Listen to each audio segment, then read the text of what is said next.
let's say, I don't know. I don't remember what the resources were, right? But let's say it's 100%. There's 100% of resources. Mm-hmm. What do you figure? 70% of them were devoted to the Skins, and the Ravens got about 30? No. 85-15. Okay. 85-15. Might be 85. They got 10 and everybody else got 5.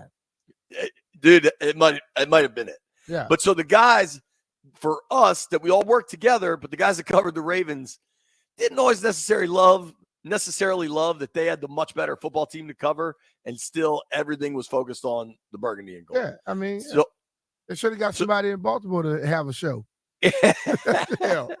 So, except for when they went on the Super Bowl run and the network threw everything they had at it. Oh, yeah, I remember they sent us down there. Yeah. Yeah. I was still a very, very low-level employee. I didn't get to make that trip, but whatever. That was a fun trip. I can only imagine. A Super Bowl week in New Orleans. Good God. Yeah, I like calling out. But so B, I tell that backstory to get to this point. And Brad's going to join us at 11. Yeah. But with Brad, he undoubtedly thinks the Ravens are the superior organization, which you can make an easy claim to. They were. And let's be real, they were. Right. And be dismissive of Washington at all times. Although I don't think even a dude like Brad, even Carlin, like a lot of these dudes that, kind of lived in both worlds and recognized what Baltimore was compared to the team in Ashburn. I don't think you could be like that anymore. Baltimore's still probably the much higher favorite to win the Super Bowl this year or whatever. Probably so. But things have changed in Washington significantly. Yeah, it has. It has. It's changed a lot, and let's hope it keeps going that way. The ultimate thing is the past is the past. It's now the present. We're going to see if Brad will be in the present.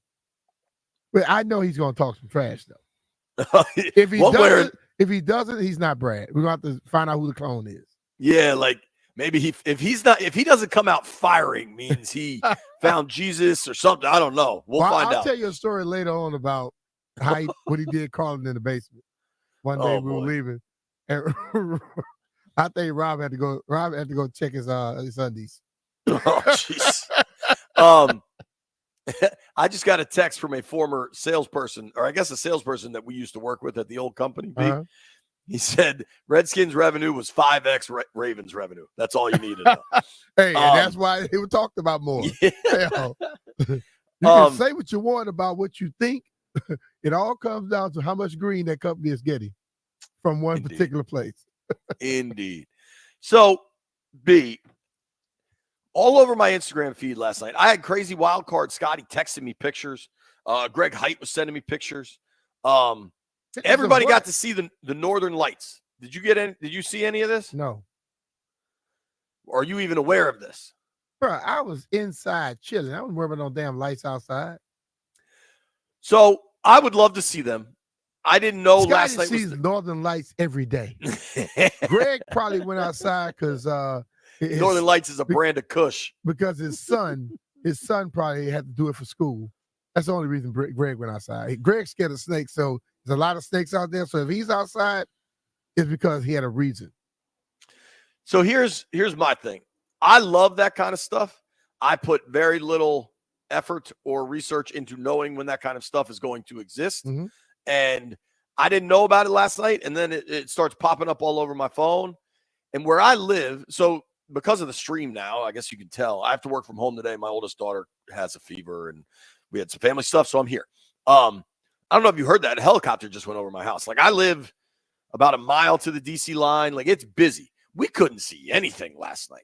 All I saw was just cloudy, dark sky. Hey. I wonder, with your big backyard, if you had gone outside, you might have been able to see it. I might have been able to see it, but guess what? I wasn't going outside. It's a natural phenomenon. No interest? Hell no. Well, I'm guessing Lamfield didn't walk outside to see it. How often does it supposedly happen? Bro, it's rare, dude. Okay, I don't know. I guarantee you the news will have pictures and stuff. Sure. Well, apparently, so it's not rare. This probably is related to like the Earth's temperature changing or whatever, but it's not rare in like Greenland and Iceland. They call them the Northern Lights because I think it's like a magnetic thing that happens from the North Pole or whatever. Not like the Okay. Santa Claus North Pole, like the actual North Pole. Hey, Greg said, B, you hit the nail on the head. I know he went outside looking. His son had to go out there for school, and that's why he was out there. Well, I might try again. Somebody in the chat, good morning to everybody in the chat, says the Comet will appear Sunday night. I hope, frankly, the Comet I want to see Sunday night is Terry McLaurin going 85 yards to the end zone, like we saw Debo do yesterday. About a Comet. But I would like to see the Crazy Light Show. I don't think you could do it from where I live. So somebody give me some guidance where that may occur. Good morning, Landini. Landini, did you see the Northern Lights? Hell no. He was asleep at 7:30. I did. Yeah, but then he's up at midnight. You saw him? Yeah. Tell the truth. Did you really? Yeah. Hell no. I mean, not the outside kind, but like. He was high. Hold on. You saw it on Instagram or you walked outside and saw it? No. He said he didn't see the outside kind. He was high. Leadville, tell us what kind you saw. I mean, I was holding it in my hand. I don't even know what that means, dude. No. Okay. So we were 0-3. Maybe Jeff saw him. When Jeff calls in later, Jeff had some stuff come up today. Hell no, Jeff didn't see him. Listen, Jeff gets high, dog. He might have seen it. Here's how this is going to go. None of us saw the lights. Maybe we'll try tonight. Apparently there's a Comet on Sunday. Maybe I'll try for that. Brad Jackson's going to join us at 11. 12:15, Maryland Governor Wes Moore joins us. He, I believe, has been named honorary captain this weekend. It is pretty wild. PFT Commenter joining us at 1 o'clock. We're going to have phone lines open intermittently. And Jeff Walker's hype see a bear other than Greg? He sent me pictures of the bear in his yard. Yeah, he went outside, saw the bear, went back inside. I don't blame him. Say hell with that. We get little foxes at my house. You get any foxes, B? Yeah, I get fox all the time. We have that was a black bear seen one time in the neighborhood, but really, the black bear like to stay away. Brown bear will come at you. Oh, really? Oh, yeah. That's good to know. Black bear are like docile. They will stay away unless you are trying to harm them or their little babies. But the brown bear will hunt you down. They're aggressive. Okay. That's normally like out there in Cali and Tahoe and all that crap. Yeah, I don't know that I've ever seen a bear, but I'm not really interested either. They're pretty, I don't know. I'm not messing with bears. I like camping occasionally and stuff, but I'm not like the biggest outdoorsman. I'm sure that surprises a lot. But once they tell me it's bear out there, and I'm like, what color? And they say brown, I'm not going. Okay. Yeah. I mean, no northern lights, no bears. Got it. Hey, man, certain things I'm not excited about. When I was in school, they would discuss that type of thing way back. But now I don't care. Damn, dude. Mitch Tischler just sent me a picture from his brother that lives in Kensington. I believe that is Russ that lives in Kensington. He saw the northern lights. If you can see him in Kensington, I should be able to see him from my house. Mm-hmm. Right? We need a northern light expert. And if I want to know about, maybe I'll text Camera. Text Camera. He could tell you. Yeah, I'll see if we can get Doug for a brief moment on the northern lights, because Lord knows we are the blind leading the blind on this topic. Oh, we're not. I'm not trying to lead anybody. I'm letting you know right now. I can care less. Will the northern lights make our checks bigger today? No. To hell with it. It's the way very anti-northern lights. Yeah. So yesterday after the show, I was in the locker room for a while and talked with some of the veterans. And I mean, over and over and over again, these guys don't want to hear this measuring stick conversation. Linville, I'm sending you some audio right now of Terry McLaurin. And it's funny, man, when you talk to Terry, he gives such long, in-depth answers that it'll go like a lot of different directions, but it always lands. You know what I mean? Mm-hmm. And I asked Terry. Terry will tell you exactly what's on his mind. You just got to be patient. Right. Oh yeah. I think one of the things I really enjoyed, frankly, was, I don't know how to say this the right way. over the years, I've covered Terry since he was a rookie, right? I've covered him since he was a third-round draft pick. I remember talking to him that night of the draft. And gotten to know his family a little bit. Terry takes the high road pretty much at all times. But when he is pissed or frustrated, he still takes the high road, but he'll kind of let you know that he's pissed and frustrated. You just got to look in his face. It's just that for sure. Just like on the football field, he rarely does anything demonstrative. But when somebody's yapping, watch him. Oh, yeah. Watch it. Like Diggs was yapping that time, remember? Yeah. Yeah. Oh, yeah. Yeah. Darius Slay got it too. That I mean, it's a great point. If you speak Terry, you know when he's pissed, and you know he'll let you know. Remember, I think it was Terry who had the cardio line last year after Howell just kind of wasn't letting go of the ball. They dropped back like 60 times, and they're like, "Yeah, we just ran a bunch of cardio." I forgot. That was a pretty funny line. But B, as we get into this matchup, man, you could just feel it's kind of two things, right? There's all this buildup among fans and media. I mean, dude, put ESPN on or NFL Network or whatever. Like this is a hot Sometimes topic. I'd rather not. But the players are like, yo, it's a big game, but it's just a game. Yeah. It's week 6. And that's the player's mindset. I think it's smart. Yeah, I just think that's why the players are on the field and we're not. Because if we as fans and media people were to actually go through a season and had to be on the field the way that we are, we wouldn't make it. We'd be too damn exhausted. We make everything bigger than it is and everything's like smaller than what it is. They just try to say even kill. Well, so I just sent the great Landini some audio here from Terry and from Zach Ertz. You've been saying this for a few days now, Brian, that, athletes don't look at the Ravens as some unstoppable force because they're like, yo, I'm a pro football player too, and I will kick your ass. And that has to be the mindset. Hell yeah. And I think especially with the proliferation of like legalized gambling and stuff, but now that odds are so prevalent and even non-gamblers are pretty aware of what odds are, and we talk about Super Bowl favorites and contenders and all this stuff, if you're an NFL team, I don't care how bad the Panthers are or whatever team you think is the worst in the NFL, when that team met in late July for the first time, dudes in that room had to believe they could win the Super Bowl. Oh, yeah. Otherwise, you're in the wrong room. Yeah. and I think that is a disconnect between the mindset of pro athletes and the mindset of what fans understand. And even if you think you're not at that level, you think after you think you're not, you think it's just a matter of time before we are. You have to have that mindset. Right. That's all that what was that the big poem, the talk about the man in the arena? Yeah. It's different. Teddy Roosevelt speech. When you're in the arena, your mindset is totally different than those that are sitting in the stands watching. It has to be. If it's not, be eaten by the lions, dog. I don't want to get eaten by lions. I don't want to get eaten by bears.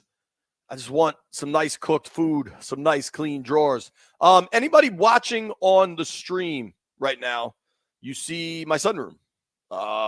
This room is dope. It's where I spend most of my time. There's a chair over there is where I watch most games because I got a bunch of TVs over there. So I just gave the people on the stream a tour of my sunroom. Yeah, your tour, dog. You know what made this sunroom possible? Working with Paul Henry. I had a vision. He was able to build it. It's all windows. It's all glass. It's like you're outside, but you're inside. And I'm telling you, Paul changed my home. He changed my life because I'm no longer fighting with the kids to turn Netflix off so I can watch a ball game. I got my own space now.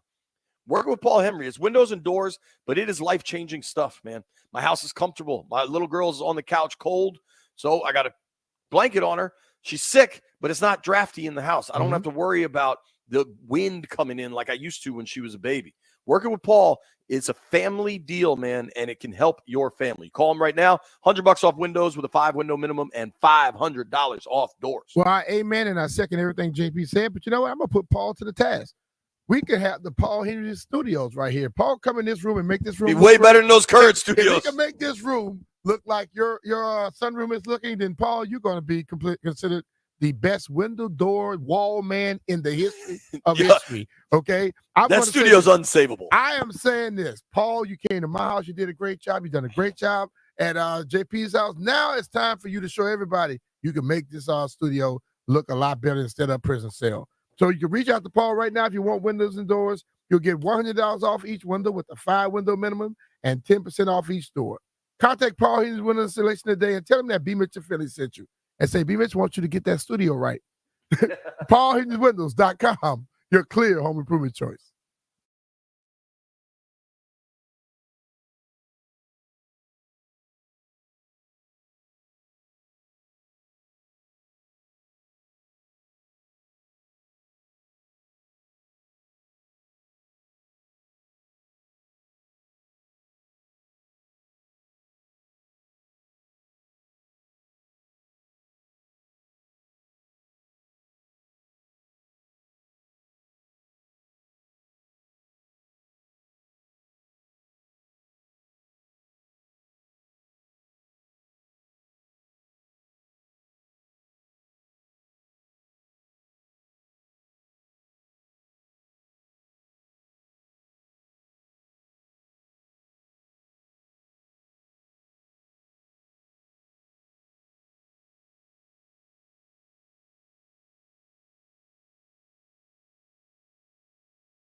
forgot you can't hear and think.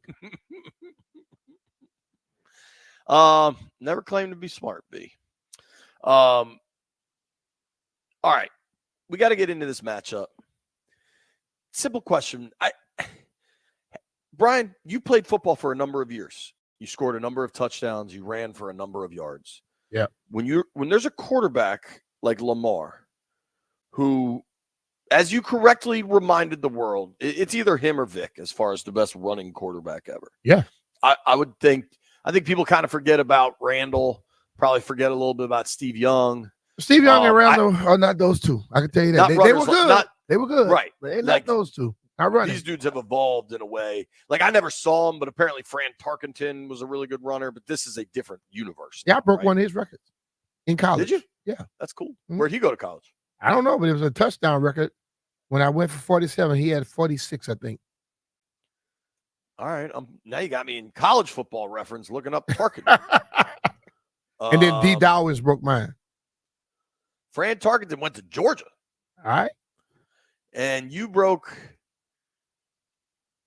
This can't be right. But did he play in 1958? He played a long time ago, dog.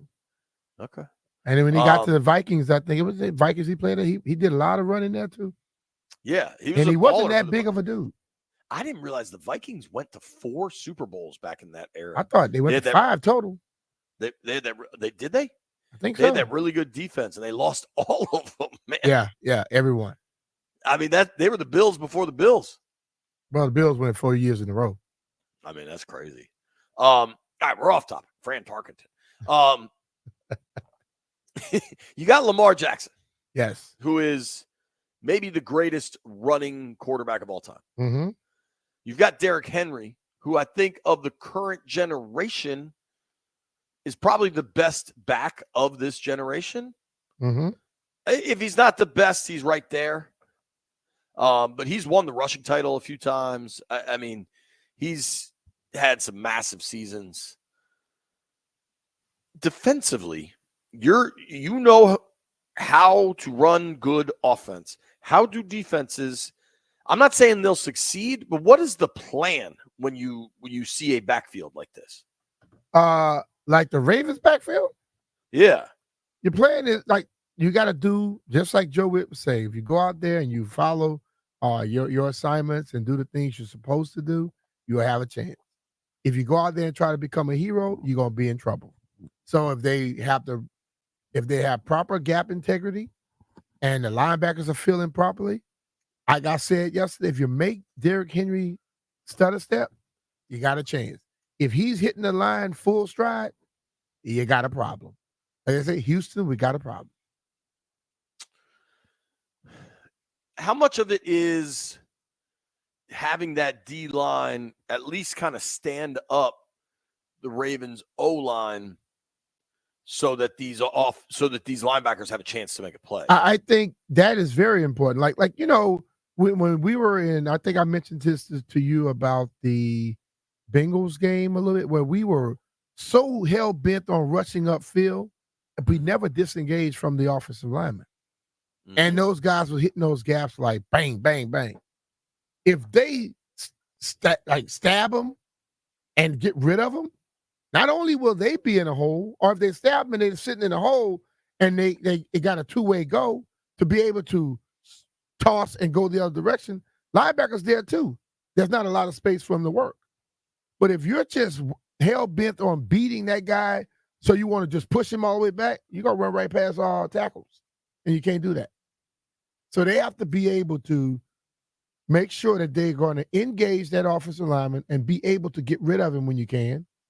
And I will say this, don't allow the offensive lineman to grab you, because if they grab you inside, they won't call that. That's why offensive linemen get away with holding a lot. You let them grab you around your right on the breastplate of those shoulder pads, they're going to steer you like you're a damn car, and you can't do anything about it. So they better be able to hit, extend, toss, and let the linebackers hit the open gaps. It's going to be vital. I think,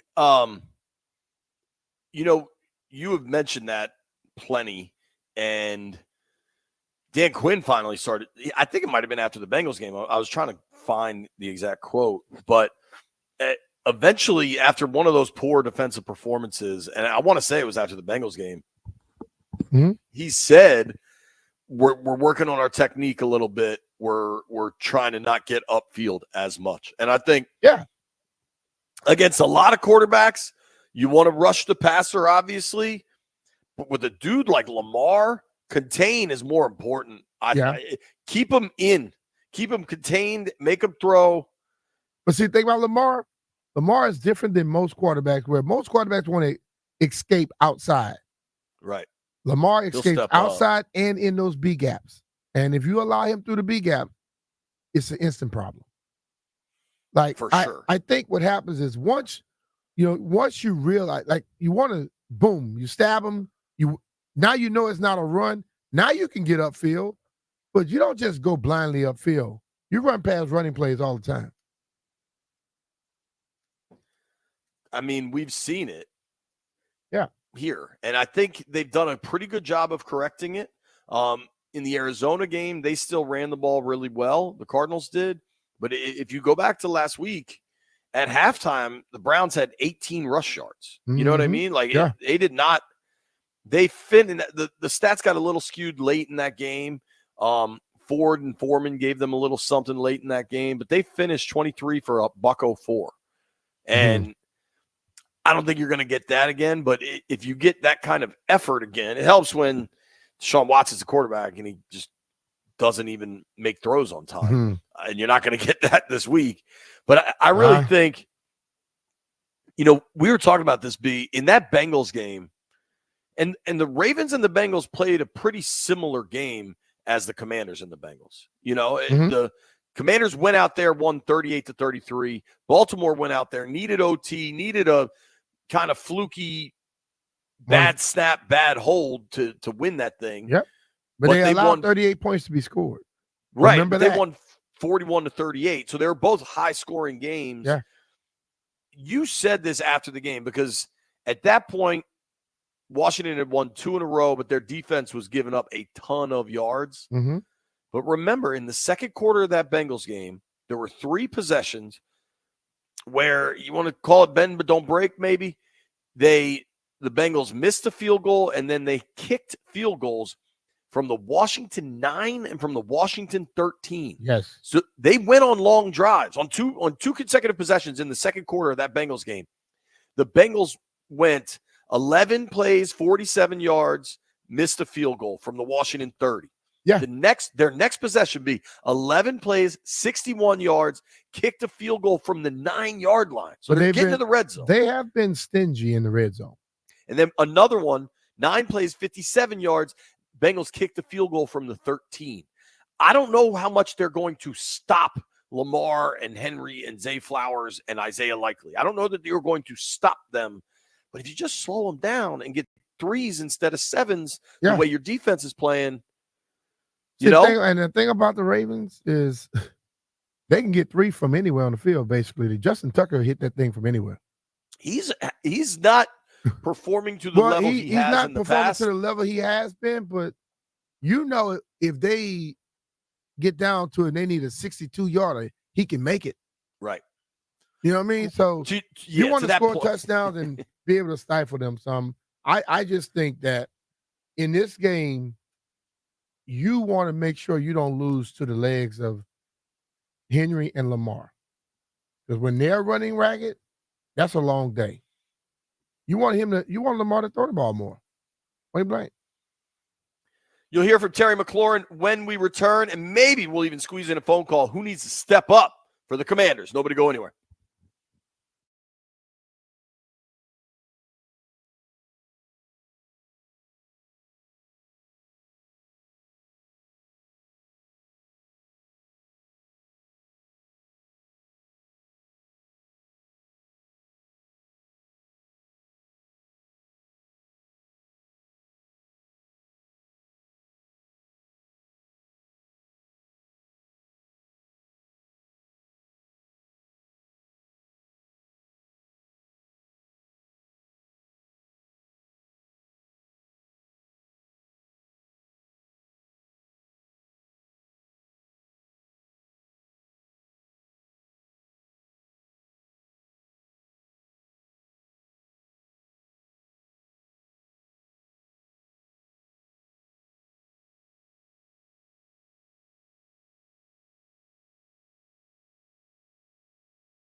B. Mitch. What up? So we talk about, you put on ESPN, NFL Network, FS1, whatever you put on, and they're talking about the Commanders. Yep. What would you consider the preeminent financial media in the United States? The financial media in what aspect? Newspaper. Is that the newspaper? The Wall Street Journal, right? Okay. Yeah. You know, the Wall Are Street they talking Journal. about Jaden Daniels? Bro, you want me to read you the headline from the Wall Street Journal? Yes. Rookie sensation versus reigning MVP. The NFL game of the year nobody saw coming. Wow. The Wall Street Journal, B. You know got to why? have a password. I don't have You it. know I why the can't Wall read Street Journal cares? Money. Yes. They're going to generate some money. Know how I know? Their tickets cost $500 in the 500 level. That's how I know. Yeah, dude. The Washington Commanders and Baltimore Ravens are neighbors, but not rivals. Sunday's quarterback showdown, breakout Jaden Daniels versus known dynamo Lamar Jackson, could change the regional mood. This is the Wall Street Journal, B. That's good right there, brother. That's pretty cool, right? Dude, the Ravens, I'm on the Ravens PR distribution list, and they always do a real good job like sending out information. I tweeted this out last night, but I doubt you were looking at Twitter last night. Do you know what Lamar Jackson's all-time record is against the NFC? I think he lost one game. He's 21-1, something like that. 21-1. Yeah. I heard 21 that. I pay attention now. Now, you know the one team they lost to? Who is that? Daniel Jones, the New York Football Giants. Wow. All right. How about this? Terry McLaurin. But they say Lamar's like that. Wouldn't it be John Harbaugh because he got a little secret because he used to play against his team all the time? Maybe. Yeah. It also might just be one of those fluky things, but the sample's pretty damn big for it to be fluky. Yeah. Terry McLaurin is a leader, is a Pro Bowler. He's committed to Washington. He signed an extension here. Terry McLaurin talking about this week and what they've built right now. Terry, you've committed to winning here long term. Mm-hmm. This team hasn't been 4-1 probably since you were in elementary school. What does it mean to be out to start fast and you're the Commanders Ravens biggest game of the weekend? Yeah, I think it's extremely important to get off to a fast start. I think a lot of teams in the first few weeks of the season trying to create an identity, fill out their team, and I think we've done a great job of improving each and every week. I think when we had some early, obviously the first loss of the season, but even the red zone struggles that we had against the Giants, we turned around the next week and we started creating those and making those touchdown drives. And I think going forward, we had to continue to build on that. I think the momentum that we're starting to gain as a team is you're starting to see a lot more complementary football, where even when we had turnovers, defense held the Browns to 3 last week, and they're creating turnovers and giving us opportunities to get to touch the ball again. And so when you are in situations to just play off of one another, offense, defense, special teams, I think that creates a fun environment to be a part of. And I think really what I think we're hanging our hat on is the way we're preparing each and every week. I think each week we're honing in on the details more and more, and we're having fun out there in practice. And even when we're during the season, we're have opportunities to go ones versus ones, which I think keeps the competitiveness going. And so we're excited where we are right now, but it's still a long season, and going into a hostile environment, we just got to be really keen on the details to be able to have success against a great team like this. But we're confident in our ability too. You know what I mean? I don't think we're going in here see how we measure up. I think we're creating an identity of ourselves, and we know it's going to take all of us to be able to bring that identity to light and execute at a high level so we can have a chance to win the game. I like it. I liked when he's like, going into a hostile environment, we know this is a legit spot, but we could play too. And I think they've done a real good job all week of walking that line of respecting Baltimore. But knowing, dude, we're playing ball too, man. And I think that's the way athletes think. And the confidence, like he's right about the confidence level. There's no way that they're not super confident right now. Came out the first game, and they knew they didn't play their best. But then the next 4 weeks, I don't think they played their absolute best as a team in all 4 weeks. But they won 4 games. And now, what does that do? That makes them work harder in practice, study a little bit more, start pushing for that perfection. You know what I'm saying? And if they just keep striving, no one is ever perfect. But you keep striving to get there, you get better. You know what I mean? So I like the mindset. For sure, man. For sure. I think Terry has always kind of hit the right mindset.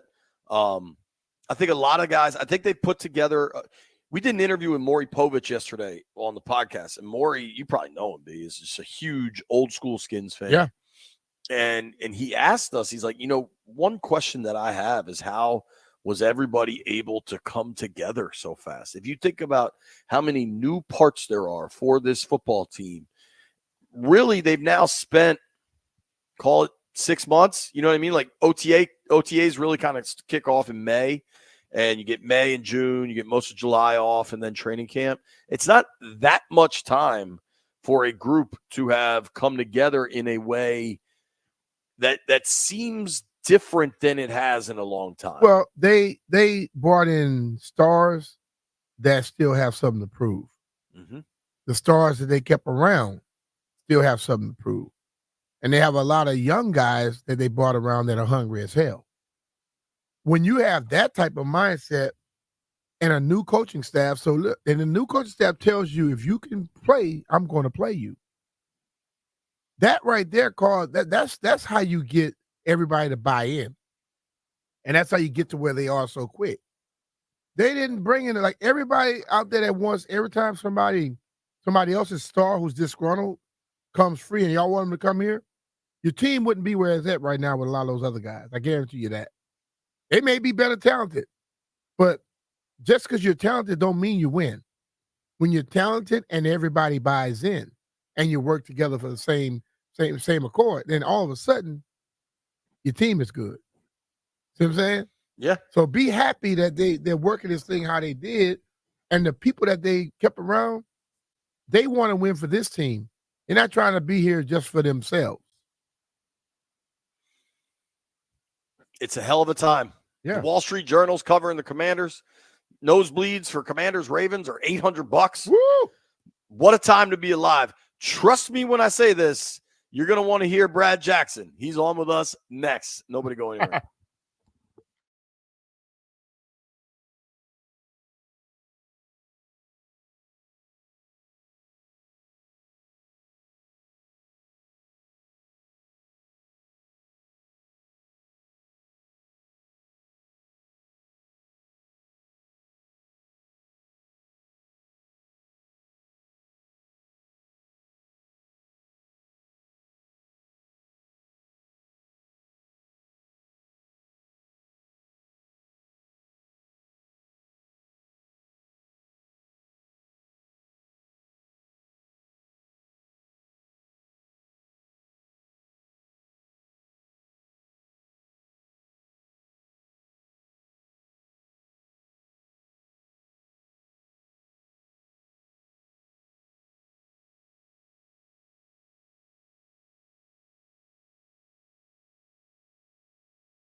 guys in college, sometimes don't translate as well to the professional football league that we have as the NFL, because rent is due. Guys got to feed, they pay and take care of their families. But with the addition of, new ownership, not that owners, play, but they do a good job of also setting the tempo, as our Mr. Bisciotti does, as our Mr. Modell did, as JP was alluding to our 2000 championship year, and obviously the success we've had since ownership has taken over. It's a key factor, as you know, B. Mitch and JP. And so when you talk about them bringing in Dan Quinn, who is a great coach and a Super Bowl coach, a guy that knows how to get guys ready each and every week to play the game, and he's not going to be a bunch of fluff, that guys are going to respect him. And then you have Adam Peters coming as a general manager and start transitioning and rebuilding that roster, along with David Blackburn, who you guys plucked from our building here up here at the Capitol, on personnel side. So it's exciting to see. I think it's one of the things that there's still going to be some pieces to miss, but we all know, from where you guys, the Commanders being right now, as the offense is explosive, it's right there with the Ravens offense. And these two young quarterbacks. I mean, Lamar's not young anymore, but I think he still plays and he's running around and looking young. And then Jaden Daniels obviously has to continue to progress, but the pieces of Brian Robinson, I know that excites you, B. Mitch and JP, to have a bruising, runner that he is. And then Terry McLaurin, obviously we've been saying this for years, is one of the best wide receivers in the NFL. So it's exciting to see. I mean, even from up here, you guys are still, the little brother to us, as we know. Because, I was waiting for it. Hey, He was being see so why, cool you see and why kind. people in DC can't stand them damn Baltimore people. I mean, Oh. but it is exciting, and to see early in this season, we know there's a lot of balls in play, but that, like I said, it's these two offenses are 1 and 2, I believe it is, and the rush offense is 1 and 2. You have Derrick Henry, who's obviously new to Baltimore, and Brian Robinson the second, who are just bruising type old school running backs that I love to watch play. So Brad, it's interesting because I want to talk Ravens really in depth with you, but let me ask you just one more on the Commanders. We all used to work together.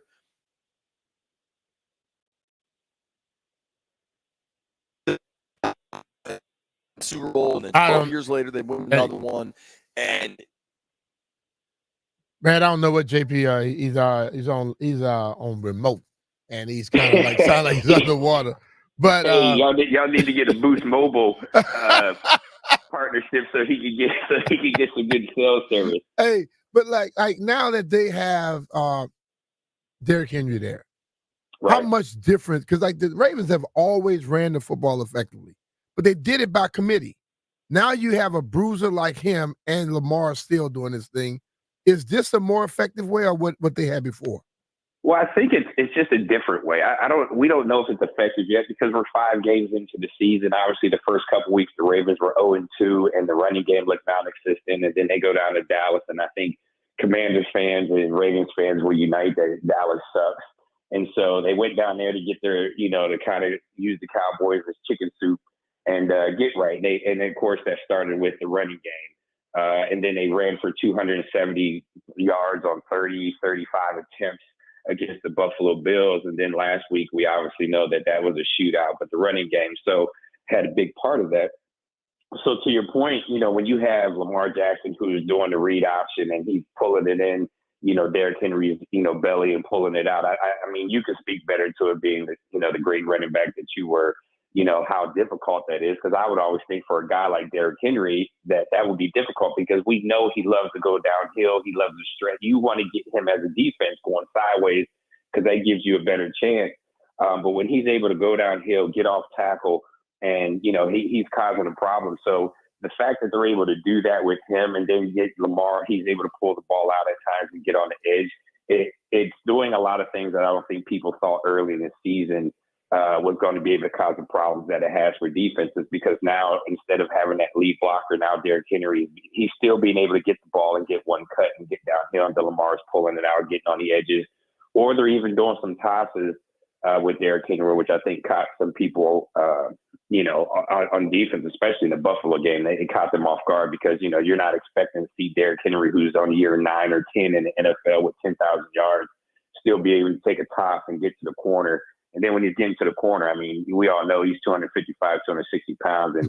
And as they showed against, it's crazy. And then, his health is a big thing. I'm sure you guys have probably known, if your fans have not heard of it. He talked about a couple of weeks ago that he spends $250,000 just on his health.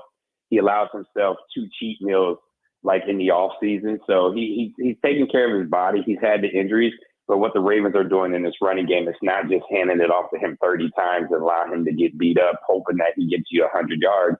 He's able to get it. He's able to get it in, 15, 14, 13 carries where he's still fresh and able to be effective with his speed and power. Brad, you were a part of one of the greatest defenses of all time. That 2000 Ravens defense is, I mean, it's them or the 85 Bears, right? If you were watching tape to get ready for the Ravens' current offense with Lamar and Derrick Henry, what is the design to slow or stop these guys?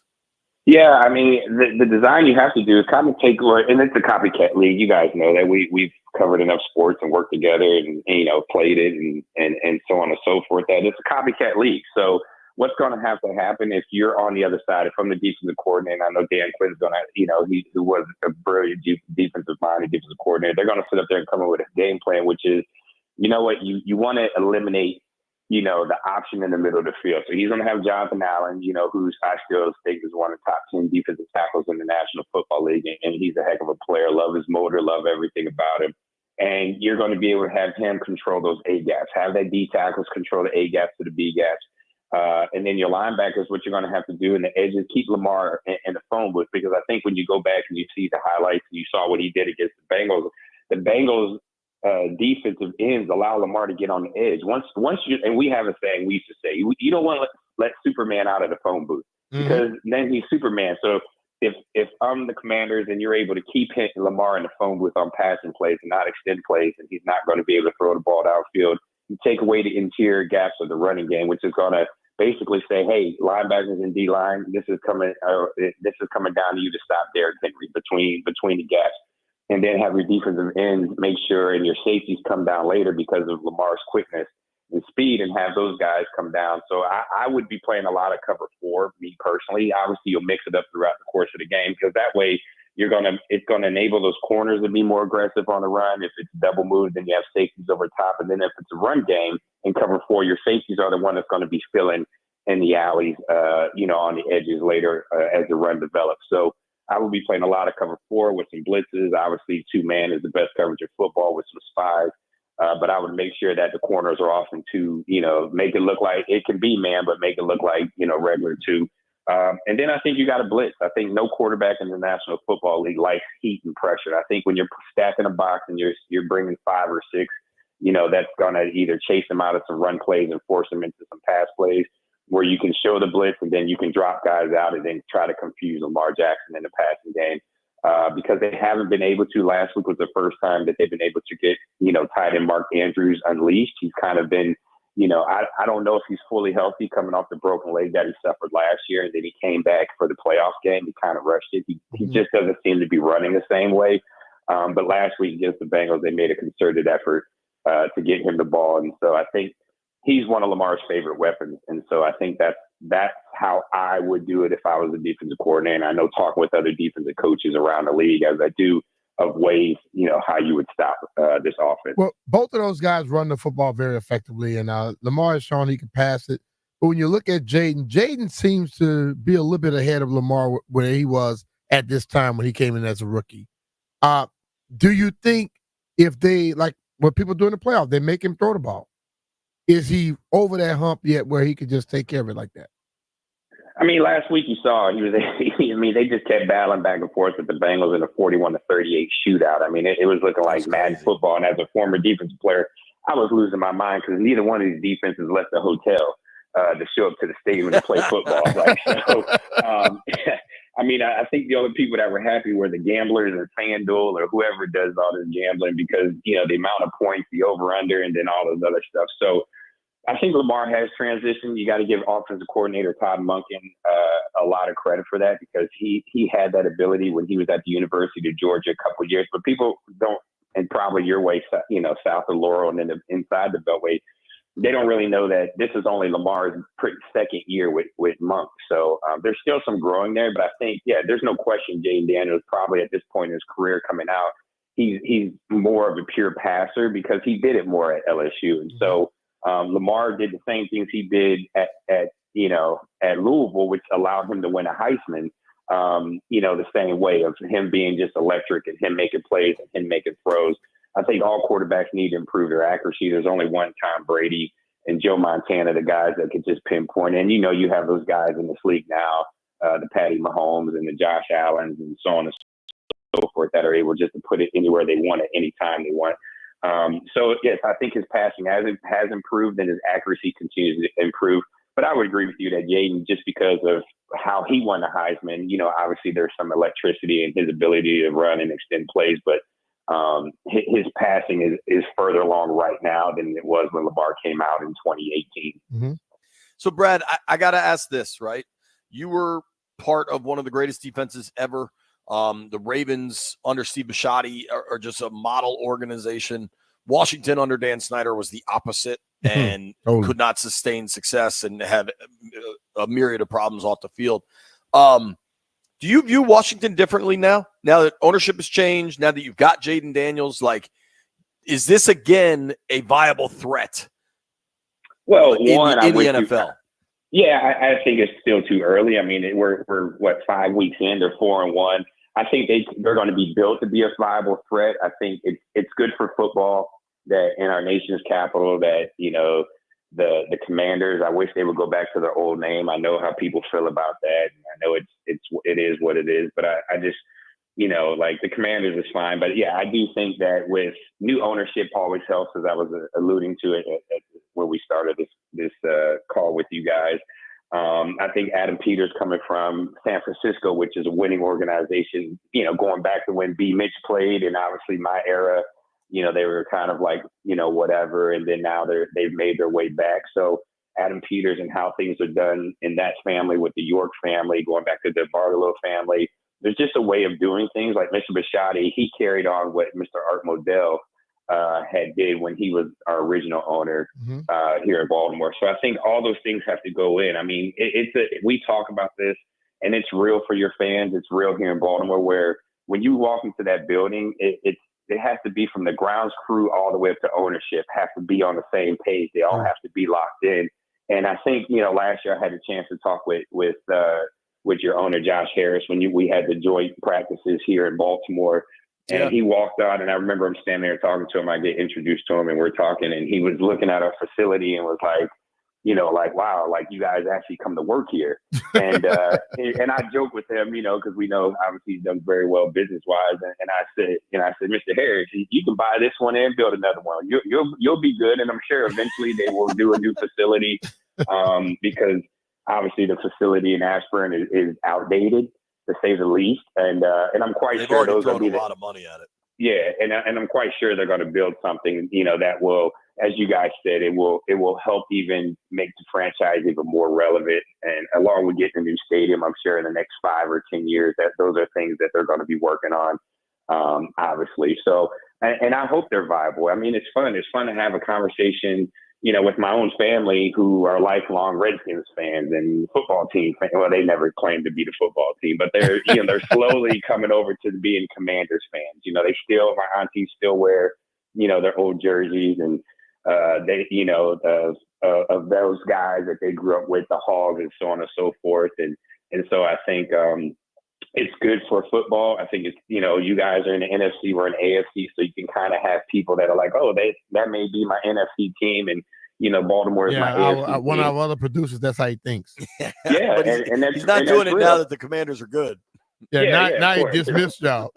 Man, please, I had so many text messages this week and people asking for tickets and everything else, and I was like, who? I'm scouting now, so I'm like, who the heck are who? And then I was like, oh my gosh, here we go. And so It's fun because I miss our banter back and forth. Obviously, when we were doing television, with the weekly come in the office and B. That was Mitch would fun. be over there drinking Red Bull and his vodka, and on Mondays, and we're and so it was fun. I mean, we all know we were all there with the Ravens in 2012. Went down to New Orleans in the Super Bowl, and B. Mitch did his show down there, and you guys were down there, and it was fun. So that's the fun part of where we hope that one day these two electric quarterbacks and these two franchises would be kind of cool. How in baseball you have a Subway Series, that we have the Beltway battle, and I think that would be fun if it would ultimately reach in the Super Bowl in 1 year. I think that would be super cool. Well, dude, yes, that would be. I got to ask for your official prediction, Brad, but I got to ask one thing if you remember. B and I were joking about this. A lot of things used to get said and laughed about in the old Bethesda office, but one of my favorite moments every week was when you would walk in, and you remember Rich Goldberg, the stats guy? Yeah, Richie Rich. the stuff, the offers you would make to take him out for the evening, and how red his face would turn at the offers, at what you suggested would be the evening's plans, were some of the greatest moments I ever experienced. Yeah, I mean, and I still have Richie still. So every once in a while, I'll text him to see it. He won't even respond now. I think he probably got married. No, dude. So I yeah. saw him this summer in New York. He is now, I want to say, working on CBS pregame show. I think it's CBS now because he's with our Evan Washburn. Obviously, we all know Evan too. Sure. And Evan's the pretty boy, pretty face, perfect hair, blue eyes with CBS. So I made fun of him. So you made fun of everybody. Yeah, and I'll see Evan next week at our Ravens ladies event that we do every year. He usually MCs all that type of stuff at the stadium. Where we have a whole bunch of, over 10,000 women will be able to come down and go in the locker room in the field, and there's a whole bunch of activities. And Evan always does a good job emceeing and doing interviews live from the stadium on the field there. So, but we talked about Richie Rich last year that he was working, I think, on CBS because he went from ESPN. So, yeah, I still want to get him out in the streets now. It'd be fun. He would lose his damn mind, now, Brad, I got to say, I deserve to be commended, because you just talked about 10,000 women, and I didn't make a joke. So I think I really deserve to be commended there. Some jokes you can't make. Yeah, right. Especially nowadays. Yeah, some jokes we got to just text me, guys. We'll make sure. Hey, I'm not on that text thread. All right. The Cincinnati Bearcat Hall of Famer, Ravens Super Bowl winner. What's your prediction for Sunday? I think it'll be a close game. Ultimately, I think Dan Quinn's going to have something for Lamar. I think Zach Orr, our defensive coordinator here in Baltimore, they're going to try to come up with a plan to slow down your offense. I think it could come down to the kicking game. I just think that, and I know that makes B. Mitch happy, who as one of the greatest returners in the history of our game, and should be in the national NFL's Football Hall of Fame down in Canton, Ohio. Hopefully you get that call one day, brother. Oh, but I'm gonna go 27-24 Ravens, just because of the home game, and I think they're gonna do some things with Kyle Hamilton this week that's gonna confuse Jay Daniels that he's never seen before, because we all know the safety he's all over the place. He plays high safety, he plays in the box, he blitzes, he plays nickel, he plays dime.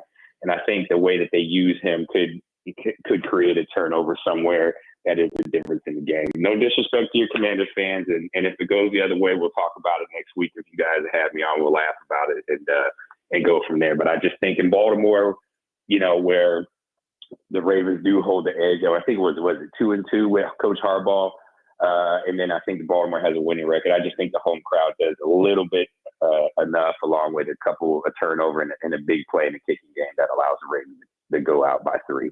All right. Good stuff, Brad. Appreciate you making time for us, dude. Be cool, man. Absolutely, man. You guys are good. Love catching up. Love talking to you guys. Be safe and go Ravens. All right, bro. All right. Brad Jackson, an absolute legend. You ever get a chance to hang with Brad? Psychopath. We got a Jeff Walker hype song at 11:45. Hey, it's Brian Mitchell here. The NFL season continues on, and there's no better place to get in on the action than Fan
B. Mitch and Finley, 1067 The Fan on a Scotty's Vodka Red Bull Friday.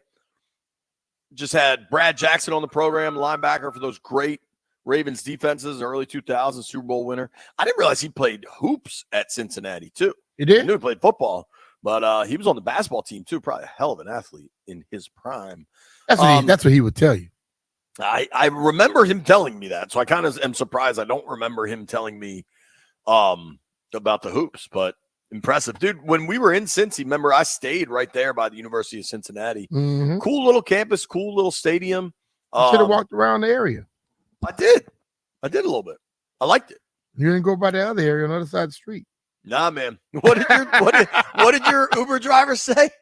He said, this place right here, boy, it was all just murders all the time. Yeah, I'm like, he said like that's like- where it was like- murder. Yeah. Just keep driving, dog. Don't stop. A little bit of news coming out of New York City. Malik Neighbors is out Sunday versus the Bengals. Ooh. Also from Ashburn, I'm seeing this from all the beat folks that are there today. Brian Robinson not out there today. I said what I said last week. I refuse to make this a story every week because he wasn't out there last week like that.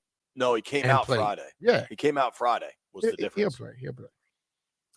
I did see him and talk to him briefly last night in the locker room, and he was all smiles and kind of just hanging out. That's so, B-Rob, though. He liked to smile. Yeah. Lot to discuss here. So in about 10 minutes, you will hear Jeff Walker's new hype song. Everybody needs to get ready for that. Yep. I did. Killing it. Yeah, I did. Last night I built a grill. How about that? You put The a haters grill said it couldn't happen. You put a grill together. You didn't build a grill. What's the difference? It was building it. You would have and to I put it together. Dude, they told you to just screw here, screw there. That's not building. That's just Bro, it's putting not something easy together. though. There's a lot of screws. Hey man, that's easy to do, Jay. Well, you put together a Weber. I put together a Weber. All you had to do Correct. is put the damn legs on it, and the wheels are already on the legs. That's not true, dude. At all. Did you see the video I posted on Instagram? No, I don't look at all that crap. Just you are constantly looking at Instagram. I'm not looking at you building a damn grill. I promise you that. Here, well, Landfill, did you see the video of me building the grill? No. All right. Well, you know what? Just because you guys are haters, I'm going to drop it in the group thread right now and show you the amount of pieces involved. Is it a big grill? A small grill? It's a gas grill. It's not like a little charcoal joint with the 3 legs. Like it's a gas grill with like components. It's already put together, Jay. I know how those things go. Look at the video I just sent you. It is not put together at all. I guarantee it's not more pieces than that damn pit boss was. And that was trouble. It may not be more pieces, but I'm looking. I don't see no damn video. It's coming through. Like I'm just saying, it took me 90 minutes-ish, 2 hours to put together. Everything takes you longer to put together than anybody else. You're just a hater, B. No, putting a grill together is an endeavor. You just slow, dog. Putting a grill together is a Landfill. Look at the video. It just went through. Look at all the parts and pieces and everything. All right, let's see this. What this dude doing here, man? Like none of it was put together. I had to put everything together from scratch. There's directions and the stuff. The directions just tell you put it in, put it. Man, you're just being a hater. Half of this thing was already put together, Jay. You just had to throw on wheels. None of it was put together. None of it. I don't know. This is of all the things that we're arguing about. This is a next level one. Man, that was Landfill. Can you at least, as the chief BS officer, did I put a grill together? Oh, possibly. Did you watch the video? Landfill got a whole studio full of people. He has all 3 of the engineers in there, Grant Paulson and some young lady. I don't know who she is. Okay. Well, Landfill's trying to help me out, so I'll stop driving him nuts. I may have a solution, Landini. I'll call you here in a moment. In just a few minutes, we're going to hear from Jeff Walker. We get a new song, man. The Commanders are 4-0 on the last 4 Fridays when Jeff Walker drops a new song. All right. Is that a fair stat, B? Yeah, that's fair. It's accurate. I know that. I'm with that one. Here's what happened as I was building my grill last night. That took a long time. I finally poured myself a cocktail when the game started, right? I didn't end up finishing the grill until about 9:15. I ate at halftime of the game. But whatever, it worked out. And I poured myself a cocktail, put it down, then eventually had to get the kids to bed, go upstairs. I can't find this drink anywhere.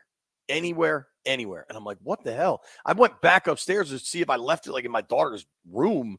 My wife's like, what are you doing? I was like, I can't find where I put this cup. And I at this point, I'm just getting frustrated by it. I'm looking everywhere. Finally get back to the grill, which is where I thought I had it. And I got my tool chest out. I got 8 million grill components all over the place. And I realized that as my little one was helping me build the grill, she kind of bumped into this little table, and my cocktail fell directly into my tool bag and just got everything soaking wet. And it was on a night that was already going a little longer than planned. Hey, it just man, added to it. The tools need a little drink too. Jeff Walker's song when we return. Hey, it's Brian Mitchell here. With the record heat this summer, I know your air conditioner took a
between Baltimore and Washington.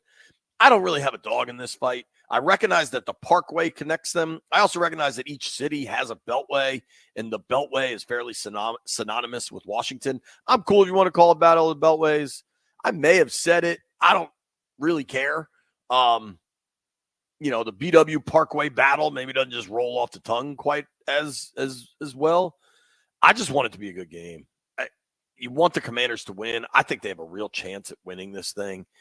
I don't know that they've played a really good team yet. I don't know what the Bengals are, but I don't know that the Ravens have played a team like this Washington offense either. And Sunday's going to be a real opportunity. The Ravens have a habit of NFC teams coming into their building and they expose them as frauds. Big opportunity for Washington. Show the world they're not. Now, Professor Landini. I agree. Yeah, it's a big opportunity, man. And the philosophy at Knuckle Up Records, if you want to wait around for opportunity to knock, you're never going to accomplish anything. Yeah. The only way to accomplish anything is down kick the damn the door. MFing door down. Landini.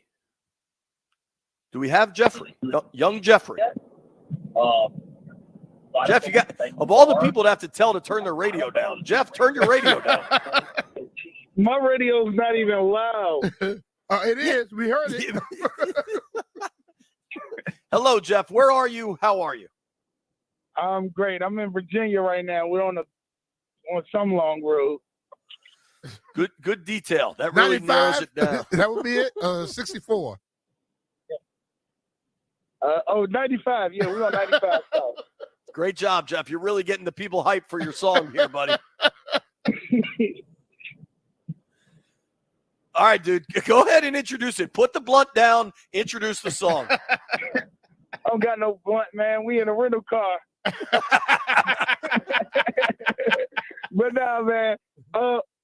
So my inspiration for this song this week, I'm a Maryland boy, and growing up listening to the radio, I heard Baltimore club music, and I liked it. Then when I got to Bowie State, I met a couple good people from Baltimore, but I'm doing it for the Commanders. So this is called We Up, and let's get into it, Landini.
Yo, I liked it a lot. Here's what's dangerous, Jeff. that like made me want to dance. I don't know if that's a good Lord, result, please don't. but just the track was very different. I love that you mixed it up. Well done, dude. Thanks, man. Thanks. Hey, we're going to keep making anthems, David. Knuckle Up Records going to have to become a real thing. Hey. I got some money. I'm telling you, I like that one a lot. I think that, like, if Primo played that between the third and fourth quarter at Northwest Stadium, I feel like people would get really They might hyped. lose their damn mind. You know because a lot of them are more like lyric driven and specific to the game and everything. That was more just like a straight anthem, I felt like. That's the goal from here on out, man. We're going to make anthems. All right. Well, I don't think you have to get away from the lyric driven, specific game driven, but you don't have to do it every week either. That's what I like that one because it was something different. Yeah, that's what's up, man. I appreciate the feedback, dog. Let's get this W this weekend. Commanders by a touchdown. Let's go. You'll appreciate this, Jeff. Commander Danny in the chat, maybe this is Rouye, I don't know. He is Commander Danny, said JP liked it and wants to dance to it. You know there's a problem. All right, Jeff. Safe travels, buddy. Good luck with everything. All right, brother. All right, brother. Y'all have a great weekend. You too, man. You too, bro. We're going to play Jeff's song at 12:45 and 1:45. When we come back, how important is this game for Washington? Maryland Governor Wes Moore joins us at 12:15.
B. Mitch and Finley, 1067 The Fan.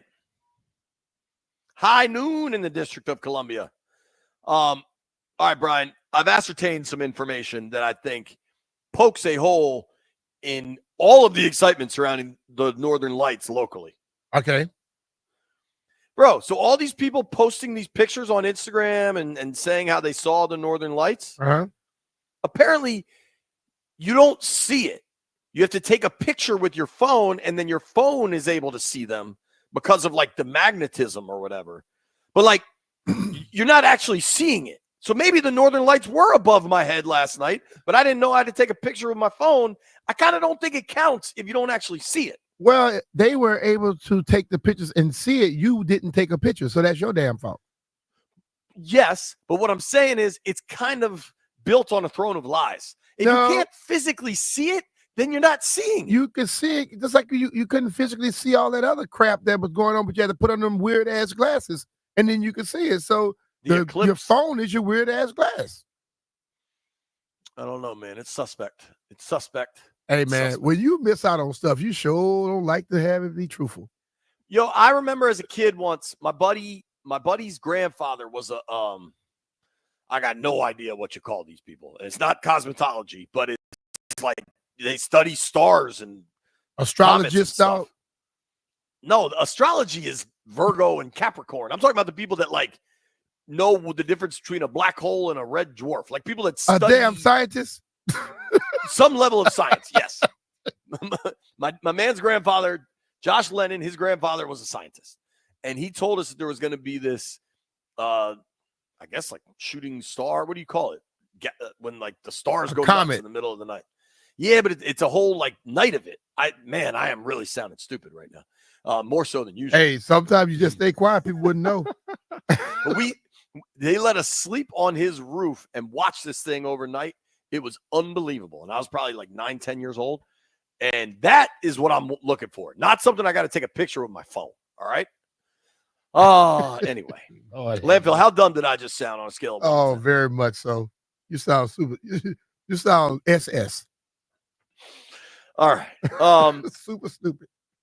It's week 6 in the NFL, Brian. The Commanders are 4-1. Yes. They're playing the 3-2 Baltimore Ravens. Yes. Baltimore considered to be a serious Super Bowl contender.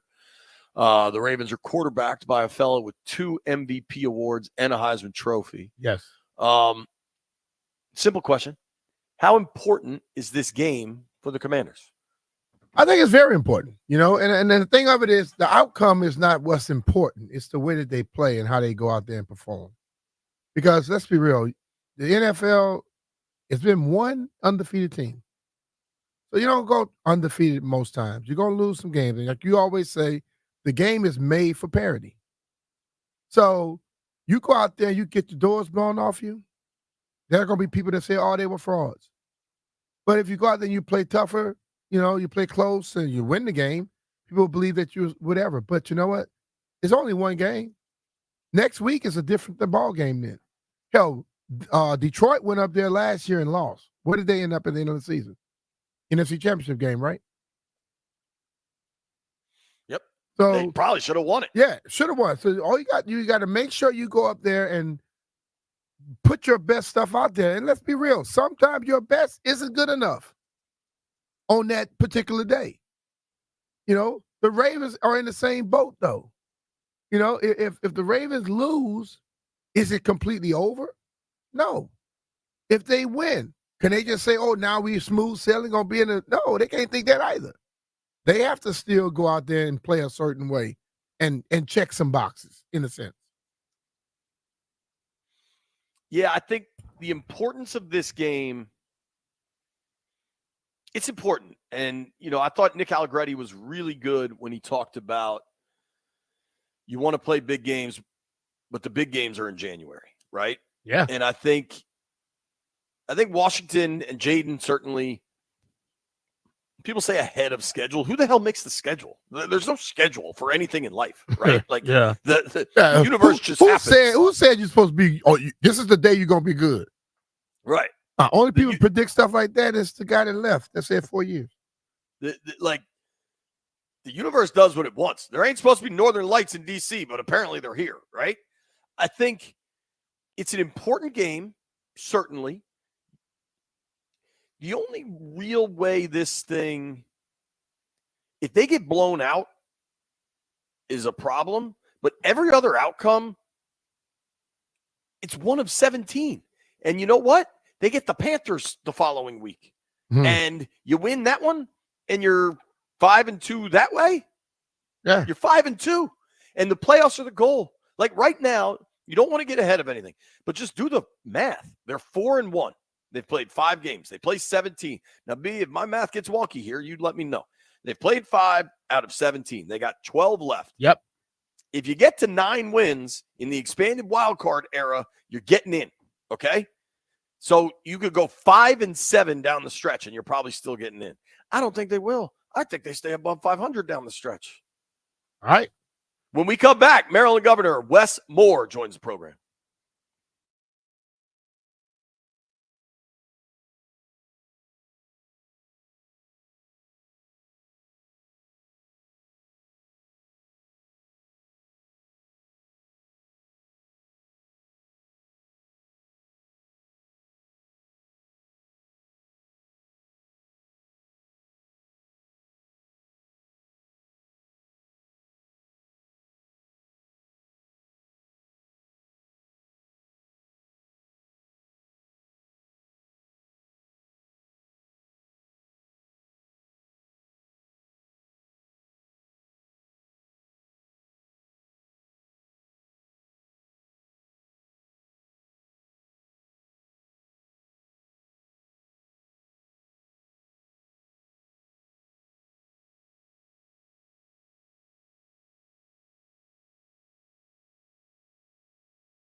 You got to play with a little nick and a nick every once in a while.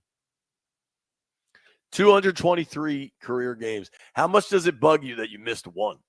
If I had known that would have been the only one, there's no way Coach Gibbs could have kept me off that damn football field. I'll tell you that. I promise you that. They'd have been like, man, Right. B-Miss ran through Coach Gibbs to get on the field. Yes, I did. I would have. I forgot Pennsylvania and Ohio both have 2 NFL stadiums. That's crazy, dude. You missed one game your rookie year. You remember what week it was? No, it was late. I know it was against the Detroit Lions. I know that. Did you travel and then you weren't up on game day? Or Yeah, I what? was on the field and he pulled me off the field. Oh. It was week 15. Yeah, it's like right before the playoffs and stuff. Yeah. Because So you guys went up to New England. They had that horrible turf, and he was like, "Nah, I'm not gonna let you play on that." At the old Silverdome. Yeah, and So I'm you guys looking went up to New England week 14 and won. Then you're off week 15 against the Lions. You go to Buffalo on New Year's Eve and win. You guys rode a 4-game win streak into the playoffs. Play the Eagles January 5th, 91. Beat down the Eagles 20-6, and then lose in San Fran in the divisional round. Mm-hmm. Pretty cool. I love looking back at that stuff. Yep. That Niners game, when you go back yards. and look at his historical aspect, you wonder what would you do differently if it was today. Now that I know, I couldn't have got pulled off that field. I promise you that. Oh man. We just try to play. The governor is engaged right now. I just heard from his folks, so we're going to get him when we can. All right, cool. Let's roll. I think when you look at a guy like Brian Robinson, I had a feeling. When you look at the anytime touchdown scorers, you know, Vegas will tell you some stuff. They're not always right, but they'll give you some information. I pulled up the anytime touchdown scorers yesterday when I was doing the podcast with Mitch, and I couldn't help but think Jeremy McNichols to score a touchdown. Now he's got 3 touchdowns. If he plays, he probably going to score.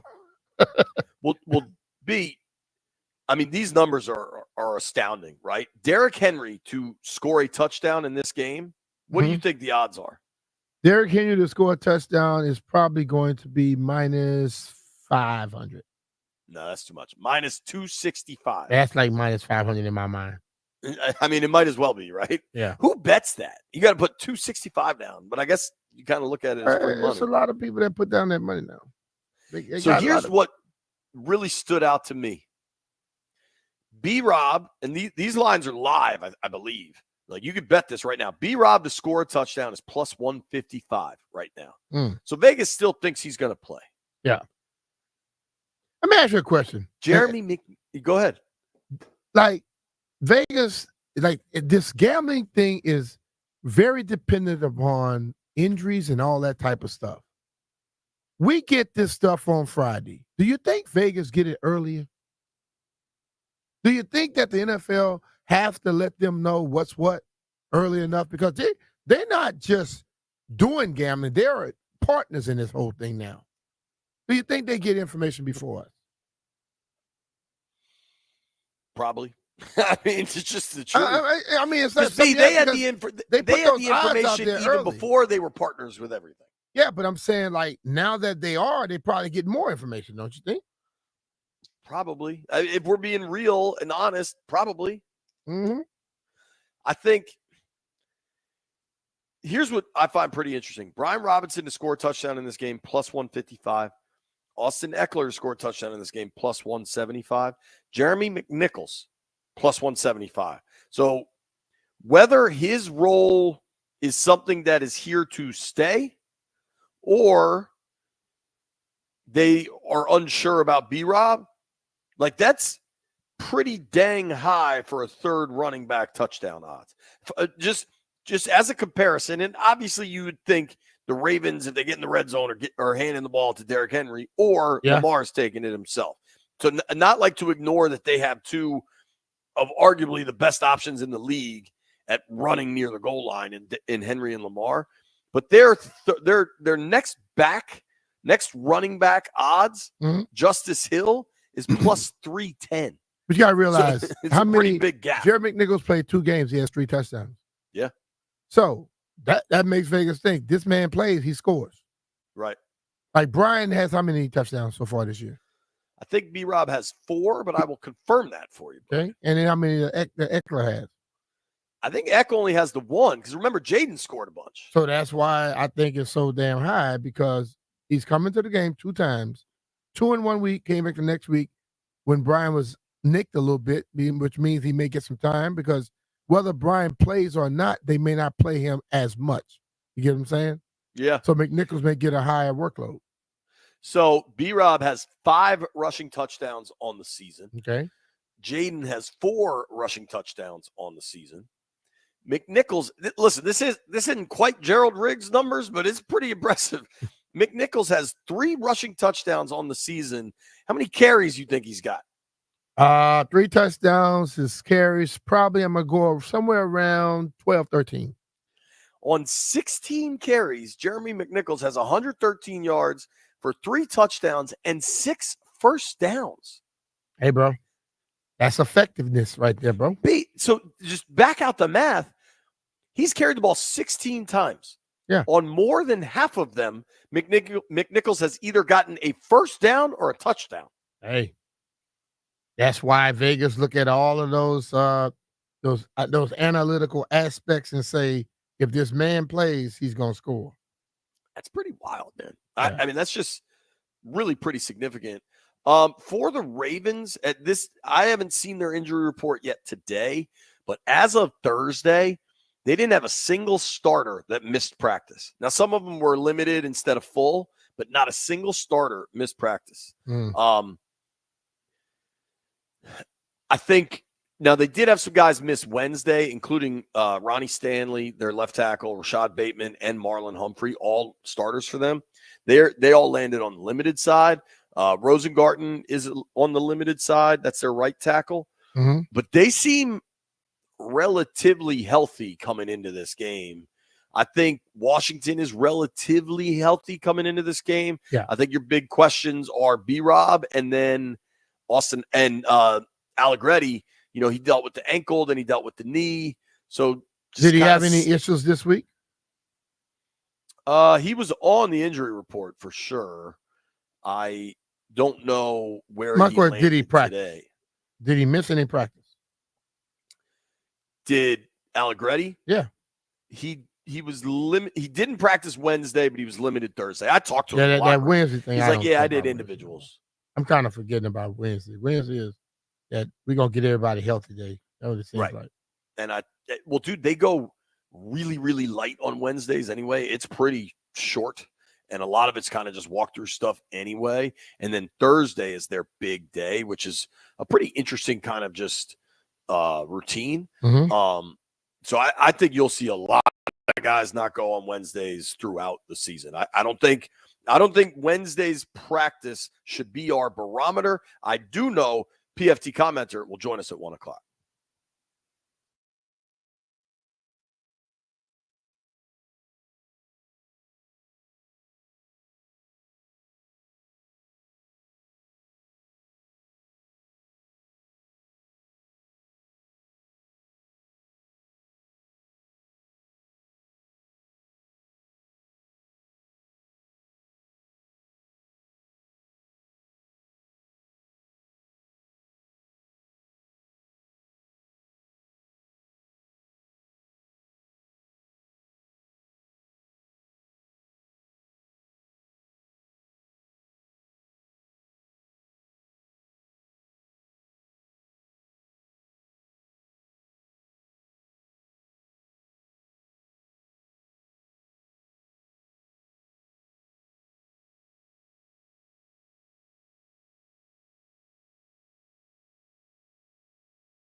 George's County, but I am who I am, and I'm a Ravens fan. And I've been a Ravens fan ever since the Baltimore Ravens have been a thing. And so it's going to be exciting, but I got to tell you, I'm rooting for my guys out there on Sunday. Gov, I don't blame you. On a serious note on this, I think I'm a Marylander. I pay taxes, vote here, all those things. And I think you have been steadfast in your commitment to trying to keep the Commanders in Prince George's County. There is, there's a real tangible offer that the state and the county have put together. And I don't think any Marylander can be mad at you for rooting for the Ravens. That's where you're from, it's your team. Like that. I think you've handled being the governor with two teams in the state very well, frankly. Thank you. And the thing is, it's like, and people are like, well, that's not a very, that's not a politically right thing to do. And sometimes you have neutral. I'm like, damn that. Like I'm not, again, I've been elected office for 19 months. I never ran for office before in my life, before I ran for governor. So if it's not the quote unquote politician thing to do, well, I guess I haven't learned. I didn't go to politician school. So, I'm a root for my guys. I love it. All right. Now we'll make some picks. We can go quick. I know you're busy. Let's start with Cowboys, Lions. Should be a good one. Ooh. This one, I got to tell you, I actually think this is one of the toughest ones to pick this week, and it's for a few reasons. One is I do think that the Cowboys, I think there was an emotional boost that they got off that game last week. Frankly, that was my only loss last week. I expected the Cowboys to lose, and they almost did, but they really showed me a lot in that final quarter. They showed me that they play until the final whistle. And I respect that. And I love rooting against the Cowboys. So I think that this one, I think the Cowboys are actually coming in with a lot of mojo right now, and actually with a lot of confidence after last week. And I know it is in Dallas. However, I don't think that the Cowboys have an answer for Jahmyr Gibbs and David Montgomery. I think that the Lions are coming off of some really impressive wins, not against great teams, but some really impressive wins. And I said at the beginning of the season when we were talking, I think the Lions are going – they showed me something last year. They showed me something in the playoffs. Again, they were like the Ravens. They were a couple plays away from going to the Super Bowl. And I think this is going to be one of the real sleepy teams that folks should watch. And so I think the Lions go down to Dallas and beat the Cowboys. But I do think this one is going to be a close game. Yeah, I think that'll be a fun one. Detroit's just so physical. Let's go to physical. They're so physical. A Sunday night game. Malik Neighbors is out. Bengals, Giants. Yeah, man.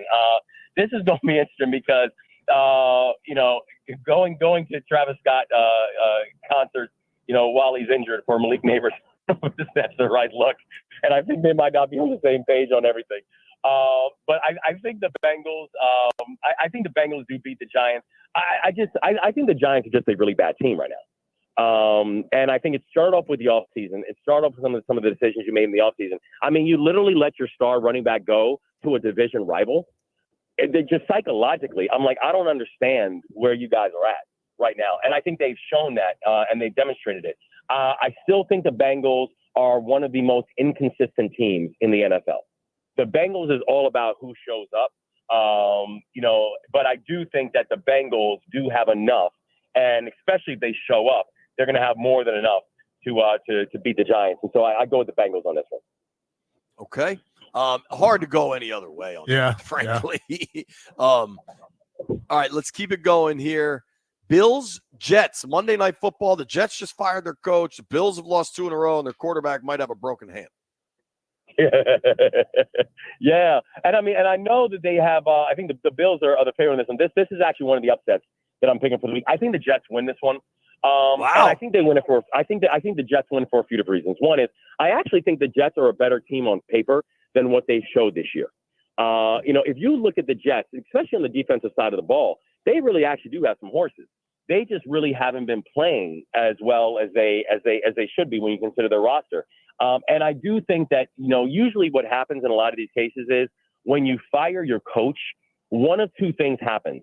You either have a sugar high right after that happens and your team plays really, really well, or they just continue to devolve and blow up. I actually think that when you have senior leadership like Aaron Rodgers, who has been through all this before and who can help rally the troops. And I think you have a good roster for the Jets. I think that the Jets actually ride a sugar high, and I think they actually this is going to be an upset. But I do think the Jets beat the Bills this week. I like that pick, actually. I think that's pretty savvy. I mean, you see it in baseball. They fire a manager, they win 5 in a row.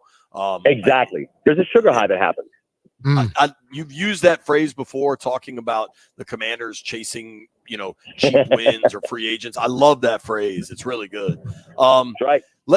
This one's tricky. Cardinals, Packers. Yeah, this one is tricky because I think that the Cardinals, did have a really good win against the 49ers. And actually was a really impressive win. And it wasn't just the fact that they beat the 49ers. It was how they beat them. They beat them actually with a really complete game, which I respect. And the question then becomes, have the Cardinals kind of turn the corner on that? The only thing I'll say, though, is when you have Jordan Love, who's coming back, you got Josh Jacobs, who, by the way, is on my fantasy team, who's just a murderer. I mean, I'm loving this dude. He's run for, I think, over 400 yards. And he's giving me consistently 15, 20 points every week on fantasy, which is great. But that being said, I think when you have that all that in place, I think you have the Packers who are coming in ready to win. And I just been really impressed with the Packers, with the way when you look at how they started the season and how they just kind of grow. And I think once they have their guy back, it's going to matter. So I go with the Packers on this one. All right. And then the game of the week, man, in your hometown. Uh-oh. Commanders, Ravens, official prediction.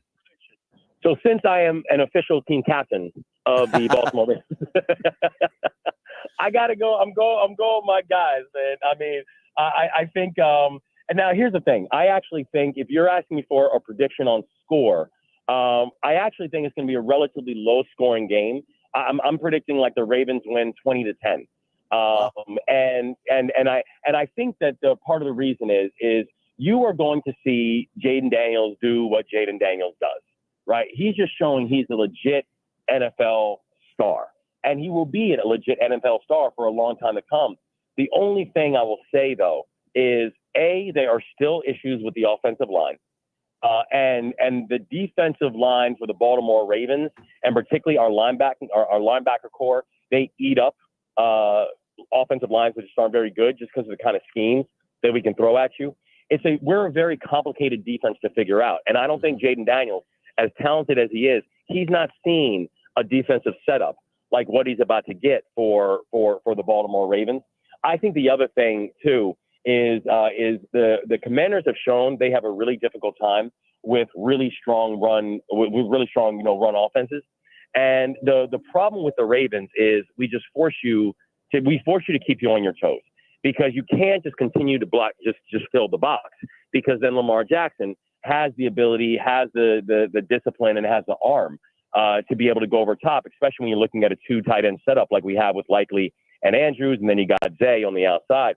But you also can't afford to just sit back, because we still have Derrick Henry as your lead back, and you have a quarterback who runs like a 4.340. So right. I just think that you're going to have we're a really complicated team to figure out, particularly when we come out to play. I think emotions are going to be high. I think it's going to be a home game for the Ravens, even though it's probably going to feel like a pretty 50-50 split match here, because I think folks are just really excited about having a real competition. But I do think that the Ravens pull it off. And if you ask me for a score, I'm going 20-10. I love it. Governor, thank you for the time as always, man. We really appreciate it. Appreciate you, Gov. I can't wait to see y'all out there, man. It's going to be fun. Right. We will see you Sunday, sir. Thank you again. All right, guys. Maryland Governor Wes Moore picks are in. He is red hot, 8-2 in the last 2 weeks. PFT Commenter. And one game going to be the Commanders win.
Me?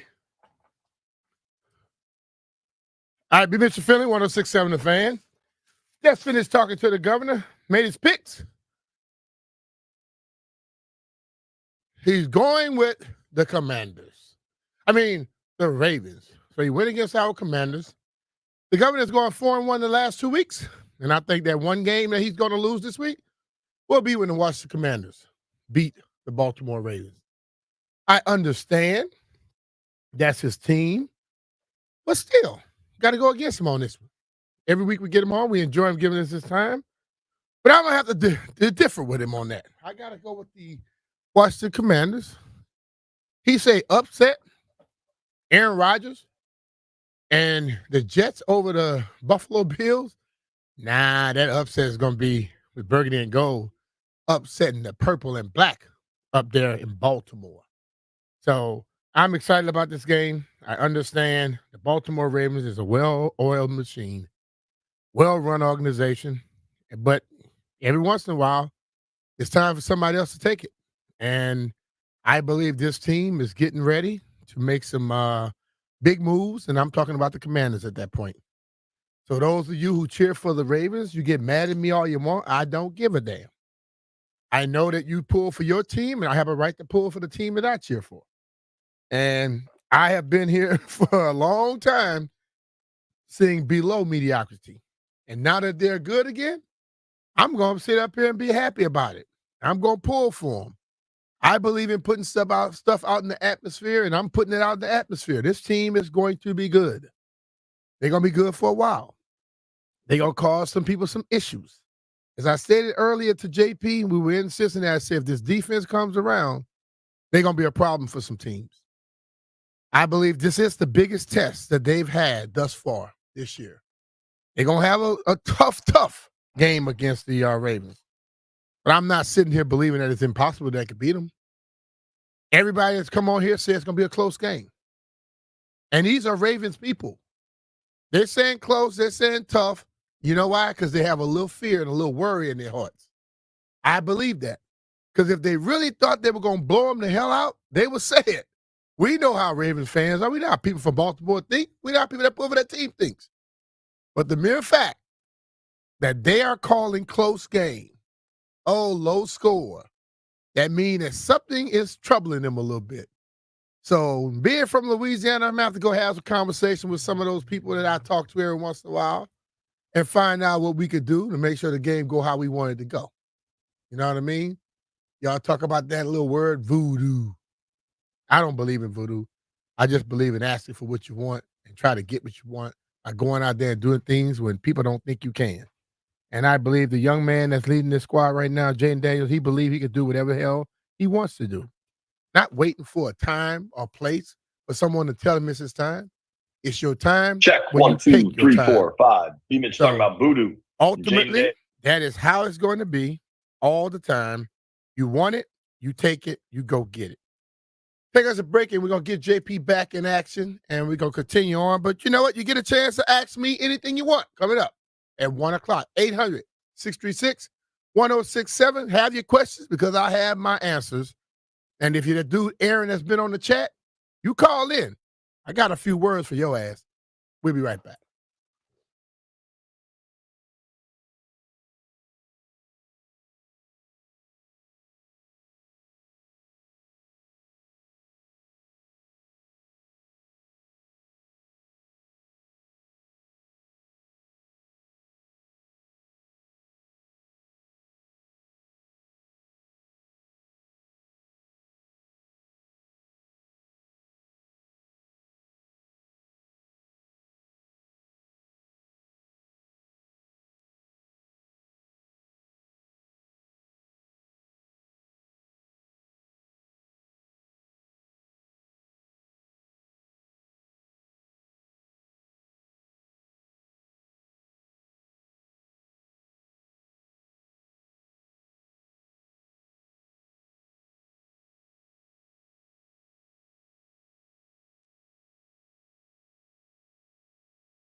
And now for years, as you built up, pardon my take, and built this national reputation, you've been the butt of the joke because you're a Skins fan. All of a sudden, the Commanders are the hottest thing in town and have the biggest game on the NFL slate this week. How's it feel, dude? A little bit awesome and a little bit terrifying. I got to be honest with you. Like I still have that feeling in the back of my head. I expect a lot of your listeners can identify with it. I call it PTSD, for post-traumatic Snyder disorder. It feels like there's always something that could go wrong. So I'm enjoying the hell out of it. I'm loving it, and I can't get enough of it. It's been the best start to a season in a very, very long time. So I am enjoying every second of it. But also, I need to get over the past. The past is gone. I got to move forward with it a little bit. But this weekend's going to be fun, and I don't want people calling it the passing of the torch game. I don't want that dialogue going into it. I thought Big Cat phrased it just about perfectly. It's a measuring stick game. That's a good way to look at it. Measuring stick game. They don't like that word, PFT. The coach say no, the players say no. The players don't like it, no. Okay, well then listen, I can feel like that, but I'm glad that the players don't feel like that. I actually think that's a good thing that they are not saying that. I'm just saying that, like, from my perspective, because we get to find out as fans how real this team is this weekend. And I'm excited. I haven't been this pumped up for a football game in a long time. What are the coaches saying about, like, what should we call this game? Well, they just feel like they're a good team too, and they're gonna go out there and do what they do. Like, I understand not saying it's a measuring stick game, because the coaches and players say it's a measuring stick game. They go out there and they get their doors blown off. Everybody lost their mind. Even players and coaches will be thinking, "Oh, we're not good enough." But if you just go out there, you play the football game and try to put your best foot forward. If you do that, I think you're in the game. And you play. I like that mindset from the team too, because if you say it's a measuring stick game for your team, you're also implying that you think that the other team is better than you. There you go. There you put them on a pedestal a little bit, right?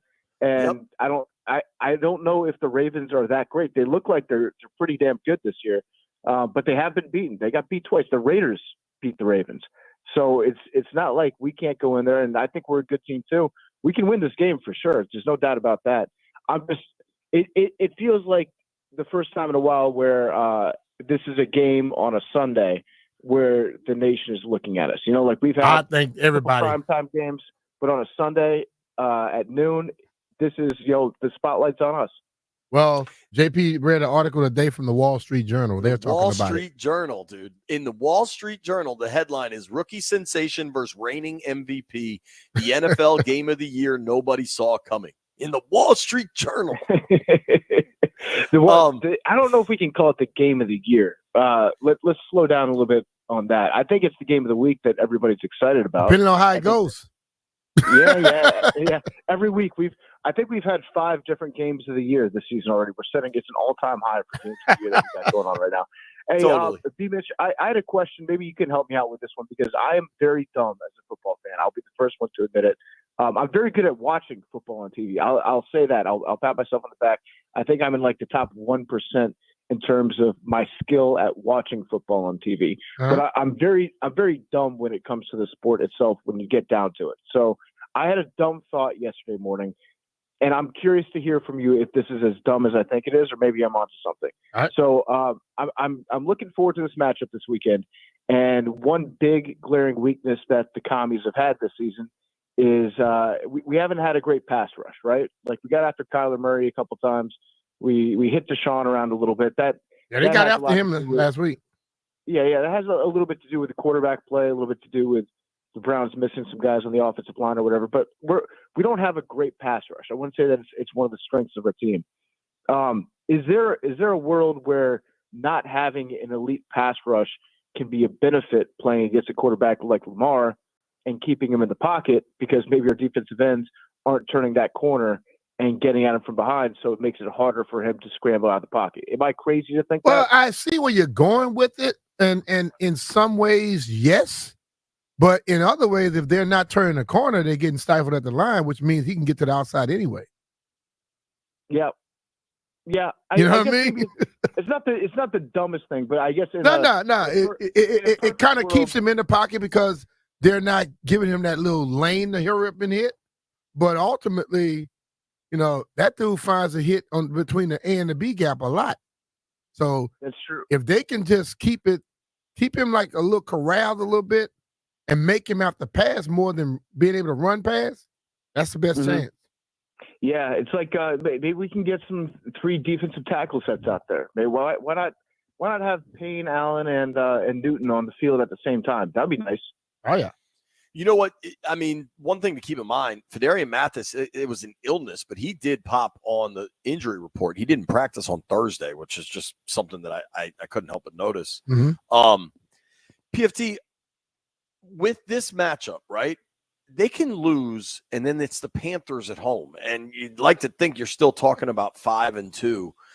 But you kind of touched on at the beginning that as much as you're enjoying this, you're still like kind of nervous. And I think that's how maybe not a majority, but a lot of Burgundy and Gold fans feel, right? At what point do you think it's reasonable to be like, all right, this team's just good. This is our reality now. Let's see how far it goes.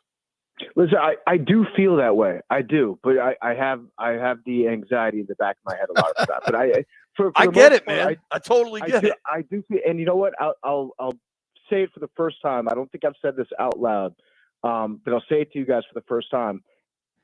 I think our Super Bowl window has already opened. I think this is the start of the Super Bowl window, and everything that we do for the next 3 to 5 years should be predicated around trying to win a Super Bowl.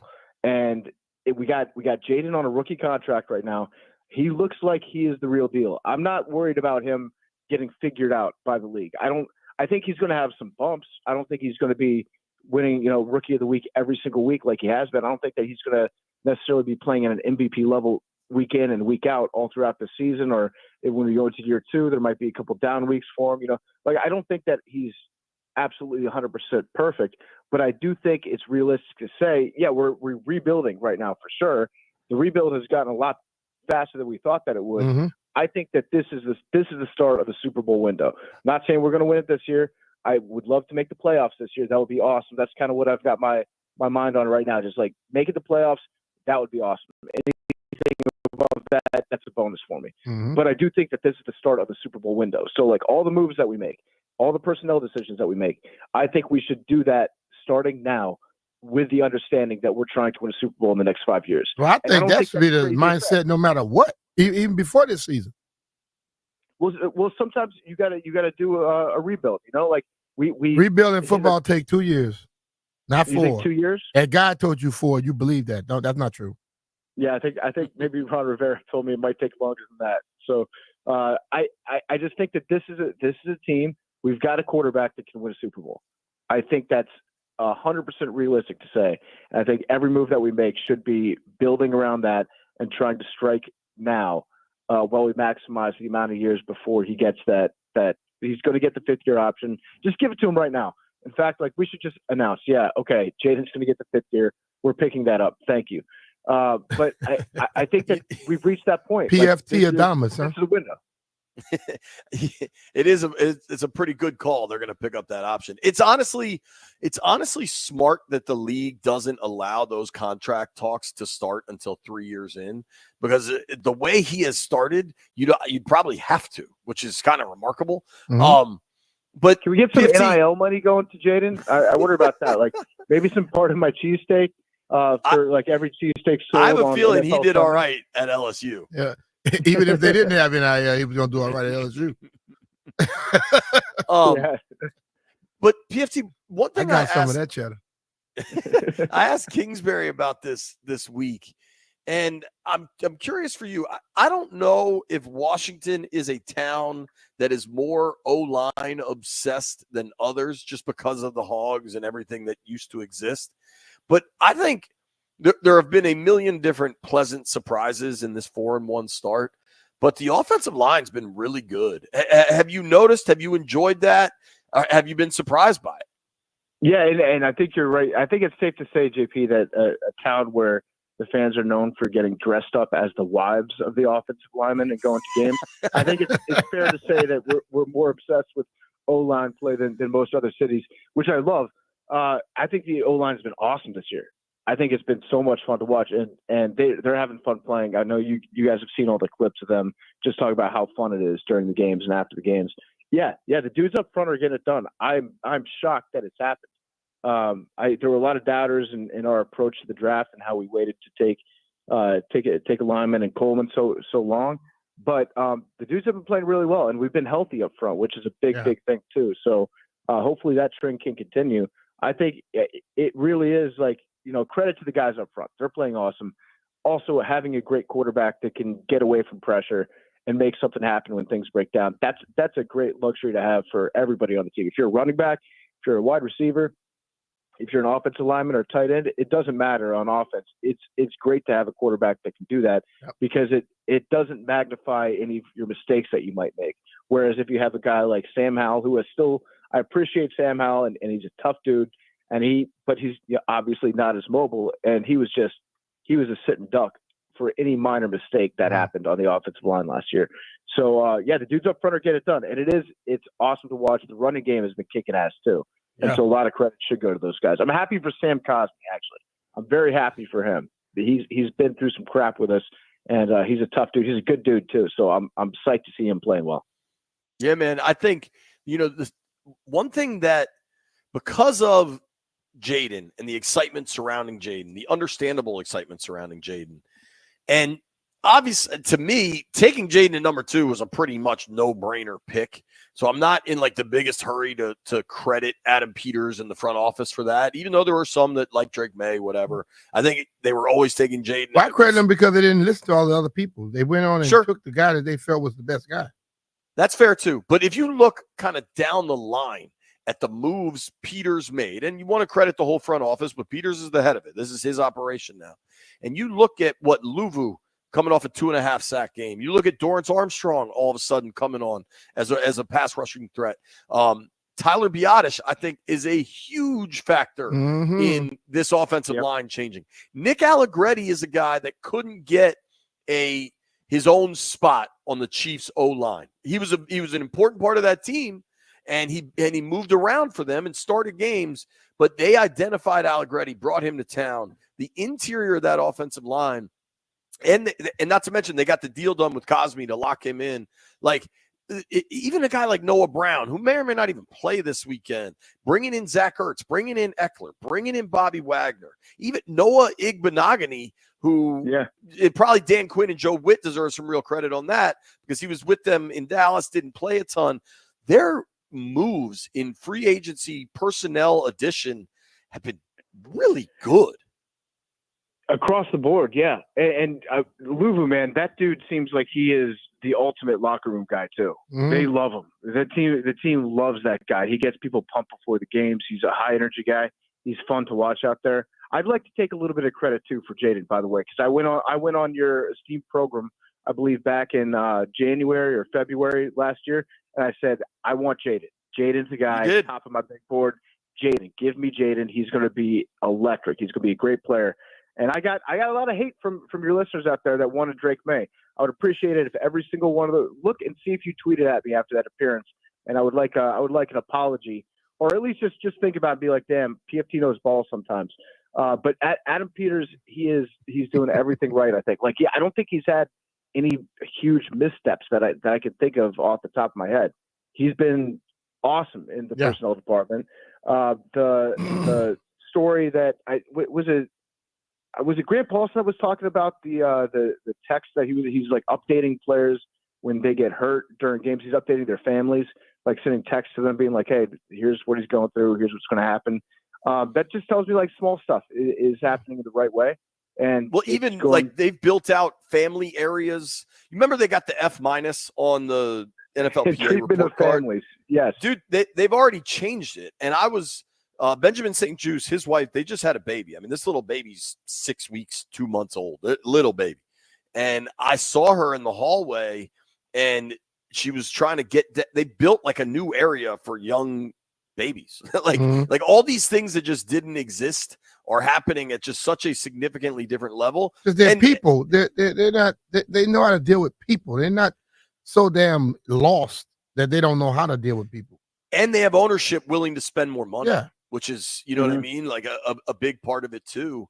But it's the decision to go with Jaden, I think, was always the decision, but they do get credit for making the correct decision. To your for point. not screwing it up. Yeah, for not Right. overthinking it. Yeah, and you know what? Maybe the F- was the best thing to happen to us. I didn't know that was a grade. I don't think that it is a grade. F- it's shocking. F is an F. Yeah, exactly. I've gotten plenty in my life. I've never gotten an F- before, but you get slapped across the face when you see F-, and I think that. I mean, obviously there were going to be changes that were going to be made, but an F- is like, okay, we need to do something like tomorrow. Yesterday. Like, let's schedule a meeting. Let's schedule a meeting. That's what that is. It's like you get an F-, you're like, okay, action items. Let's get to work on this. So maybe that was a good thing that happened to us, was getting graded so harshly. But yeah, things are turning around, and you know what? It's like winning does put a nice little Band-Aid on everything too. Like when you win, then the bad stuff isn't quite as bad, and the good stuff is even better. So that's probably helping the whole mindset around the team too. But man, I'm so excited for this weekend. I made a bet against Jimmy's famous seafood up there in Baltimore. So we had really? a bet going on. If the Commanders win, they have to cater lunch for our entire office. And if the Ravens win, I'm going to open up a $500 bar tab there on Sunday night for anybody that's at the bar drinking. So if we do lose and you're at the game, maybe stop by Jimmy's Seafood and I will be buying you guys drinks. So hopefully that's not going to be an issue, though. I tell you what, I'm still trying to secure a parking pass, but assuming I do, I might stop by Jimmy's on the way home, and I'll send you a picture of just the scene. But let's hope you're getting a catered meal sent out to Chicago, dude. I'll send JP if they have to make JP go pay the bar tab. I get sucked into that. No free ads, but you don't want to go around taking no damn pictures. Help you out with the deal, man. Yeah, no, I'm going to be here in Chicago watching the game, and I think the people in our office are they're now rooting for the Commanders just so that we can get a free seafood lunch. But I don't think that they've thought it through entirely as to what the smell in the office is going to be like that day. But that's fine. That's fine. It's a small price. Just get fried stuff. If you get fried, it won't be stinky. Yeah, there you go. I like that. Yeah, give me all the fried shrimp in the world. Yes, there you go. PFT, last thing I wanted to ask you about. I think we should all really work hard to set the record very straight that Aaron Rodgers had nothing to do with the firing of Robert Saleh. That's a bunch thank you of crap. for saying that. Yes. You know what? I resent the implication that many in the media are making that Aaron Rodgers, who has been the de facto GM of the New York Jets for the last 2 seasons, had anything to do with the most important decision of the season. I think that's irresponsible journalism. Look, Aaron Rodgers just works there. Okay, he's an employee, just like the equipment manager, just like the guy that wipes down the showers, just like the guy that cuts the grass. Aaron Rodgers is no different from them. So to think that he was even part of the decision-making process of whether or not his boss was going to be fired is just completely ridiculous. They fired the guy that was coaching the better part of the team. My question is, like, what is Nathaniel Hackett going to do now that he got demoted? Like, what is his job? If there's an offensive like we've seen coaches take play calling responsibilities from offensive coordinators before, but they're still, they're working on the offense still as a coordinator. But if you're an offensive coordinator and you get your play calling duties taken away by a guy that's also on the offensive staff who then becomes the offense, what are you doing? Well, like, do you still show up to work every day? Is it one of these things where it's like just stay as far away from the offense as possible? I don't know. I feel like my guess is what happened was they asked Saleh to fire Nathaniel Hackett. No, he wanted to fire him. And then Aaron Rodgers was like, you can't fire Nathaniel Hackett. He's my emotional support coordinator, and I need him around. I put a vest on him when we get on the plane to go on road trips. And that's funny. He told Saleh, we're not firing Hackett. And then Saleh told Woody Johnson, hilarious name, by the way. We don't talk about that enough. Saleh told Woody Johnson, yeah, I'm not going to fire Hackett. And then Woody Johnson was like, well, not firing Nathaniel Hackett is in and of itself a fireable offense. So I'm going to fire you, but I'm going to talk to Aaron Rodgers about it. And then Aaron Rodgers was like, yeah, you can fire him as long as Nathaniel Hackett still has a paycheck, and that's fine. That's pretty well said. I'll take it. The thing, you were way out in front of this thing. there was I'm an AWL. I listen, right? And there was that talk of Aaron Rodgers when Robert F. Kennedy Jr. was talking about running for president. There was talk of Aaron Rodgers potentially being his vice president. And eventually that RFK is not running, whatever. I don't want to get into the political side of this, but what I do find amazing, watching him on McAfee and then watching him with the New York Press, he has morphed into a politician where he could sit up there and lie and convince himself of this truth that is so separated from reality. Like he might be a good vice president. Yeah, he should have run. I don't want to say regret because it's not my choice, but I wish that he had run for vice president because it would have made this season so much more chaotic. It would have been awesome just to, as somebody who talks about the NFL for a living, it would have been great to have that content out there. I think it was like a month before the New York Times reported on it, somebody told me about it. And, they told my dog Leroy, who breaks news about it, and he ended up putting the news out there. But I was like asking around, and everyone was like, "No, I don't think it's happening." But I just could tell the way he was acting. Like there's something about this guy that he has the ego to believe that he could be vice president. And when you watch him in the news recently, I would not be shocked if Aaron Rodgers is actually the one that's giving all the Aaron Rodgers and Jets news to the media, like behind the scenes. Oh, I can believe it totally. Then he's going on the air and saying, "Why are you writing this stuff? It's completely made up." I would not be shocked to find out that Aaron Rodgers is like a big source behind the scenes of a lot of these reports. Man, that dude's been an ass forever. So let's be real about it. I mean, we can sit up. He's a great quarterback. Point to give it to him. But other than that, that's all he is. I want to see. Here's my goal for Aaron Rodgers. What I would like to see. If he's not going to run for vice president, I hope that maybe after his second year with the Jets, he says he's going to retire, and then he thinks about it. And he's like, you know what? It'd be kind of fun to play with Kevin O'Connell. He's got a great offense out there in Minnesota. Oh my God. And then he goes to the Vikings, and he just like Favre. He does the Brett Favre hat trick. That's what I would love to see. Yeah, but he didn't really like Brett Favre, but he seems to be trying to do everything Brett Favre did, though. Exactly. He's on that Yeah. track. Yeah. PFT, man. Enjoy the weekend, dude. Game of the year, dude. Game of the year. The game of the year. I'm so excited for it. I really am. And this is going to be a great weekend of football, by the way. All day Saturday. We kicked it off nicely. JMU with a dominant win on Thursday night. And, huge college slate Saturday. And then Bears early on Sunday. Commanders, Ravens, game of the year. I'm pumped. I've already started to think about what I'm going to wear for the game. That's what's different about this year than last year. I know I talked to you guys about like not being prepared and not having that winning mindset where I don't know to pack a jersey or another T-shirt for the walk through the airport the day following an away game. I've figured that out mentally, so I will be prepared next time. But now I'm starting to think about what jersey am I going to wear? What hat am I going to wear on Sunday during this big game? I got to step it up a little bit.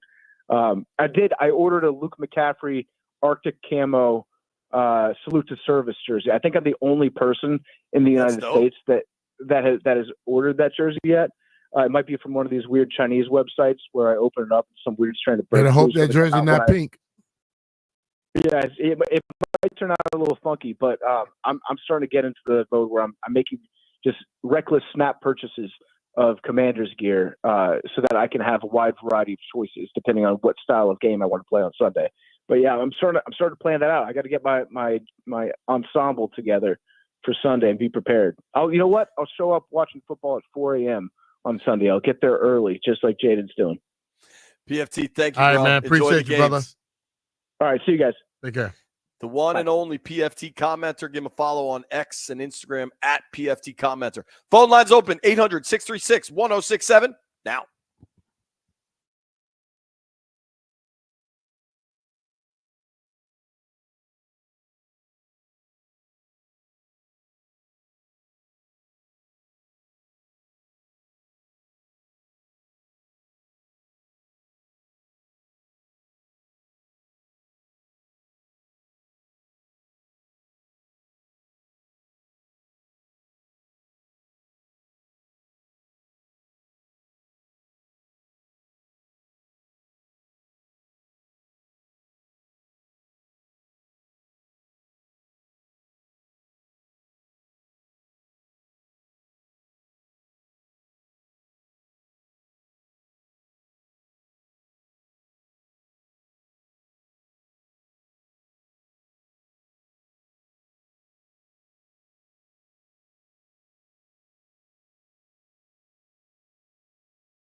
bing.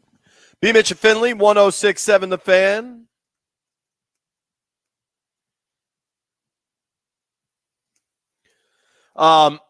Yo. Last night, pretty cool event. Cap's 50th celebration. Saw some One pictures. more My boy Ryan Smith posted a picture of him and his son at his boy's first game, and then him and his son at last night's game. There's some really cool memories. Shout out to the Caps. I'm sure a lot of people enjoyed that. Caps opener tomorrow night. We'll get into some Caps coverage next week and check in on the boys, how they're looking. But right now, we're getting to these guests. There are callers, B, on the MGM National Harbor guest line. Yeah. I'm going to be honest. I don't really know this situation because the chat, we do the YouTube stream. If you want to be a part of it, you can watch us on YouTube, and there's a chat function that gets wild at times. I don't know what this dude Aaron is saying, but I know Aaron's he's saying on a the lot line. of crap, man. He's just talking crazy. He's just attacking everybody. All right, line one, Aaron. Fire What's your away. question, Aaron? Hey, B. Mitch. I just heard. I got word that you have some words for my ass. Yeah, I say have some words for that because you just attacking everybody in the chat. Okay. So Okay. if you're a Ravens fan, why are you on a Commanders chat? Well, let me break it. Let me be clear first of all. Let me set some things straight. First, well, to answer that right off, we have a game this week, and it's just banter. But in general, I have no issue with the Commanders. I want y'all to do well. Maybe not so much this year because I only have one bet with the Ravens and the Commanders. It's $17,000 I will get back, but there's more I have. So Now, I'm really gonna be talking to the voodoo people now. Commanders Super Bowl exactor. But as far as I would like to see all Maryland teams do well, especially since you are in the NFC. But I prefer to start next year and we can continue on. But if it happens this year, if y'all win the Super Bowl, it's fine, like I said. So in other words, you're talking a lot of trash because you put money on the game. As far as this game is yes, because I've been listening to and reading and on YouTube, not just your channel, but everywhere, there's been a lot of not just hype for the Commanders, but a lot of we got something for the Ravens and they ain't. But let me ask you a question, though. Let me ask you a question, Mr. Aaron. Let me ask you a question. Yeah. You made a comment that y'all are the most respected franchise in all of sports. Yes, Where sir, the hell I you did. get that from? Yes, sir, I did. Where you get that from? Because where I get it from, because we are the most respected. That's now, not true. You're going to say, hold on, let me. Hold on, you think? No, Hold on. I'm just saying. I don't have the phones, or I'd put this. I'm dude not on going hold. to let you Let's put explain him on it hold. unless you give me a quick one. Where the hell you get that from? From the 25 years of sustained success without cheating. Just Aaron, the Lord. Ravens are definitely a respected organization. But they're not the They're best. not the most respected in all of sports. They do it in a respectable way, without cheating and without the monopoly of the Yankees. Okay, But you forgot that there's a team. Yes, Right, sir. there's a team Yes, right sir. there. Hold on. Landfill. It's a team in Kansas City that you all play a lot, and they beat you every time they go win Super Bowls. If I'm talking about a 25-year span. I don't care about all that. I care about the fact that you say y'all the most respected. You got to win the Super Bowl more consistently to be more respected than the Kansas City Chiefs right now. It's just a few years ago, they only had one Super Bowl in 50 years. And they have three Now of they them got in the four. last 4 years. Go on the long haul. Where was the Chiefs at when the Ravens was Lady, down let's with get to some other calls. All right, dude. Aaron, Aaron, we bye. appreciate you, Enough buddy. talking to you. Good luck. We're going to ban your ass from the chat. I didn't know what happened in the chat. I like talking to these idiots sometimes, man. Yeah, I know you enjoy it. There's a bunch of callers. Let's go to our guy Drew is playing in a hell of a tailgate. What up, Drew? Hey, JP. Hey, B. Mitch. Yeah, it's a great day. Just got done washing the van. Did have a question for B. Mitch. Yep. There you go. So, B, I think the team has gotten better every week. And I gave Landfill my answer to this question because I have an opinion on it, but I'd be interested in yours. What do you think they're going to do this week that we haven't seen yet that could make a difference in this game? Well, I think the defensive front is going to have to be much more stout. That'll make them a lot better. If they're much more stout and they can disengage off of the blocks of the offensive linemen, this team could be better because the one thing you have to do with Derrick Henry is get him stuttering and make Lamar second guess. If the defensive front is better, I'm talking about the DTs. If they are much better, which they got better last week, they take another step forward. That will give them a great chance of winning this game. Yeah, I appreciate that, B. Mitch. I kind of said the same thing, except what I want to see this week is some interceptions. We're allowed. Oh yeah, that hadn't happened yet, so we need to get that done. Yep. All right, guys. Well, it's going to be a great day out there Sunday, and great day till it. So thanks. I've been listening to the show and prepping tailgate all morning, so it's been a fun. JP, I agree with your text, JP. Yo, Ain't no chance in hell. I'll say it out loud. The dude that just called in that claimed he had 17 large on the Ravens, you're lying. Let's go to Chuck in Maryland. What up, Chuck? How you doing, dude? Hey, what's going on? Big bro, what's happening? Hey, JP. What's up, boy? How you doing, bud? Hey, too much. How you doing? Hey, man, hold on. First of all, how come nobody ever calls me big bro, B? Because you're a little bro. You little bro, hold on. Bro, JP. And he old as hell. JP, I'm old as hell, but you know what? His son, who's only about 5, 6, 7, is a better football player than he is. Damn, Chuck, you got. hey, big bro. Somebody want to say something to you. Hi, Uncle B. What up, star of the whole family? There you go.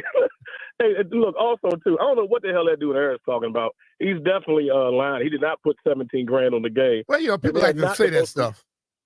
And they're not the most respected organization in sports.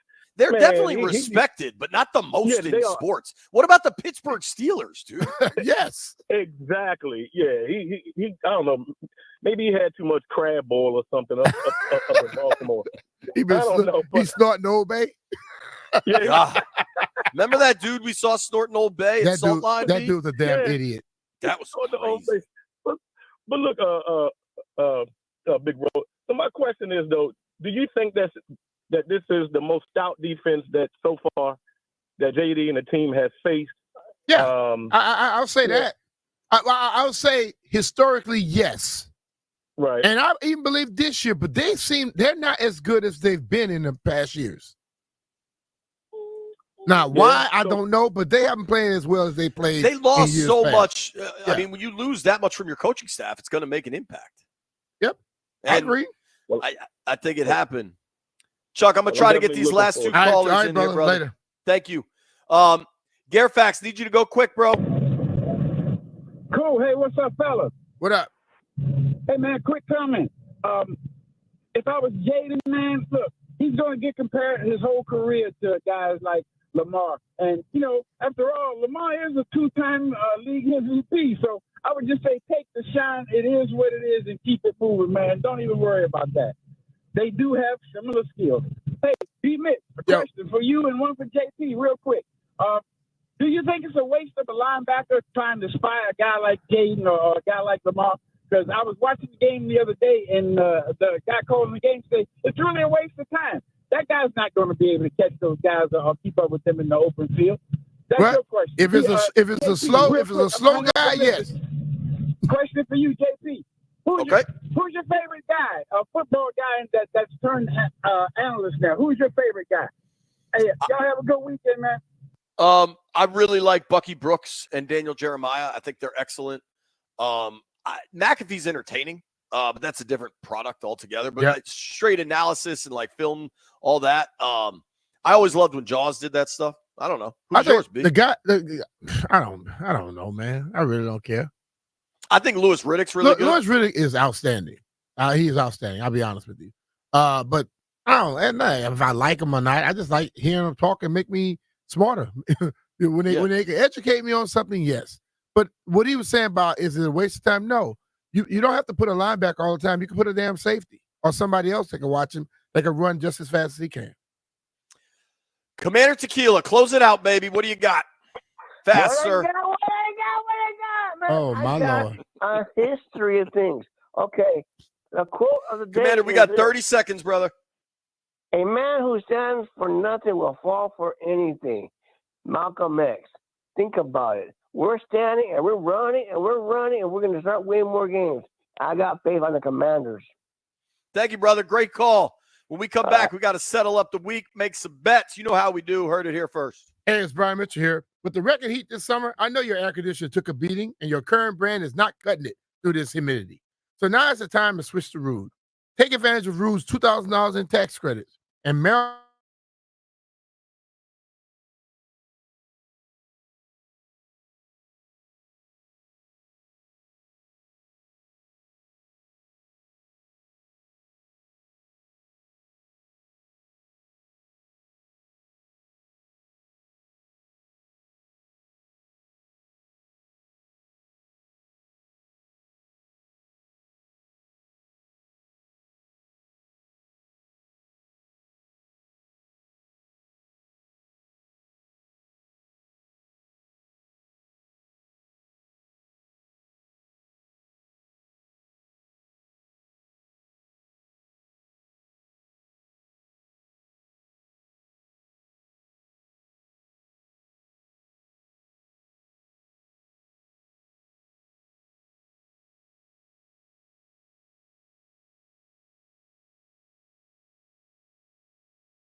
it gets kind of intense. It gets kind of exciting, and you just don't know if you're going to make it? No.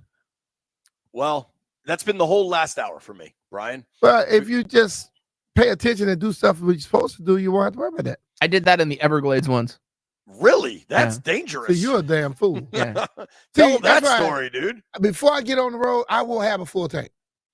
Yeah, but and I know where to things stop. one way, and a lot of people do things another way. Yeah, but I'm doing it the right way. Landfill, you get stopped in the Everglades, then you're gonna be a damn alligator's meal, dude. Yeah. I mean, exactly. I would have been eaten by an alligator. But then, off in the distance, I saw a sign for Donut Connection, and I managed to make it to the gas station.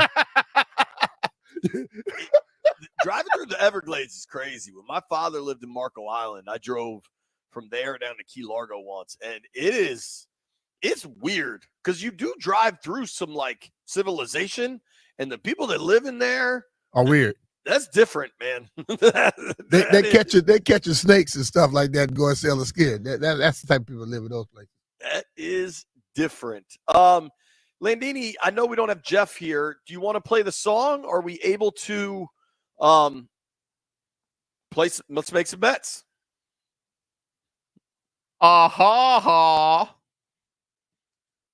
Landfill won. Was that your Jeff impression, by the way? Yeah, that was Jeff. That was, yeah. Landfill won. Jeff did not win a game at all. Jeff's 0. Jeff 0 for another week. I went 4-0. That's probably why he called out today. Yeah. You went 4-0? I did, yeah. Landfill Hell killed yeah. it. He killed it. All right, what's your pick in the weekend parlay then? I took the Bears. I took the Bengals.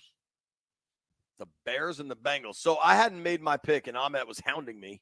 Well, you're supposed to make it. The man got to hurry up and put the damn bet in. Okay, I got a lot going on, man. I got a kid sick from home. I got a Comrex that's dying. Yeah, I'm but working on you it. were texting and doing stuff.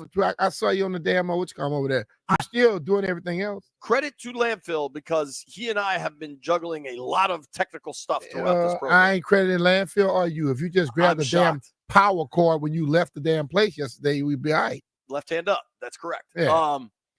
So Ahmet keeps texting me, and I finally told him straight up. I was like, all right, Ahmet's got the Bucks laying 3.5 at the Saints. Landini's got the Bears -1 against the Jags. B's got the Bengals Sunday night in the Meadowlands. Jeff took the Commanders, which is what I wanted, but Jeff's hot, so he gets to have them. So my two picks, I told Ahmet, you're not going to like what I like. And he said, okay. I gave him the option of the Panthers +6 hosting the Falcons or the Browns +9.5 against the Eagles.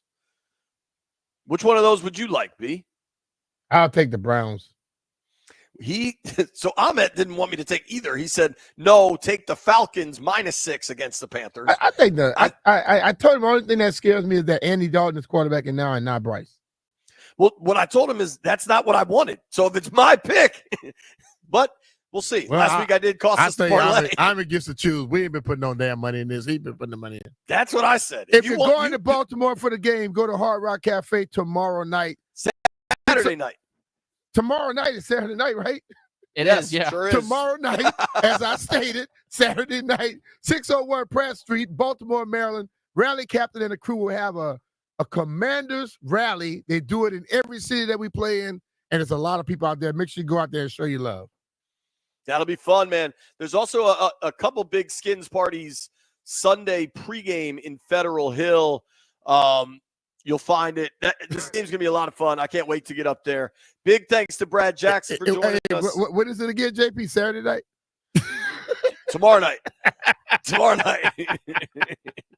Thank you to Brad Jackson. Thank you to Governor Wes Moore. Thank you to PFT Commenter. Thank you to everybody called except that dude who claims he got 17K on the Ravens. Grant and Danny coming your way next. They're fired up for this game. If you made it this far, Landfill owes you a beer.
Good Friday afternoon. Welcome into Grant and Danny. It's October 11th, 2024, and we are primed and ready to go for the best football weekend of the fall to this point in college and in the NFL on a football Friday. Daniel, what's up? It's a big one.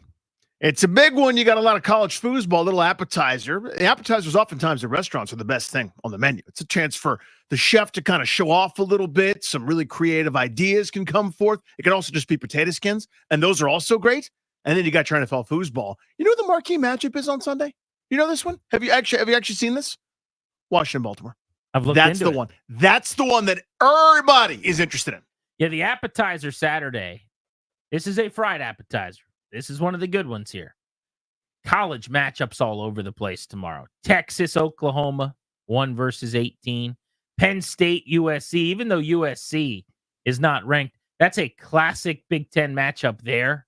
Really excited about that. You got Ohio State, Oregon, 2 versus 3. Ole Miss, LSU, 9 versus 13. And Kansas State and Colorado is going to be great. 18 Kansas State taking on the Buffaloes, trying to pull off an upset. Danny, great day of college rock. In fact, my kids are out and about tomorrow. So I'm actually going to get a couple hours in the afternoon. Oh. I get to just watch some college football. Hello there. Giddy about that. And then Sunday in the the Commanders and the Ravens.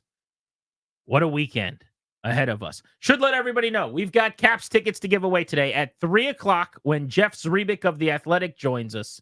And audible at the line here. 52 is Mike. 52 is Mike. Tobacco, tobacco, tobacco. 52 is Mike. You get the audible, Danny? Yeah, I got check with me. I tap my head. Tap, I tap my head. tap. Tap my head. At let's go 4:45. How do we feel about 4:45? Does Ryan know it? Caps Does tickets. Ryan know it? Does Ryan know it for Caps tickets? It has been a minute. You know how the game's played? Yeah. You get on the line with us. You'll talk to Ryan first. It's weird. And then you'll talk to us. We'll be like, hello, you know how the game is played? And you say yes. We'll ask Ryan a question. Doesn't matter if you know it or not. You're betting on whether he knows it or not. And he knows just enough to keep you guessing. It's a very popular game. It's very popular. So we'll play that at 4:45. Did you watch any Thursday night football last night? I caught some of the foosball last evening. This is the most, by the way, every season, every week is its own kind of story, right? And there are little chapters within it. I would not peg San Francisco as this kind of team, but here we are. Coming into last night, they were plus 40 as a team, I believe. I think I have these numbers right. They were plus 40 in the first half of games. They're like minus 20 in the second half of games, which explains the record that they have. And you're going, man, what a first half. And then here comes Seattle in the second half. It's played out like the whole season has. There have been 4 losses all year by teams leading by 10 points in the fourth quarter. And 2 of them have been by San Francisco. Mm-hmm.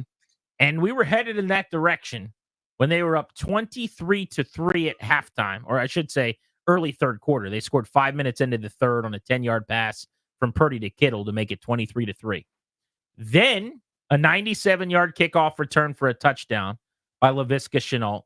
We're good on the kickoff being changed, right? Everyone still want to complain about that? Everyone still want to get all up in arms about the new kickoff because it looks funny and they're only 5 yards apart? Shut up! It lasted about as long as the complaints for the pitch clock, right? I mean, the pitch clock's like, but, okay. Yeah, it's better. You know what I mean? Like, here we are. Follow along with me, friendships. Follow along with me, pals. Do we want returns? Yes or no? Yes. We're getting them.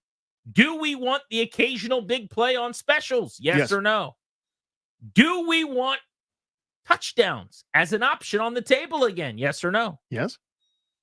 The kickoff change is working. It's good. Now, real ones already knew it would because you watched this thing in the XFL.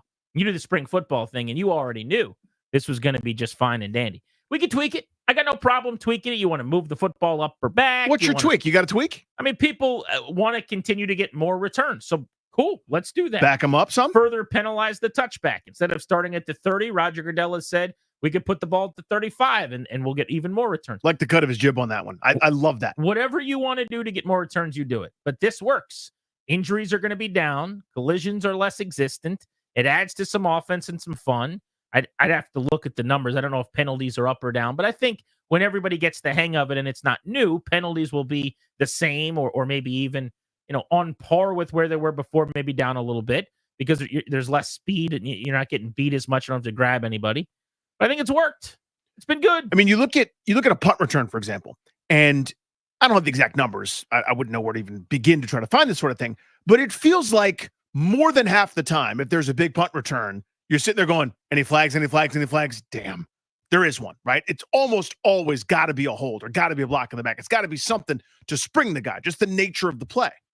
I think the nature of this play doesn't have that same ratio because it used to be the same for kick returns where you line up right there. You got to sprint back, and then, double back and deal with the blocker, and everyone's got more momentum. You had to either hold someone, block them in the back, etc. I think it lends itself less to those things. Now, I know the irony here is, of course, at the home opener, Austin Eckler went to the house, and away from the play, there was a penalty, but I don't think it's because of the nature of the play. Does that make sense what I'm trying to say, the distinguishing thing? So for punt returns, you still have that thing that ails it, but for kickoff returns, outside of the weird beginning, this is as clean as it's been in some time.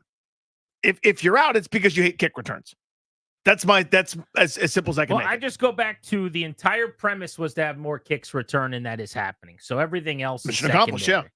And I think it is kind of reintroduced the kick return in a lot of ways to the game. Speaking of the game this weekend that you guys care about and that we care about is the Commanders and the Ravens. 4-1 Washington, 3-2 Baltimore. Commanders are still heavy underdogs, I would say. Little surprised by the line.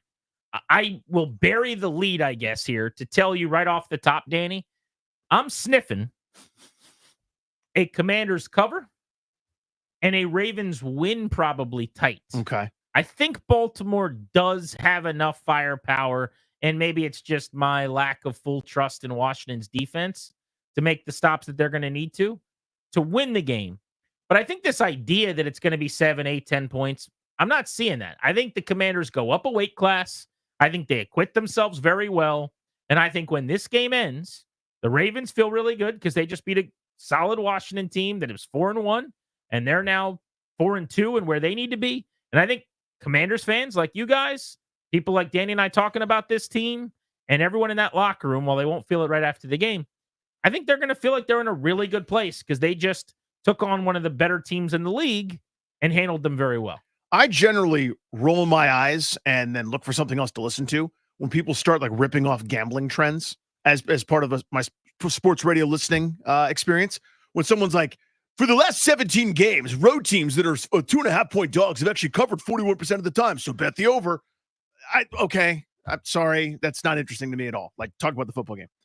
But here is something that I do find interesting as it pertains to this one and the league in general. I don't have the exact number in front of me, but I think I saw it yesterday. It's around 80% or maybe more of teams that are huge underdogs have either covered or won outright over the course of this season. The reason I bring that up is this is not what we're used to, where there's a handful of teams that are just, Sauron with the ring on, whooping everybody's ass. They're good teams. There's plenty of teams that are pretty good to good. The Any Given Sunday trope, of course, applies, but I don't think there are true separators yet. Even though Kansas City's 5-0, Minnesota's 5-0, they're good. They have the best resumes. They deserve all the accolades. But it's not like it was maybe a handful of years ago where you go, that's a have and that's a have not. I think a lot of teams have. Not a ton, but they've got it's spread out a little bit. Feels or a more. lot of teams have not, but maybe that way. Yeah, like it's all a bigger bucket with more teams in it. Mm-hmm. And also, just this line does not make a ton of sense. Now they know what they're doing. The buildings are big for a reason, but it does not feel like these two teams should be 7 points apart. But the idea that the line is this big is a clear indictment on Washington, as if to say they expect a regression. Mm-hmm. That's what this is. They're saying, we don't think you can do it again. So either the Commanders go out and prove them wrong, or it's a 10-point game, and they do come back to earth a little bit. But that's what this is. I don't think it's this huge endorsement like the Ravens are just some immovable object. Mm-hmm. It's not like they've been favored by this many points in other games very frequently. Wasn't the case when they played Dallas as an example.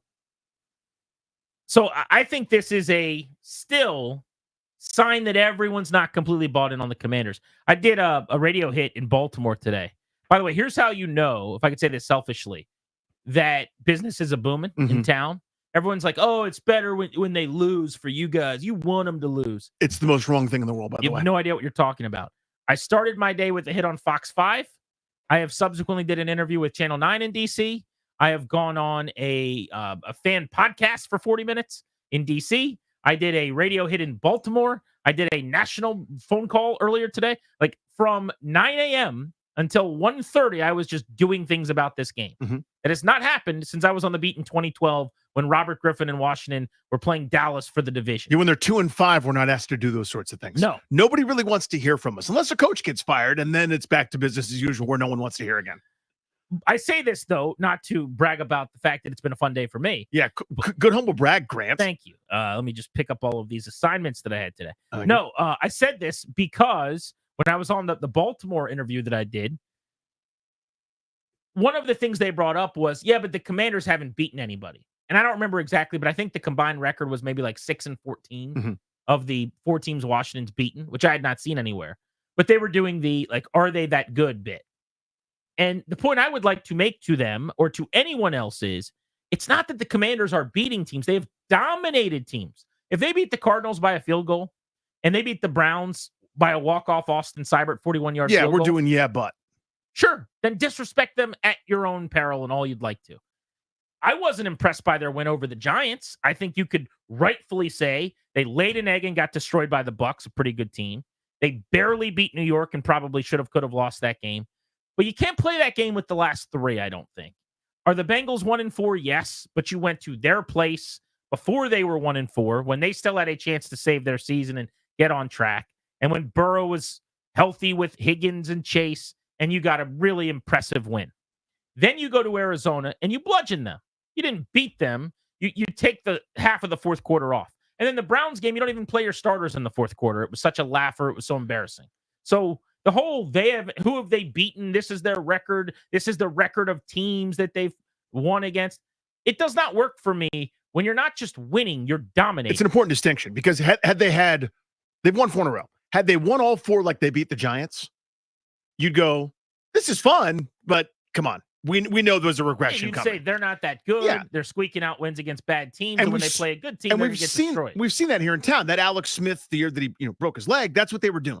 They were winning these weird games, these low-scoring rock fights, and you go, I'm glad they're winning. That's fun. I'd rather win than lose, but this isn't sustainable. They're not great, and something bad's going to happen. You didn't know it was that, by the way. But, yeah, this is different. Like, when you are playing a team that's trying to save their season on the road, Monday Night Football, and the kid plays the best game of his career, one of the best games you're going to see this season.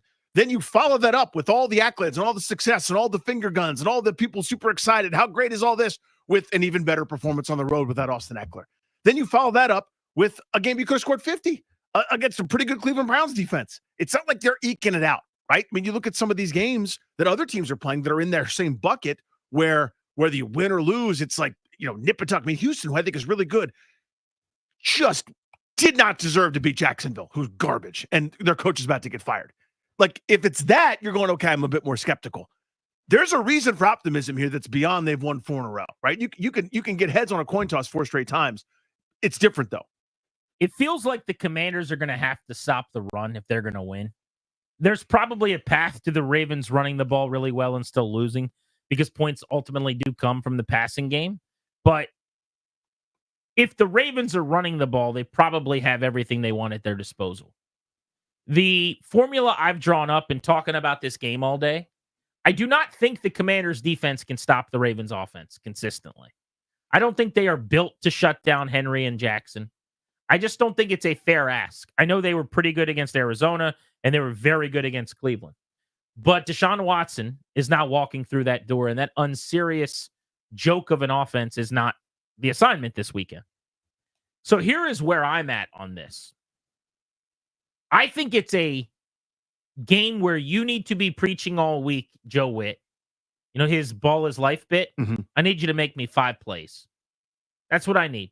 I need 5 game-changing plays. Ideally, 2 of them, at least, maybe 3 of them are takeaways. There's going to be, I'll give you 55 that don't go our way. They get a 4-yard, 7-yard, 9-yard run, a 14-yard pass. Lamar rips off a 21-yard scramble on 3rd and 3. I'm going to give you, if you want 55 bad plays, you can have them, defense. I need 5 really good ones. Because even if they score in the 20s, if I give my offense a short field a couple of times, if I generate a takeaway, if I get a big sack fumble that puts them behind the sticks on a big drive, and I make that one of my plays, I've got a chance to win. Coaches are always up to their like shtick. They're breaking a watermelon, or whoever has the biggest hit holds the bat. You got the hit of the week, right? Mm-hmm. My shtick this week that I came up with, if I'm Coach Paulson, is like Thanos' hand. Okay. So everybody walks into the meeting room on defense, and I've got a little gem on every person's desk. Oh. And I want 5 of those bitches at the end of this game handed to me. Grant's going 5 Infinity Stones, Okay. Darius? I like this. I want 5 of those put into each one of these fingers, and you make the play, you get the takeaway, put a gem on the hand, right? You get a short field from my offense, put a gem on the hand. And if I got 5 of those, we win the football game. Who's bringing me my stones this week? That is my bit if I am Joe Witt with this defense. You're going to get yours, Baltimore. Lamar, really good at this. Derrick Henry, big bad man, sent from another planet to run people over and stiff arm them into Wednesday. I need 5 plays. Can I make 5 plays? And that's the whole game for me. Best formula to me, I smell what you're cooking, by the way. Best formula to me is Baltimore hasn't had to do this. They usually don't, by the way. They're good at what they do, and they end up with 12, 13, 14 wins a year because of it. But if you make them play from behind and make them a drop-back passing team, they can beat you that way. But they're not as good beating you that way as they are playing their way. Their way is it's Derrick Henry early and often, mixed in with some Lamar keepers, mixed in when you get tired of both of those things. Then it's the tight end in the seam or somebody down the football field or a deep shot or something to that effect. The thing that Washington hasn't done very much of, and I wouldn't either, by the way, is leave their corners on an island. They're terrified, rightfully so, of their cornerback play. I wonder if this is the week you do it. I wonder if this is the week where you say, you know what? Big boy Pantaloons on time, Noah Benogany. Big boy Pantaloons time on Benjamin St. Just. We're going to walk some folks down into that box, close to that line of scrimmage. You guys aren't going to have much help. Have at it. We're going to thump a little bit. We're going to try to win a pushing contest early. Then we'll help you later. Do you think they have the chutzpah? Do they have the stones? Do they have, you got the sand to give them a grand finale? You think they got the chance to do that? I don't know that I would. It scares me, but this may be the week you see it. I don't trust my corners enough to play that game. Even this week? No, because I think Zay Flowers is a dude. Oh, he's good. I think if you do that, Zay Flowers goes like 8 for 114 and probably scores a couple majors. Because they're, that's a good bet. Because like this to me, this defense is not good enough yet. And by the way, two good weeks in a row for them. They've turned into good assignments against Cleveland. I think you and I could have coordinated a pretty good defense, but that's a aside. I still don't trust them to be able to stop a bunch of things at once. So this is like, which hole do I want to plug? And if we decide the most important thing to plug is running, stopping the run, or stopping, gash runs, keeping everybody in front of us, maybe that's the play. I don't know, though. I mean, to me, I think they're just going to be willing to deal with body blows all game long. So here's my question for you guys. Will the Commanders be able to stop the Ravens running game? And we're not talking about holding them for 25 attempts for 70 yards. Yeah, nobody has, by the way. Literally nobody. It's the best rushing attack in the National Football League right now with Washington. Are the Commanders going to be able to shut down the run effectively, or is that going to cost them the game? That's the question. Let's open up the phones. 800-636-1067. Want to dive into some of the numbers on the Ravens run game next. You're listening to G&D on the Fan.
You're not necessarily approaching him, and you're approaching the offense. Okay, you got to be in your gap. You have to be able to defeat blocks, send them where you want them to send them, and that standpoint, from a tackling standpoint, you talk about, and this every week. It's not just with Derek.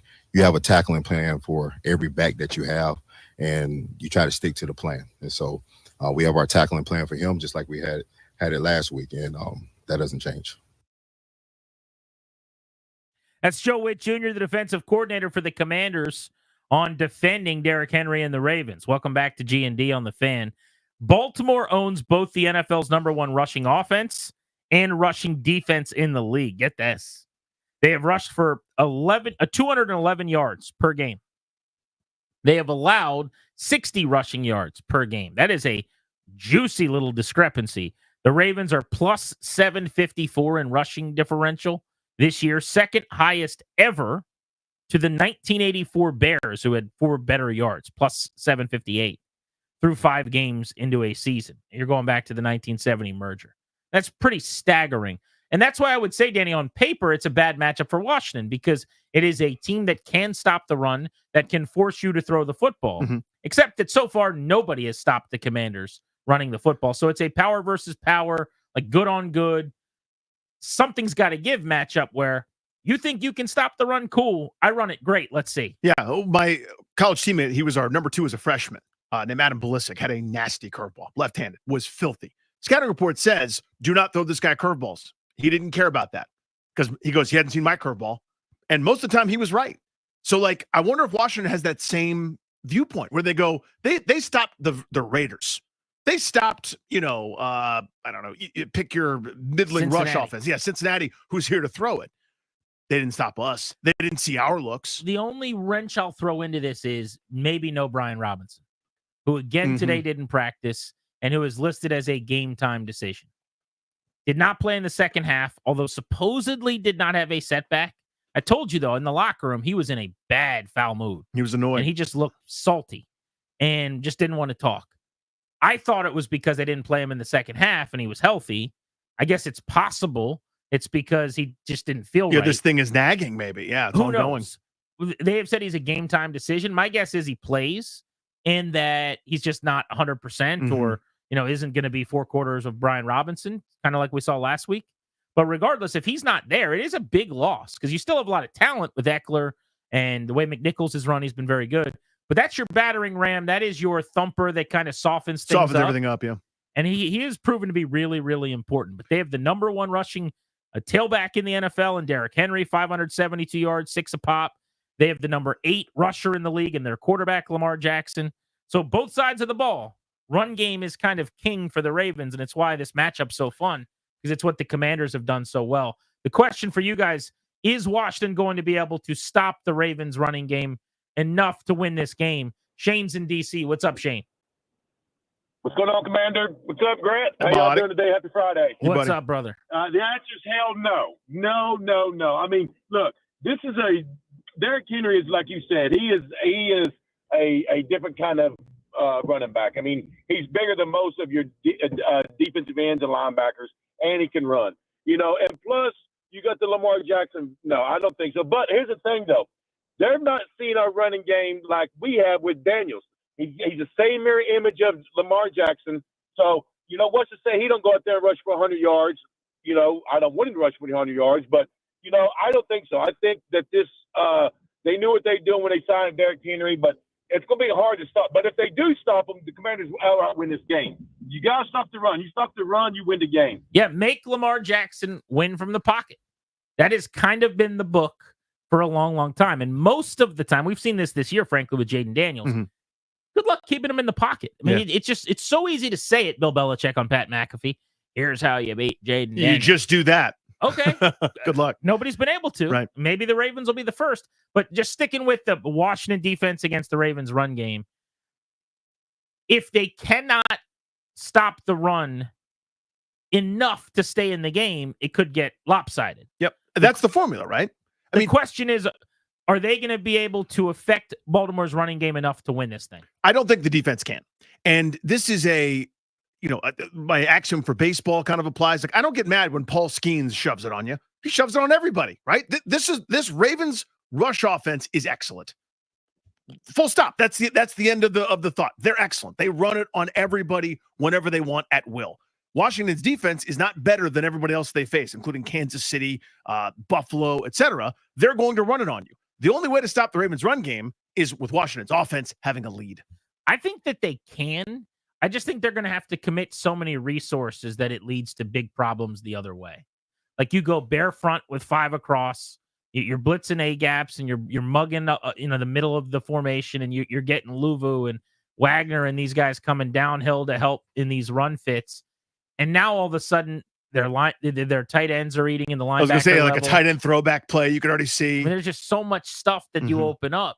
So it's almost like, do you want to take your chances with them just running the ball normally and make them matriculate and hope they get a holding penalty or fumble? Or would you rather give them, like, almost always my philosophy is, give a team the run game, take away the explosives in the passing game. And in this game, I just think the Ravens want you to basically give them the run game. So I'm going to try to take that away and say, if Lamar throws it 40 times, I'm going to bet on some inaccuracy. I'm going to bet he misses some guys. I'm going to bet that a ball bounces off one of their mediocre Rashad Bateman's hands and into my waiting DB's hands. I'd rather that than just Henry plowing forward. Let's go to Ray in Baltimore on Grant and Danny. What's up, buddy? Hey, what's going on, man? Hey, Ray. I love y'all. I love y'all's show, man. You know what I mean? And I'm gonna say this real quick, because obviously you can hear by my accent, I am a Baltimorean through and through. But what I will say is, I think y'all sleeping on Patrick Ricard. I mean, I've been listening to every show all week. Patrick Ricard's name hasn't been mentioned. Justice Hill's name has barely been mentioned. Ronnie Stanley is having a renaissance year. Nobody mentioned Tyler Lindenbaum. I don't think that the Commanders is going to be able to stop the run, because just the way Patrick Ricard has been playing at an elite level when it comes to fullback. And I was going to say, he's a blocker, though. He's not. I mean, he's not like he's going to run the ball all that much. No, I mean, on 4th and 1, he might. His last carry was Yeah, 2022, my guy. Yeah, he's not going to run the ball, obviously, but we're just talking about just pure blocking schemes. It's not going to happen. And on the other side, because everybody's been talking about the Raiders game, and I'm gonna land my plane by saying this: everybody talk about the Raiders game, but context, because y'all right down the road, but y'all haven't unpacked context for your fan base. The Ravens gave up a 10-point lead in the fourth quarter. Zach Orr was really just starting to get his feet wet a little bit, and Lamar had a turnover. And on top of that, we already beat a better quarterback that's mobile in Josh Allen. So at the end of the day, this is why the fan base in Baltimore, just like when you was on that podcast, we looking at y'all laughing, talking all these predictions, is because we've seen this before. Well, maybe. Let's see. Thank you, buddy. Let's see what happens on Sunday. I know this. You lost to the Raiders, bro. Remember that? We had a 10-point lead. What's that get you? Gardner Minshew moved the ball on Baltimore the entire fourth quarter, and they beat the Ravens. They were 2-2, and they should be 2-3 right now, if not for a bad hold on a missed field goal in overtime. So let's not pretend like you're, Goliath and Washington's David. Washington might be David, but who's half of Goliath? That's what you are. You should be 2-3 right now. You've been fine. Put your chest back in a little bit. That's what I would say to the Ravens. Yeah, I mean, this to me, again, is not about this year's Ravens as much as it is the track record of this organization over the last handful of years, where they deserve a lot of benefit of the doubt. I'm just saying that this year, they're very okay so far. And that to me is indisputable. The results have been mixed to this point. Now, I think there's a lot of people, maybe like me, maybe a bit more bullish than you, which I think is reasonable and fine, that say they'll eventually catch their stride and they'll be one of the teams that's around in December and January, and they'll be relevant and really, really good. And that's based on past track record. Not this year so far. There's no way you could tell me that the homework they've turned in this year is this juggernaut that can't be stopped. This is not a couple years ago where they were the 1 seed with 14 wins. They're 31st against the pass in a 32-team league. Yeah. They're 26th at the points they've given up. They're 25th in red zone defense. They just had to hire Dean Pease to help out their 32-year-old defensive coordinator. Like, let's not pretend like they're 5-0 and they're the favorite to get to the Super Bowl right now. I'm not crowning Washington, but you shouldn't crown Baltimore either necessarily. But if you want me to shout out Patrick Ricard, I got nothing but love for him. He's one of the best blocking fullbacks in the league. He looks like me if I was 6 foot. He's just a big fat fullback who he hunts, man. Literally just wants to go helmet to helmet in the hole with a linebacker. It doesn't seem like a lot of fun to play defense against that guy. No. I guarantee that guy weighs 315. You know what I mean? Like, he is just a big. You'll know him. You may not know what he looks like. You'll see it. Just look for the fat guy who's the lead blocker who's beating people up. Is that lineman lost? Why is he lining up there? Let's go to Trav in Calvert on G&D. What's up, Trav? Hey, what's up, G&D? I'm so glad I got to answer after radio. I've been hearing nothing but Baltimore fans talk smack all day. Well, see, I got a little. You can tell I got a little irritable there. Don't call a DC radio show on Friday and try to sun me. No, don't pat me on the top of the head and try to sun me. Wait till Monday when you guys win and then call me. But today, you are looking up at me in the standings. You are lucky to be 3-2 right now. Lucky. Go ahead, Grant. Don't sun me on a Friday. Bunch of Jags that lost to the Raiders. Your quarterback turns the ball over all the time. When he improves a little bit, he'll be Jaden Daniels. Call me then. Anyway. Exactly. Trav, exactly. go ahead. All right. So I was telling Ryan, I already think that we're going to hold them to like one. I said 115, but then when I heard the stats you gave out, I'll say like 150. We'll hold them to, and I think that'll be enough. Because we already beat the Bengals. They barely beat the Bengals. They only beat them because they muffed the freaking field goal kick. So I think we're going to put at least 10 on them. We're going to shut that down. Appreciate you, buddy. Thanks, buddy. See, if a Commanders fan called up and said the exact same thing he just said, I'd be like, no, yeah, you're right. I totally. But I'm a Ravens fan. You guys, you're making me laugh. Go beat the Raiders and come back to me, losers. Go give up another 10-point fourth quarter lead. Go let Danny cram you in the offseason again and then come out and play like butt for a month. I'm so tired of Ravens fans all week telling me what we are and what they are. It's annoying to me. But it's not a rivalry in any way. It's not. On the field? No, it is not. Not on the field. Baltimore and Washington don't like each other very much. Is it a geographical rivalry? Sure. I'm just not going to be sunned by a Ravens fan. The epitome of mediocrity through 5 weeks. My team, good. That's what good looks like. Now, what's going to happen this weekend? I'm picking you to win. So call me on Monday after you do and rub my face in it. But right now, you don't get to talk trash to me. You're below me in the standings, and you lost to Gardner Minshew, loser. Grant and Danny on the Fan.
weekend. Texas, Oklahoma, Penn State, USC, Ohio State, Oregon, Ole Miss, LSU, Kansas State, Colorado tomorrow. NFL games headlined, as always, as is always the case, per the norm, by your Washington Commanders and the Baltimore Ravens. Danny, we're talking about that vaunted Ravens running game.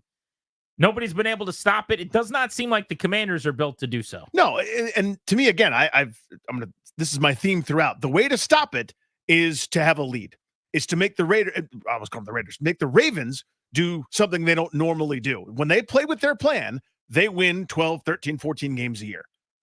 You get them out of their plan, you got a better shot. Doesn't guarantee you a win, but it's your best chance. So you get a lead somehow, whether it's a turnover early, whether your offense is homing early, whatever, you get them out of their game plan, straight up drop back, I'll take my chances then. But straight up trying to play the run, no, nobody stopped it. They are worse than the defenses the Ravens have already played in a couple instances. Nobody has stopped this running game. Baltimore is the better team, in my opinion. Lamar's a two-time MVP. Derrick Henry is the perfect fit. You and I and everybody else, I think, probably with an opinion in this medium, thought that was such a perfect. Feels like he's always been spot. a Raven. He's always been there. Like what a nightmare that is now to defend in read option when Lamar's in the gunner and pistol with Derrick Henry behind or next to him. It's going to be a problem. I think it's about generating a couple of takeaways, and frankly, this offense just have to put up points. Like the Bengals did last week. Lest we forget, Cincinnati did whatever they wanted when they had the football against Baltimore. Joe Burrow had a field day, one of the top days of his career, threw for about 400 yards and 5 touchdowns. Got intercepted once and was one too many mistakes. They have a field goal attempt where the holder can't get the hold down. Otherwise, they win the football game. You cannot have those types of mistakes. I'm not saying you got to be perfect, but you're going to have to score 30 or so in this game, and then you're going to have to generate a few takeaways. That's the formula. Yeah. It's not easy. By the way, you probably are going to do that like 15, 18, 20% of the time. That's probably about what we should expect is the chance that they win this thing. But if you do, boy, oh boy, is it going to be fun around here come Monday. Let's go to Reese in St. Mary's on Grant and Danny. What's going on? Hey, what's up, fellas? Hey, man. I think that we're not going to stop the run, but I think what's going to happen is we're going to stop them when they try to go for it on 4th and 3 and things like that. We're going to beat them with the pass game. We're not going to sit there and ram out here into the wall because they got a good run defense. We're going to outscore them, but they're going to lose because they're going to be going for it on 4th and 3, 4th and 5. We're going to get a couple tip balls from Lamar Jackson hitting it, tipping the balls. We're gonna play a solid defensive game, but we're not gonna stop the run. We're gonna beat them with offense and them going for it and disrespecting us on 4th and 3, 4th and 5, and things of that nature. They are the original Commanders on 4th down, where they have the cheat code in Jackson. Now we have the cheat code in Daniels, and they never went for a 4th down they didn't get for a couple of years, it felt like. Right now, Washington's 8 for 8 on 4th down, by the way. But I would take a solid defensive performance in a heartbeat. Ken's in Leesburg. What's up, Ken? Hey, big time fan, long time listener, first time caller, guys. Oh, Jim's on it. He's ready. Yeah, I honestly don't think we can stop Derrick Henry. Like you said earlier, Grant, we'd have to stack the box, and then you got Flowers and Andrews and Likely, and I just see a hard time stopping their offense. And guess what, Ken? Even that doesn't always work. He's run against stacked boxes, 8 men or more in the box. Exactly. 28% of the time this season, 7th most, and he's still leading the league in rushing yards. Exactly. That's what I'm saying. The only hope I think we have is scoring more points than them. Yep. And honestly, we haven't faced, other than the Bucks, we haven't faced the defense like the Ravens, I don't think. They shut down Buffalo. They made Buffalo look elementary. I mean, I honestly, this will be the test for Daniels.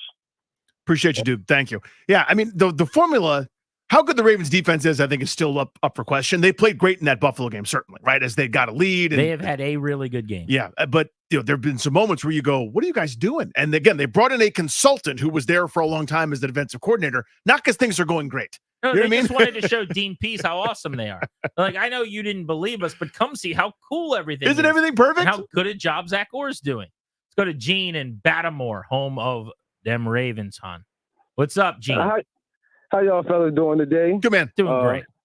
I listen all the time from Baltimore most of the time. So I just want to say I love you guys, but Grant, you did wrong today. Uh-oh. You did wrong because if you didn't watch the Cincinnati game last week, Lamar Jackson threw for 300-something yards, 4 touchdowns, hit like 8 different receivers. He played So the if we don't- Bengals, bro. You would have thrown for 279 and 2. The Bengals are before the season is over. The Bengals will be in the playoffs. Okay, the Bengals are not a sorry we team. watched Washington play him a month ago. Jaden Daniels is still throwing the ball to Terry McLaurin. Okay, this week I guarantee you, Baltimore will put up 40 points. That's all I want to say. Okay, Thank I mean they might because the Commanders' defense sucks. I don't know what that has to do with Lamar Jackson though. Let me tell you something about Lamar Jackson. Okay, right now his completion percentage over expected is minus 4.1. If he improves a little bit, he'll be even with Deshaun Watson. Okay? If he improves a little bit, he'll be even with Caleb Williams. He's identical to Andy Dalton, and he's right there with Trevor Lawrence, down at the bottom of the NFL. Out of his hands, 65% of his passes should be complete.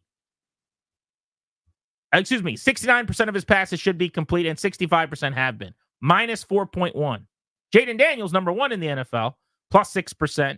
Joe Flacco, you know him, plus 5.5%. Is he Brock elite? Purdy, Derek Carr, Jalen Hurts. That's the top of the league. Kirk Chains, Joe Burrow. You got to scroll way down toward the bottom to find Lamar Jackson. I don't want to hear about how he's throwing the ball right now. Now, he has the benefit of getting to play Washington secondary this week. So things will trend up. Those numbers might go up a little bit. But relax. Here's a list of all of his signature playoff performances. You can miss me with all of your all the things you're going to do this weekend. You just can. I'm sorry. I think this is Danny talking now for a second. Yeah. I think he's going to win the MVP again this year. He's 9th in passing, 8th in rushing. He's a dual threat. We love that. Well, he can't get enough. He runs all over the place. It's really, awesome to watch. He's really good. But this guy's talking about him as a passer. That's what he was talking about. Minus 4.1% of expected completion percentage this year. So he might win the MVP award again. He can make plays. He's an incredible player.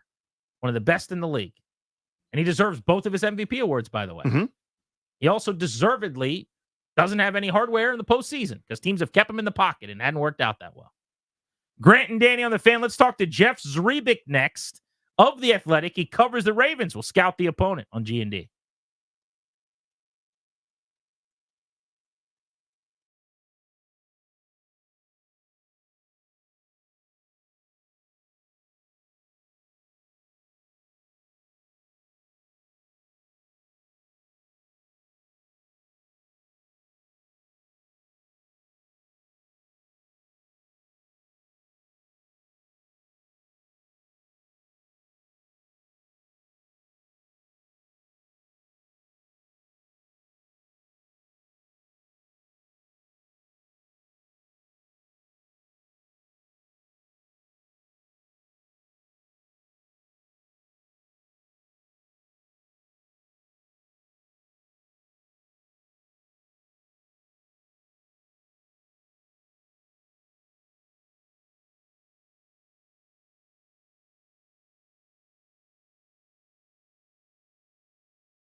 At the end of this segment, we'll be giving away tickets to see the Capitals a week from yesterday, 6 days out, Thursday night against the Dallas Stars.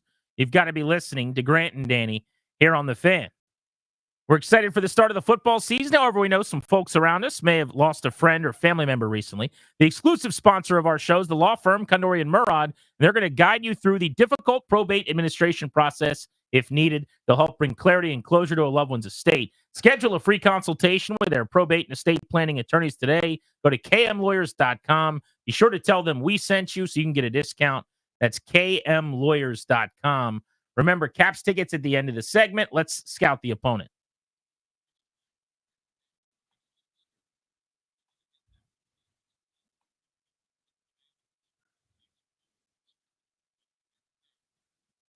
All right, we've had Ravens fans condescending to us all hour. Chirping us. So let's find out about this Super Bowl-bound juggernaut up in Baltimore that probably hasn't lost this year the way their fan base has been talking. Jeff Zarebic of The Athletic joins us to break down the Ravens. Jeff, it is good to talk to you, brother. It's been a while. How are you? Good, but you guys from D.C. aren't calling people from Baltimore condescending. There's no way that's possible, Well, is it? I normally take your back on this constantly on this argument because Danny's like, oh, they hate us in Baltimore. I'm like, yeah, there's some condescension that goes their way from time to time. There's some little brother sonning. But all I'm doing sitting here, and I got Ravens fans calling me to tell me, how much better Baltimore is than Washington and why Washington is a fraud. I find that all very interesting is all. That's all. Yeah, no, I got you. I mean, Baltimore's playing well. There's no question about it. But this is a flawed team in a lot of ways. I mean, the pass defense has been terrible. They've been as good as they've been in offense, and I know they're first in DVOA and all that. There seems to be patches in every game where, they sort of have a lull for 2 or 3 possessions. So they're still, this team still has a lot to prove going forward. And then I think, just being around here in the building all week, they know the test that's going to come Sunday, with the Commanders in town. Jeff, one of those things where it's either going to be a footnote and forgotten, or it's going to be the turning point. I don't. Maybe there's an in between. I'm sure, but in this day of like declarative gavel slamming statements, who knows? But Zach Orr, I would say maybe you could say he struggled as a first-year defensive coordinator. I'd probably point to a lot of the players and turnover, maybe some injuries. But what is bringing in Dean Pease as a second set of eyes? How do you expect that to manifest itself maybe this week or going forward? Is it going to be something where you look back and go, man, that change really changed their season, or is it just an afterthought? Yeah, that's a good question. And I think there was like some talk, I got it on my, Twitter or X timeline about, they felt like they had to do this before facing Jaden Daniels. This is something that was in the works for a while. They were trying to, Zach Orr had contacted Dean Pease in the offseason about potentially coming here and helping out. So we'll see how it works out. But here's the thing. I think everybody around this team expected there to be struggles defensively early. That's just kind of how it works. I mean, Mike McDonald was all the, praise he got last year. His first half of season with the Ravens as defensive coordinator, they were trying to run him out of town too. I mean, it takes a while. And yes, the Ravens lost some defensive personnel in the offseason, Patrick Queen, Geno Stone, Jadeveon Clowney, Ronald Darby. But the biggest loss of all was defensive coaches. It's just, not just Mike McDonald. Denard Wilson, who is probably the best secondary coach in the league, is now leading that Titans defense. And, voila, the Titans have the number 1 pass defense in football. That guy is really good at what he does. They miss him, too, on the back end. Anthony Weaver, now the Miami defensive coordinator, they miss him, too. So there's a major brain drain from the Ravens defensive coaching staff this offseason.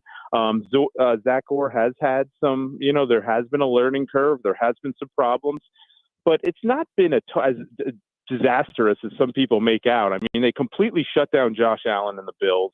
And then for 2 or 3 other games, they played 3 really great quarters, and then they just wilted in the fourth. So consistency's been an issue.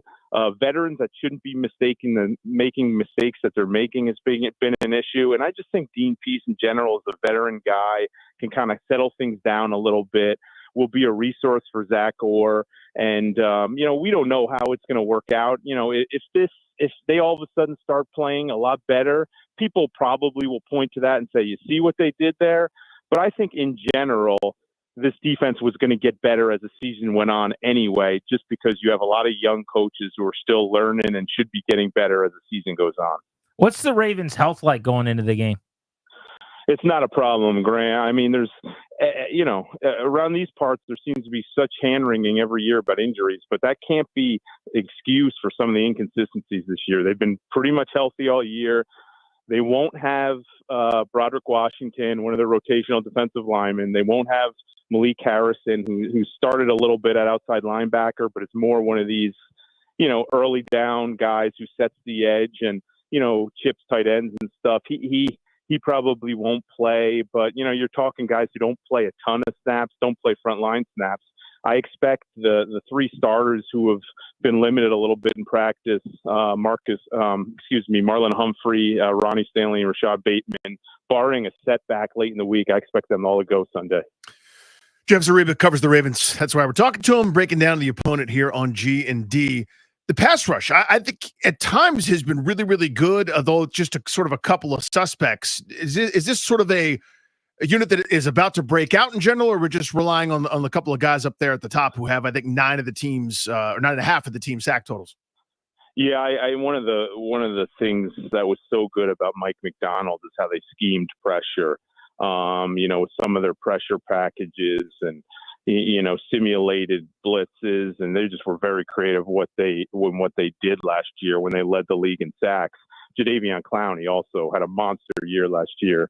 I guess he had 9.5 sacks, but he was even more impactful than the statistics show. So I think they're missing him a little bit. But I also think in terms of they're still trying to scheme free runners at the quarterback and create some pressure without blitzing. And that's something that has to be worked on. Kyle Van Noy has gotten every bit out of his ability. He's a solid pass rusher. He's a smart veteran guy. He'll be a factor, but he's not kind of a guy that, teams are, feel like they worry about wrecking the game per se. And the other Ravens pass rushers are just young guys, former first-round pick Adafe Owe, former second-round pick David Ojabo. Maybe they'll activate Yannick Ngakoue for this game or elevate him from the practice squad. But, yeah, it's just not been consistent. They have been pretty good in the interior. Matabike and Travis Jones can be problematic with getting penetration. But, when we talk about the pass defense and how they're ranked 31st, it's always, the secondary's getting beat and letting too many footballs get thrown over their heads. And that's a part of it, but also has been a part is just not a consistent enough pass rush. And, getting to the quarterback and impacting the quarterback. But they are capable, but they're just not one of these teams that you fear that aspect as much as some others. Jeff, am I wrong in assuming that the Ravens no longer need this game? It's more of a want this game after 3 straight wins, and the schedule ahead is Tampa, Cleveland, Denver. It lightens up a little bit. Yeah, I think that's a fair statement. I mean, you get the normal coach speak and, about needing every game and not wanting to lose at home. But they've stabilized, right? I mean, they're out of the 0-2 hole. That doesn't mean they can't go back in it. But they've won 3 in a row. They found themselves offensively. They have a good thing going with an offensive identity. Their defense obviously needs to catch up, but they're in a much better spot. I was writing, which is unheard of in Baltimore here. I was writing about must-win games in like week 3, which, is not usually where they're at. But they have dug themselves out of it, and now it's just kind of, the Steelers have come back to the pack in the AFC North. The other 2 Ohio teams are struggling. So they're in a good spot right now where, the must-win labels are no longer on a few of these games coming up. Why hasn't Mark Andrews gotten going? I think it's I think it's multi. One, they're in big packages a lot, and which I think is the most kind of interesting part of this game Sunday from an X's and O's standpoint. Washington's in nickel more than any team in the NFL. And the last time the Ravens played a heavy nickel team was the Bills a couple weeks ago. And it was just a tough matchup for the Bills. The Ravens racked up like 275 rushing yards. And, that's going to be, I think, a key. But the Ravens put a fullback on the field They're two big tight ends who are better at blocking than Mark Andrews, and they're not afraid just to run the ball down your throat if you let them. I think that's part of it. Two, I think, Mark Andrews had the major leg injury that he came back from last year. So he had some rust to work out. He made like the return for the playoff game last year, but he wasn't right. So I think there was a little, and then he got in a major car accident around the facility, which was very serious, which is quite frankly, he escaped without a major injury, but it was a setback, right? He missed some time during training camp and all that. And then the third thing is, look, we hear from Ravens fans all the time asking, like, what happened to Mark Andrews? Why? And meanwhile, for years now, they've been complaining we rely too much on Mark Andrews. So I think there's a part of it this year where they're spreading the ball around more. They're getting their tight ends involved. Rashad Bateman's got a bigger role. Zay Flowers is their number one receiver. They're getting their backs more involved in the passing game. And there's only one football. And I just think Lamar Jackson's at a stage of his career where he can afford to depend less on Mark Andrews. And that's sort of what we're seeing. Jeff Zrebic on Grant and Danny here on The Fan. Lamar Jackson is off to another MVP-type start. 9 touchdowns, 1 interception, obviously what he does with his feet. What have you seen from him this year, and what is kind of left for him to prove other than, I guess, them just making deeper playoff runs?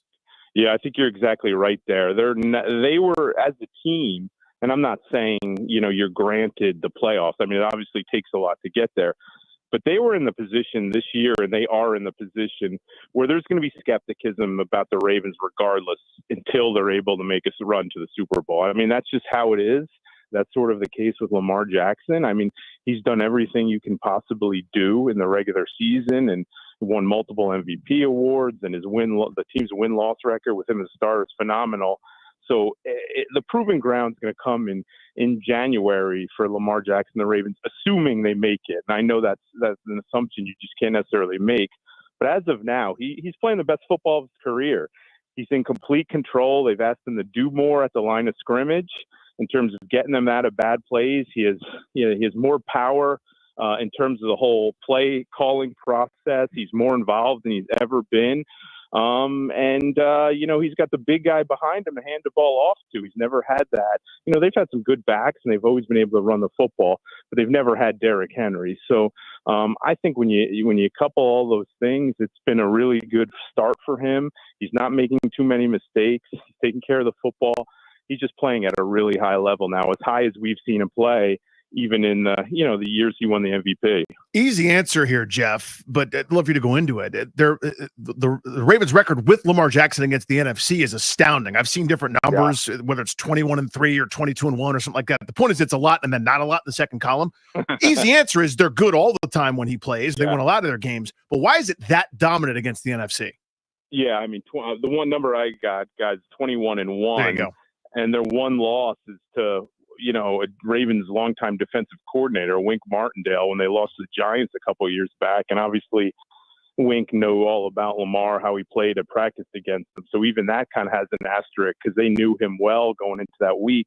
It's just so hard to simulate how he plays. And it's not just his athleticism, and his, how elusive he is and some of the ball handling stuff he does and taking the ball out of the running back's hands and keeping it, and just some of the stuff they do at the mesh point, which teams just don't see. It's just the uniqueness of the offense as a whole. They just do things that other teams don't do.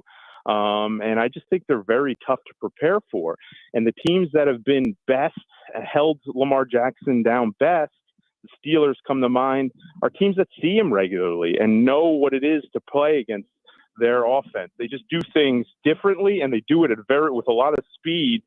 So it's just very hard to prepare for. I mean, you have teams using wide receivers in practice to simulate him and doing other things. It's just tough. So I don't think that the teams that don't see it regularly, I think it kind of takes a while for them to settle in and realize what they're facing and get used to kind of the pace they do it and what the Ravens are doing. And oftentimes the Ravens have had 2 and 3 touchdown leads by the time defense sort of get a hang of it. And that probably is the best explanation for why they have that record against the NFC that they have. Jeff, we'll let you out on a prediction of sorts. I don't know if you need to give us a score, but if you got one, we'll take it. How do you think the game plays out? I am in the process of doing that. So I'm pretty far along. I think I picked 26-20 Ravens. The Ravens play everybody close. Like you just learn, it doesn't really matter. So I go into pretty much every Ravens game thinking it's going to be a one-score game. But I've been amazed what I've seen by the Washington offense and just the poise and the maturity that Daniels plays with. I think this is going to be a really tough challenge for the Ravens. But I think it could be a mismatch, Ravens offense versus the Washington defense, just because Washington's in nickel so much, and the Ravens have the ability to get big and just keep pounding with the run game, and then that opens up things to play action. So that's why I give them the edge, but it's a slight edge. I think it's going to be this game. For all the talk, we haven't seen really the only memorable stuff that's really happened in the regular season matchups is the RG3 unfortunate injury. So I think this has the ability to be kind of the most memorable game these two teams have played. I think it's going to be a good one. Jeff, great info, man. Really appreciate it. Have a great weekend. You too, guys. Great talking to you. You too, brother. There's Jeff Zrebic. Check him out in The Athletic. Covers the Ravens in Baltimore. He's got a similar feel to what I have. That 6-7 point Ravens win, both teams in the 20s.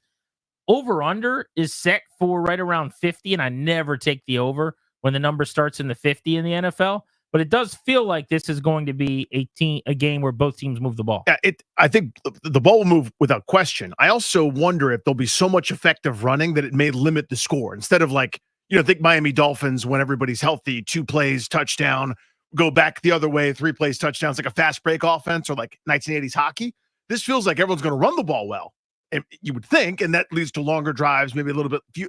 Though everyone's going to move the ball and score a lot of conversions. I don't know how many touchdowns it'll be. So I've got an under there as well, but I think offenses will be effective. First of 2 chance to win Caps tickets today. Right now, caller 10-800-636-1067 as promised. You're going to win a pair of tickets. You're going to see the Capitals and the Stars next Thursday, the 17th, in 6 days at Capital One Arena. For tickets and the complete Cap schedule, go to thefandc.com/events. The other chance for you to win Capitals tickets, if you don't win them right now today, will be at 4:45. That is when you will be competing in a game of Does Ryan Know It to win those Caps tickets. Next, if the Commanders win, what will we be saying? And if they lose, what's going to be the dialogue in town? This is The Fan.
We will win off the field at 3:45, coming up in a little over 15 minutes on Grant and Danny. And we will get you blitzed at 4 o'clock with the teams in town you care the most about. Grant and Danny here on the Fan as we welcome you back. What are people going to be saying if Washington beats Baltimore? Let's start right there. We come in here on Monday on a Victory Monday. Doesn't really matter how it plays out. Commanders beat the Ravens. What is the narrative going to be? This is a contender.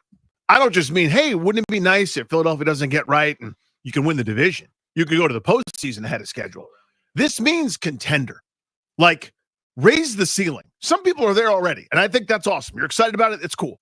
To me, nothing is unreasonable anymore. There's no, okay, Homer, okay, guy that drinks the Kool-Aid every time Ron Rivera gets hired or whatever. No. This is a real thing. I think as of Monday, if they win, to your point, nothing's off the table, and anything you want to say plays. You'll be 5-1 through 6. Your head coach will be one of the leaders in the Coach of the Year race. Your quarterback will be one of the leaders in the MVP race, not the Rookie of the Year race, which he will, for the moment, have. They might even take the damn award off the board if he balls out in a win this week. I mean, he'll have 5 Rookie of the Week honors through 6 weeks. Maybe it eventually goes back on the board if something changes, but for the short term, they might even just take the thing off the board altogether. Cliff Kingsbury, Assistant Coach of the Year, Adam Peters, Executive of the Year, like they're all in the running. Just a bunch of hardware. It's like one of those movies where everyone wins the Oscar, and the Oscar for editing goes to, and the Oscar for sound goes to, and the Oscar for costume goes to, and the Oscar for acting goes to, and the Oscar for Best Picture. Like just a clean sweep. Just a sweep. That's where we are. If they lose, what are we going to be saying? I've got 2. If it's a blowout, if it's a non-starter, if Baltimore I'll dominates. give you 2 different game styles. Yeah. First one is Washington plays its worst game of the year. Mm-hmm. It's over in the late third quarter, it feels like, and they lose like 30-13. Fun while it lasted, right? Cool.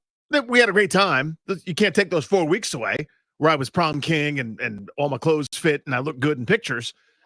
But maybe let's all slow our roll a little bit. They leveled up, they played someone really, really good, and they got the tar beat out of them, right? Okay.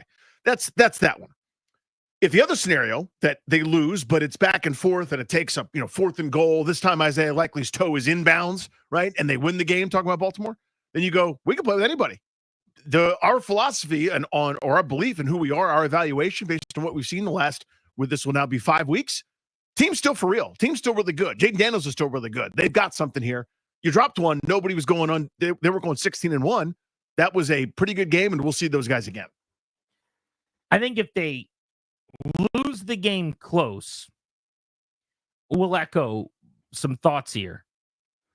It's still, to me, I don't do like moral victory Monday or whatever, but it's still a step in the correct direction. It's not a step backwards.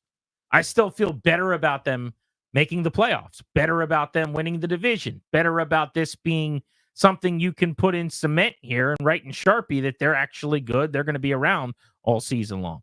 If they lose ugly, if they get blown out, I don't think I'm going to even feel like it was fun while it lasted. I'm going to say one part, they had their bad game, like they had the Tampa game or whatever. You're allowed to have those. And one part, Baltimore's a terrible matchup. They'd have to really lay an egg against like Carolina for me to say fun while it lasted. Losing to a Ravens team that I don't think is a good matchup on paper for Washington. I think that if you play them 10 times, they beat you 7, something like that. There's really no path to me feeling like it's revealing that they're not that good. I think styles make fights in a sense, and I don't love this fight for them. Yeah, I don't either. So that's kind of where I'd be on that. All right, let's spin around the NFL. Let's look at some of the other big games of the weekend. Spending a lot of time, as you'd imagine, on Washington and Baltimore, both because it's local and it's the best game of the weekend. Some of the other notables, Caleb Williams played a lot better last week. He'll try to make it 2 in a row for the Bears, Danny. They're trying to get to 4-2 at Soldier Field. When they play the Jacksonville Jaguars, they fended off the Dogs this past week, finally with a win over the Indianapolis Colts to get to 1-4, but there's still some barking outside the front door for Doug Peterson. Yeah, everybody's over 500 than NFC North. So it's better than, I don't want to say better than we thought. We thought it'd be a pretty competitive division, and I guess it's playing out that way. The surprise is that Minnesota's at 5-0. And you touched on it. Jacksonville's trying to have a season. It's trying to keep it on the rails so that you can stay relevant. As Houston now has a 2.5 or 3 game lead, depending on who you're talking about, over everyone else in that stupid AFC South. But yeah, the Wolves are at the door. Let's go to Green Bay. Lambeau Field, best place to watch a game in the National Football League. Packers at home hosting the Cardinals. I just don't like Arizona as much coming cross country toward the East Coast. Has not been kind to them in the 1 o'clock window over the last couple of seasons. Green Bay 3-2, chance to get to 4-2.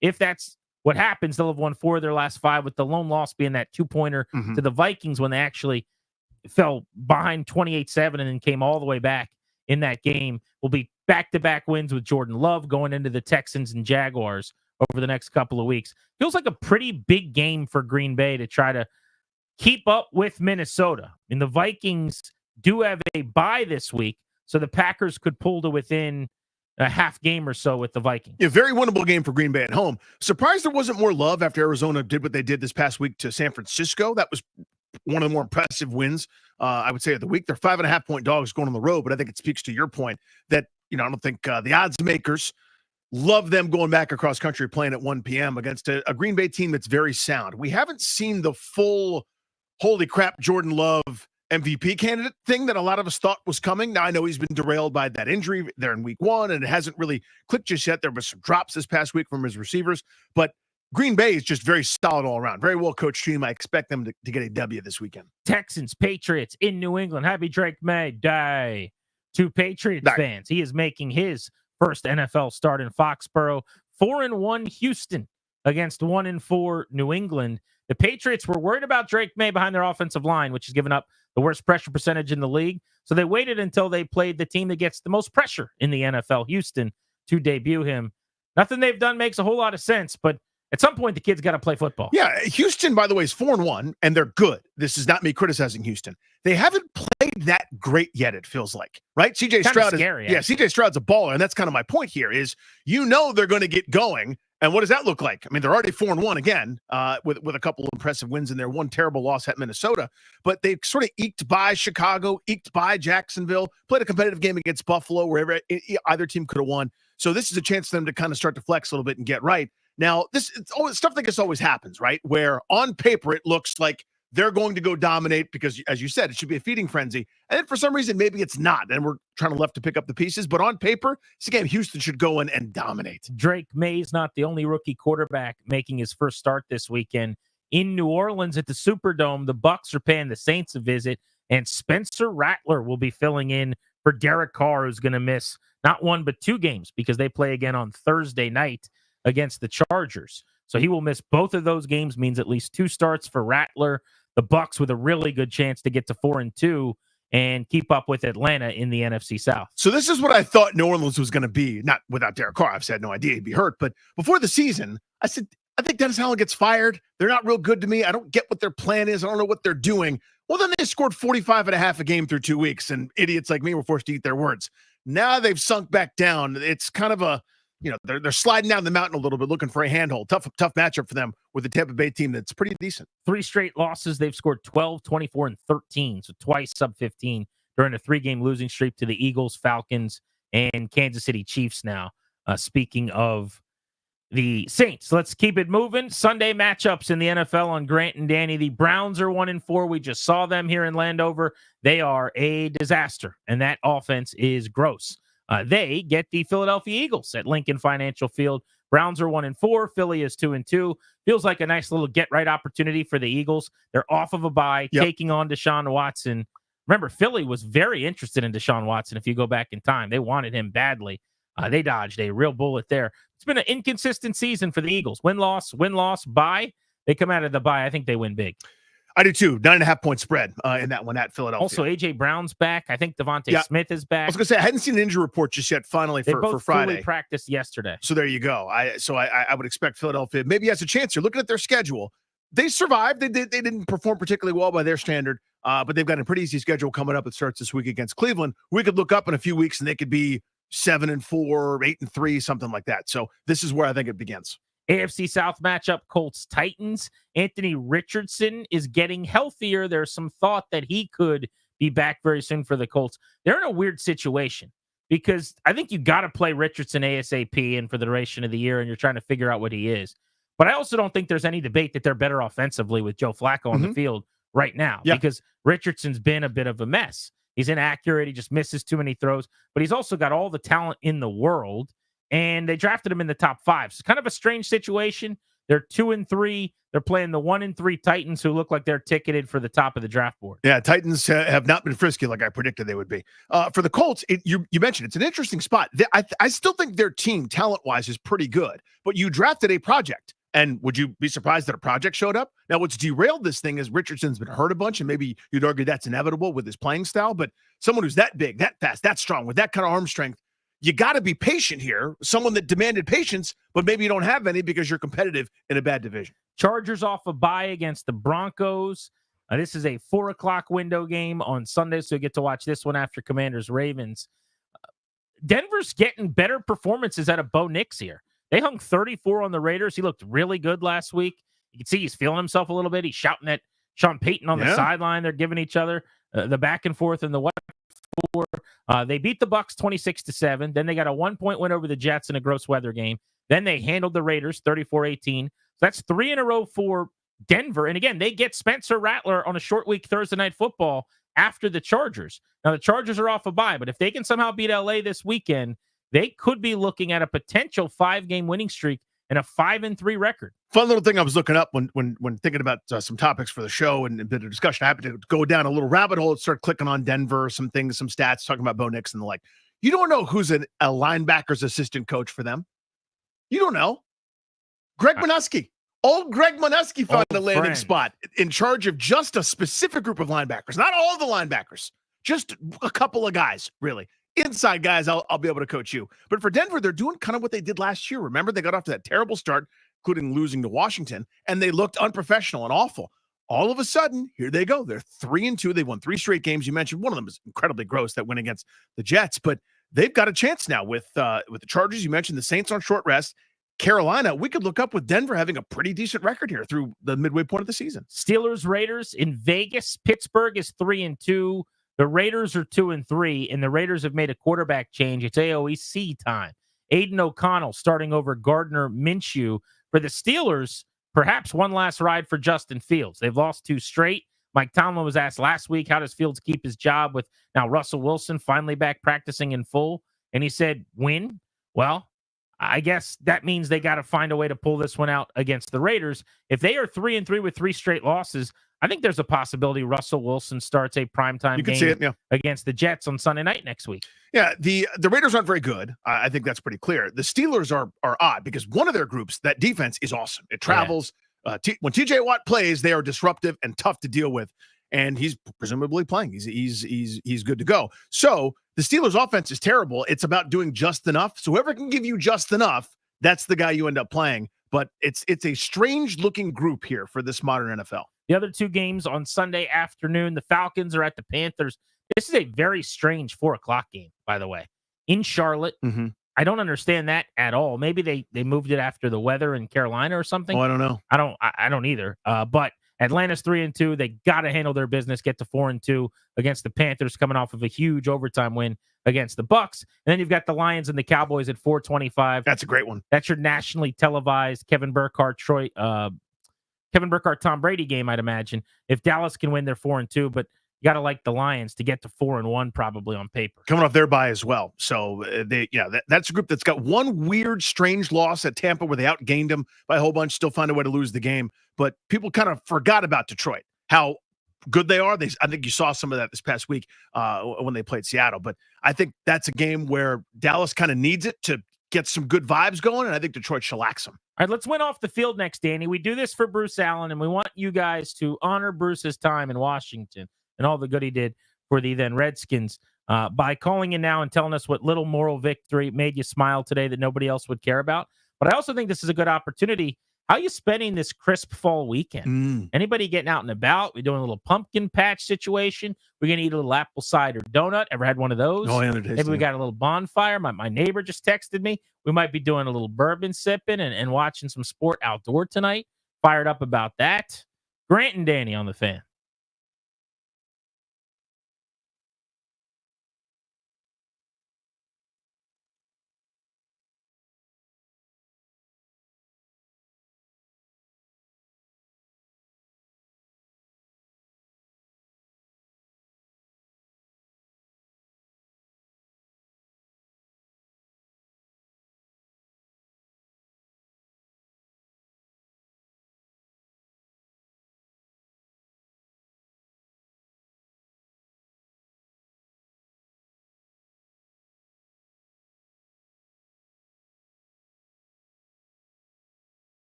But then do they stay there? Oh, okay. That's after they go up. Got it. Once they go up. It is time to win off the field on Grant and Danny. It is Friday just before 4 o'clock, 3:45. Every day at this time, a double play driven by your local Washington area Honda dealers. Stop in for a great deal on the rugged and capable Honda Pilot. Contact your local Washington area Honda dealers today. The double play is winning off the field. Don't do it for me. Don't do it for Danny. Do it for Goose, who one day said these words. We're winning off the field, but we got to start winning on the field. Yeah, we won't let him forget it either. It's just too fun. So what's an off-the-field win? It is something that doesn't matter. It's something minor. Something like it's cool out. A lot of people are putting the jacket on for the first time in many, many months. You might find a dollar bill in that jacket. If that were to happen, therefore you would be. Winning off the field? Today, I wore jeans for the first time in a long time. Here we go. Threw on my jeans. You don't know how they're going to feel, how they're going to fit. Button that button, snug just so. Everything looked and felt just like I wanted it to. All in the right places there? I mean, yeah. don't get me wrong. It didn't look just like I wanted it to. I don't know what you But mean. the jeans went on, and I didn't have major issues. Therefore, I was. Winning off the field? Normally, Friday evenings for my oldest soccer team, they have this big, sort of huge, mega joint soccer practice with a couple other clubs, which is actually really cool. But it's in the depths of Chantilly. It's like where Chantilly ends, and like kind of the sun meets the horizon, and they run out of water, and they would be scared to sail over it if it was Spain back in the 1400s. You know what I mean? Well, they don't have that tonight. No practice tonight because they got a tournament this weekend. So the tournament's going to be a kick in the giblets. It's going to be a nice punt to the shins. But there's no practice in Chantilly tonight, thus saving the wife and I from transportation issues. Therefore, I am winning off the field. Now, this is going to be a version that wouldn't work. Don't tell us about on-the-field wins. Major life accomplishments. Okay. Things that everyone will understand to be a victory or something that actually happens between the lines. Right. Winning on the field. The example I'll give you is the mighty Annandale Adams last night. Okay. I was on the scene. I was reporting live on the scene last night. Yeah. You know the Annandale Adams, Annandale sponsored by Adams. the Grant and Danny radio program. I do know them, yes. They got themselves a big win last night. Here we go. Over Justice. Winning on the field. They are off the schneid, as they say. Yeah, Justice was served, am I right? Here we go. Just Here we go. Thank you, Al. Silly 37-point output by the Bulls, Really? I believe. Oh, Carlos was running wild. Noah making Dude, the plays. Adams dropped 37. Noah's rolling right and finding deep shots in the end zone. I mean, it was a beautiful game for the locals. But that is not an off-field win. That would not work. Okay. Therefore, I am winning on the field. See what I'm saying? You That's not what switched this it is up. about. You did. Here we go. Little Rich and only. Go ahead. Richard. What's going on, boys? How you feeling today? Hey, buddy. Hey, quick shout out to my wife who's going to be running the Chicago Marathon this Sunday. So Just far. saying good luck. Did she consider I mean, running a marathon somewhere near where she lives? That's never occurred. Okay. Yep. I You don't guys know what that love means. leaving each other in the area and going somewhere else. That's what you love to do. Well, she left, I stayed, but it worked out. All right. Yeah, they do. Having said Shut that, up, Danny. Going to have a bunch of people over on Sunday. I'm going to order a bunch of pies, and then in the mail is buy one get one pizzas from Little Caesars. So it's going to be pizza and whiskey. Therefore, I am winning off the field. Sounds like a good time. Dude, I haven't had Little Caesars in forever. I see the commercials all the time. Pizza. It's probably been 15 years. You sleep on those ads. Well, I don't sleep on the ads at all, but Pizza, I sleep on the pizza. I wouldn't know it if I saw it. When's the last time you had Little Caesars? I probably was 10 years old, something like that. Did you know it's the official pizza of the NFL now, by the way?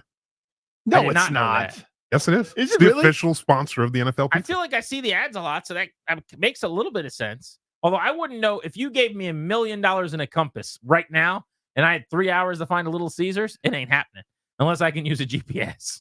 I mean, there's just no way. Drew, Graysonville, how are you winning off the field?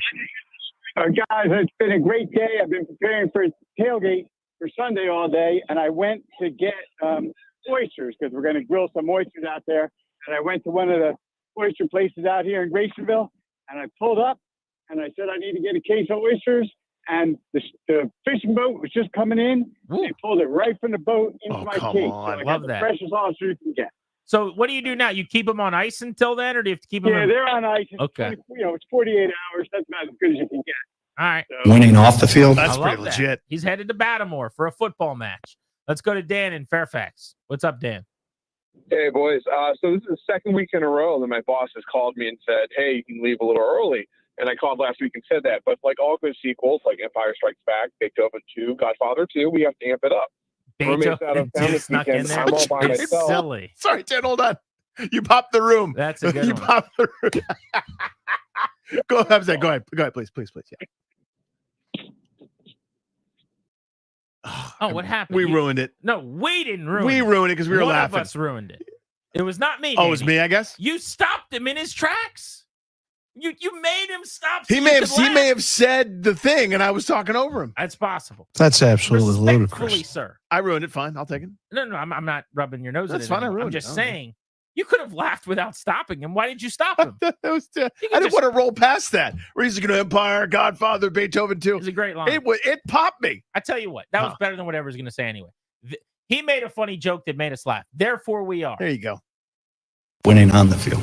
What? Whoa! That's ridiculous. Bruce. That is ridiculous. Winning off the field. God, Bruce, that's ridiculous. You can't do anything right. Still.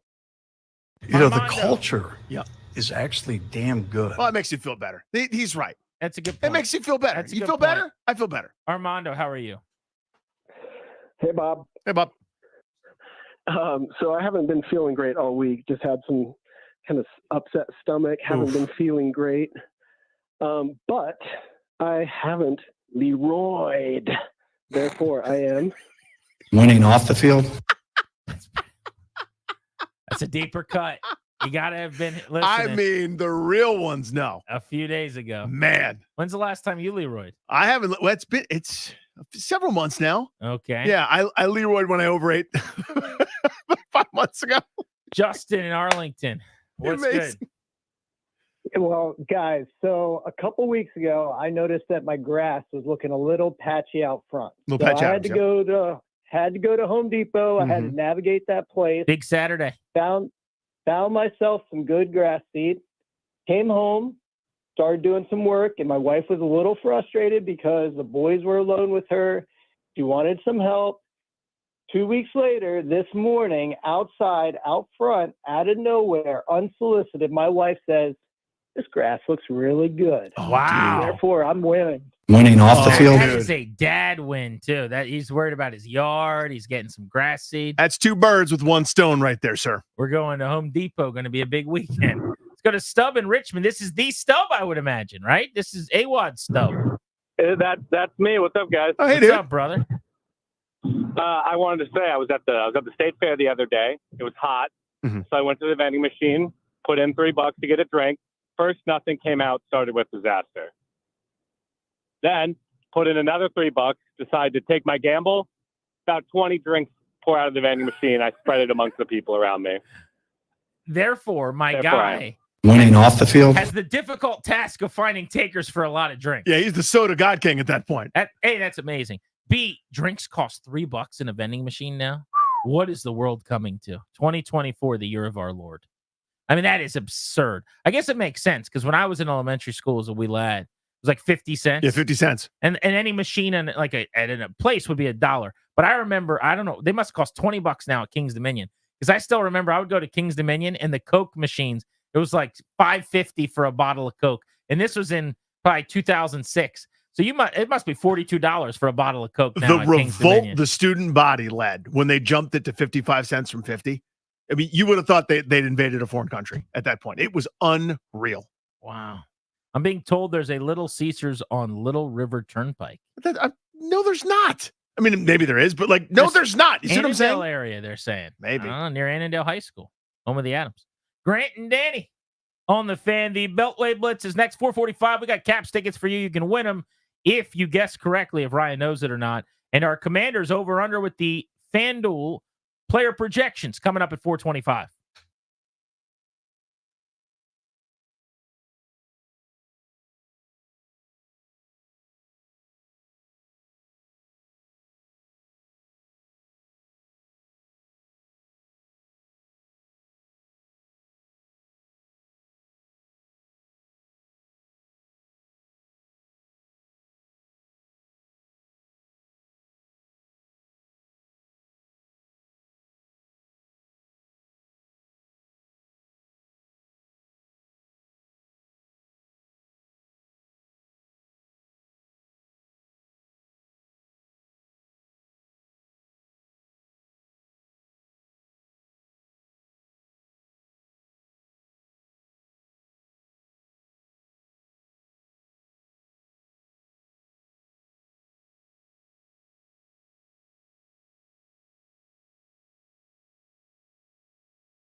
We'll pick a side over and under on the Commanders' individual player props coming up in a half hour, and someone's going to win Caps tickets. Does Ryan know it at 4:45 today on the Fan? G&D being brought to you by our friends at Condori and Murad.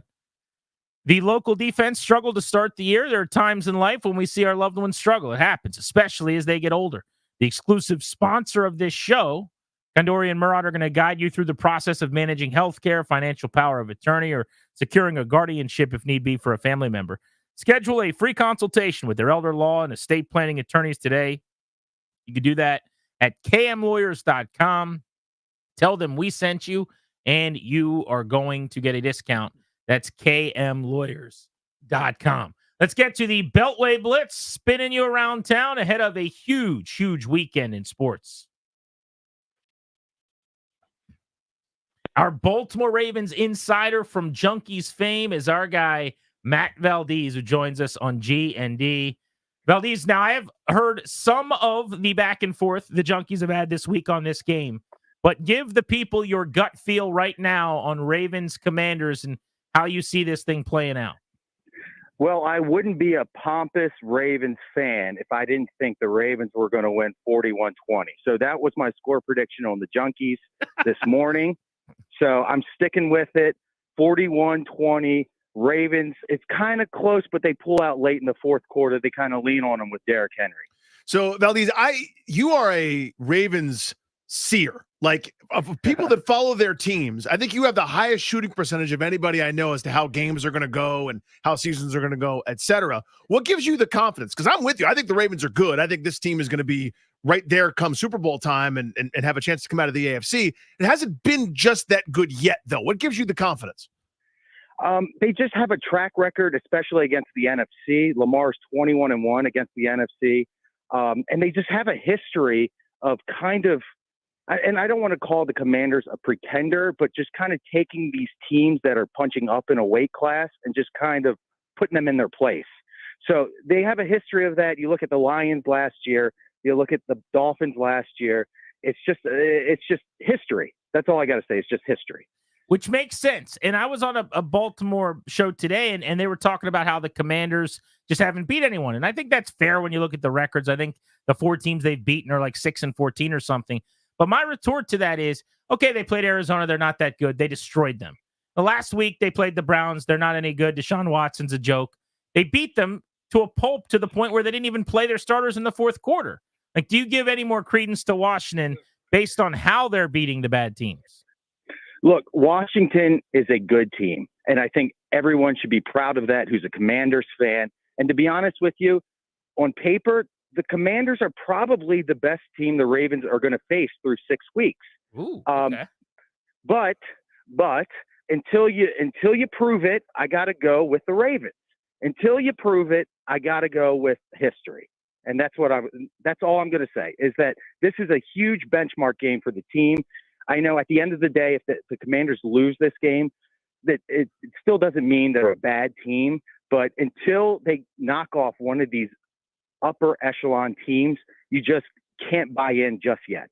Valdez, what's going on with the Ravens defense? And do you think bringing in Dean Pease as kind of a consultant, second set of eyes, whatever you want to call it, is going to make a difference? As a fan, I really hope so. It's very weird, Danny, because you look at the Bills game, they really shut down Josh Allen in that high potent offense. And to be honest with you, last year, the defense had the triple crown. They were number one in points allowed. They were number one in takeaways. They were number one in sacks. And the personnel really hasn't changed much. The only thing that's changed is Mike McDonald leaving, is Anthony Weaver leaving. So if Zach Orr can get his crap together, and hopefully Dean Pease can help him with that, I can see them improving upon the season. And it doesn't take much to improve. All you need is just a little bit. I don't need them to be a shutdown defense with how explosive the offense is. I just need them to be middle of the pack.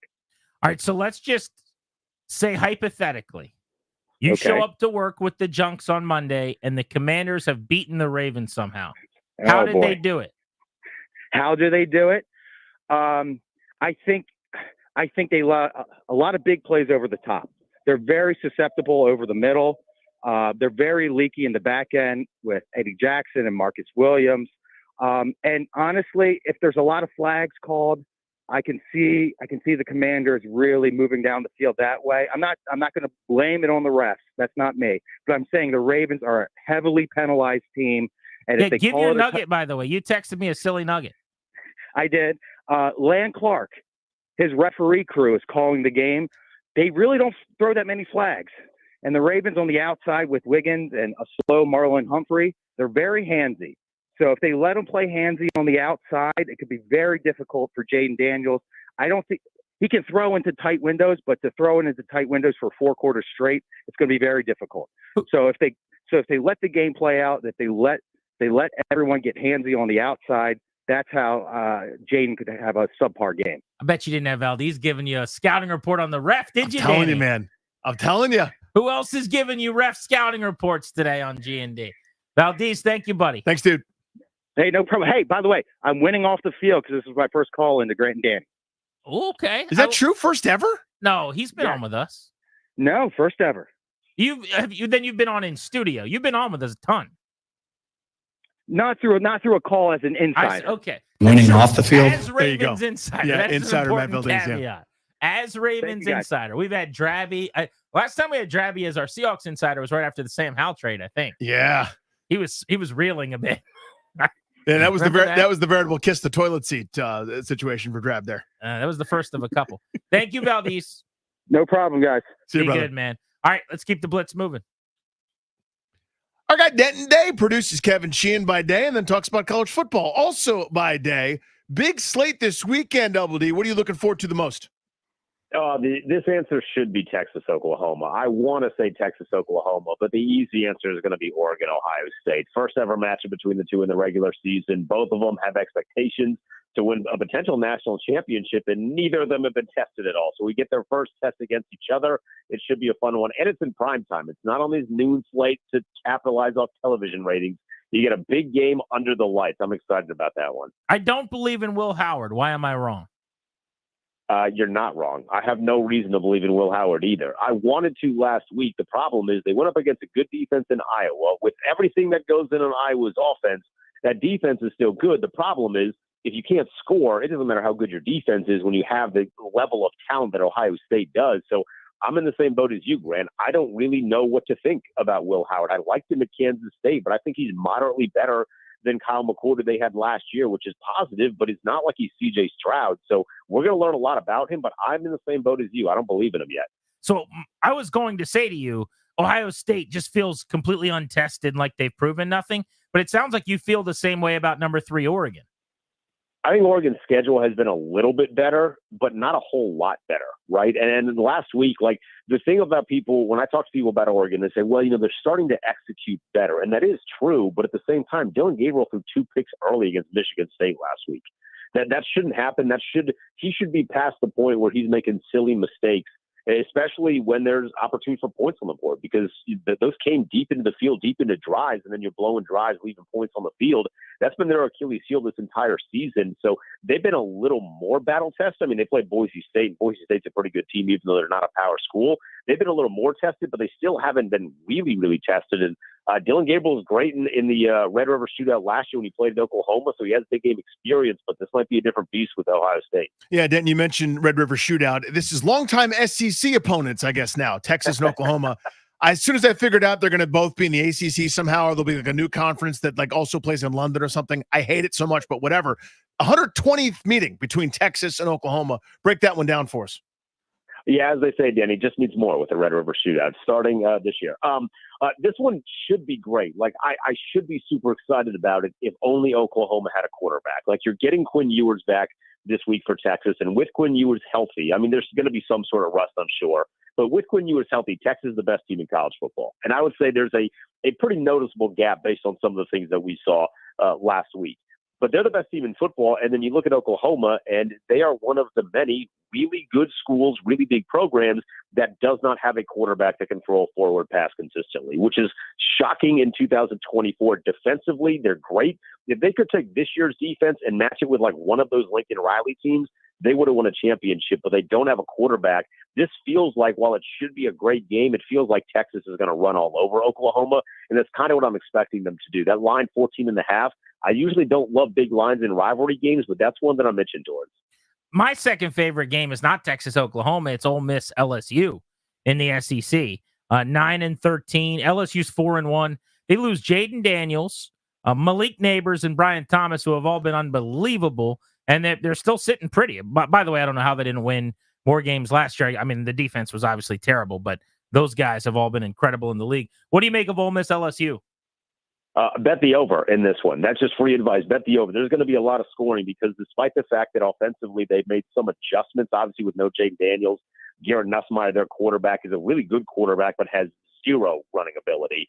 So their offense is way different. Defensively, they still can't tackle, and they still can't stop anybody. They will let anybody put points up on them. But the funny thing is, guys, if they win that game, LSU, the conversation that we've had for really the first couple weeks of the season is how does Ole Miss get to college football playoff? If Ole Miss loses, that's their second loss. Presumably, if they've already lost two, they're going to lose another one.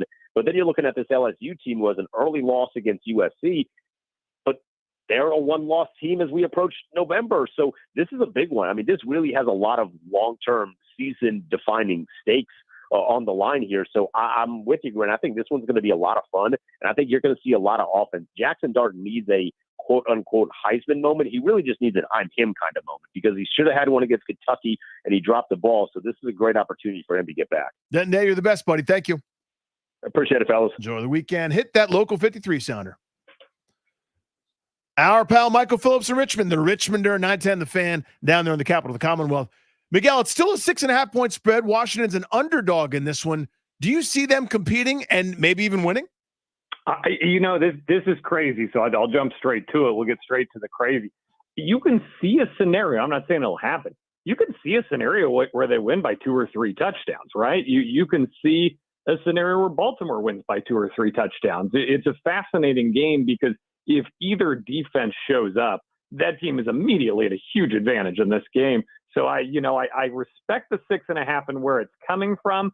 But if you're offering me points in a game like this that has a lot of randomness to it, I like getting points. Brian Robinson did not practice all week. 2-parter. 1, do you think he still plays despite not practicing? And 2, assuming, let's say he does as a game time decision, it's almost a certainty he's not himself. How big of a deal is that? Yeah, today's the first day I worried, right? I don't mind giving a veteran guy Wednesday, Thursday off. We've seen that so many times over the years, guys who know how to get themselves ready for the game. And he's 100% in that camp. The Friday practice is a light one, and it's usually a walkthrough style practice. And that's where the bulk of the mental prep work goes. And with this offense, the speed they move at, one of the things you hear is they're walking through plays a lot because they don't have time to reset after each one. That's a part of what's making this offense good. So I got a little worried when I heard that today. Now, he may still play. He wants to. But if he does, I think you're still looking at an Austin Eckler game, which short-term doesn't bother me at all. He's been great, and I think he's certainly ready to go. So it doesn't affect me for this week, but it's not great for his long-term availability. Miguel, do you buy that the defense is improving, or is it just, they got to play Cleveland? Well, they did get to play Cleveland. I thought they were legit at moments against Arizona, though, so I wouldn't discount that. I think everybody's in a little bit better place. If you look, Stan Ristel moving to the outside, that was a bold call to take a young guy out there. Igbenogany settling into that inside role, that slot role. It just feels like everybody's a little bit more comfortable where they're at. I don't know if they're better, Danny, but they're more comfortable, and you take anything you can get at this point. What is your final prediction, and how do you kind of see Washington's offense performing against the bad Ravens defense?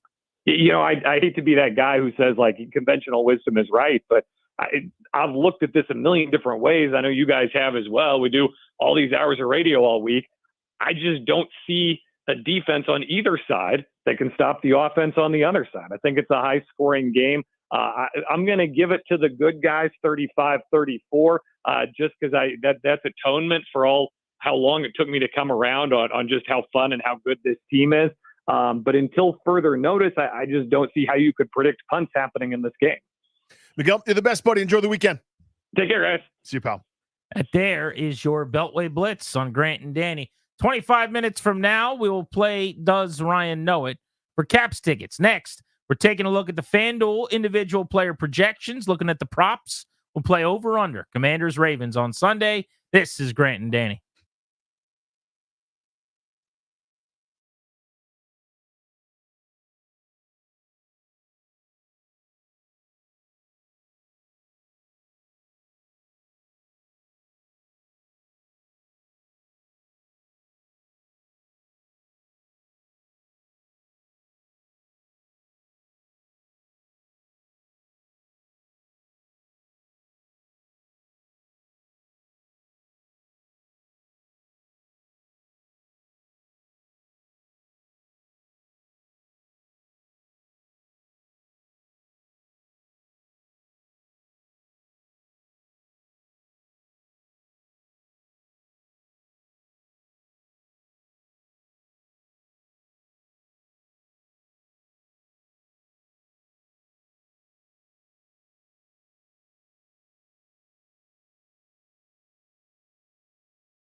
looking forward to giving away the final pair of Caps tickets that we have for next Thursday night against the Dallas Stars. That's coming up at 4:45 right here on Grant and Danny. Ryan will be playing Does Ryan Know It? You guys will call in and participate at the end of this segment. We'll let you know when. Right now, though, it is time, ahead of Commanders Ravens on Sunday, to dive in on some of the individual player props at FanDuel.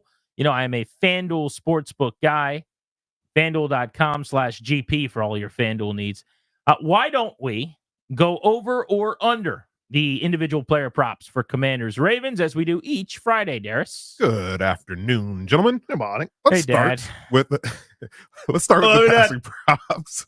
Jaden Daniels has the higher passing prop between the two quarterbacks here, 224.5. I've got an over on this one. I generally don't for them. Wow. I think they're chasing a little tiny bit. I think there's going to be a little bit of late slinging it here in this one. Kind of spoiler alert for how I think the game's going to go. But I think Daniels goes over this total by a little. I'll go a slight under. I think he's going to be around 220.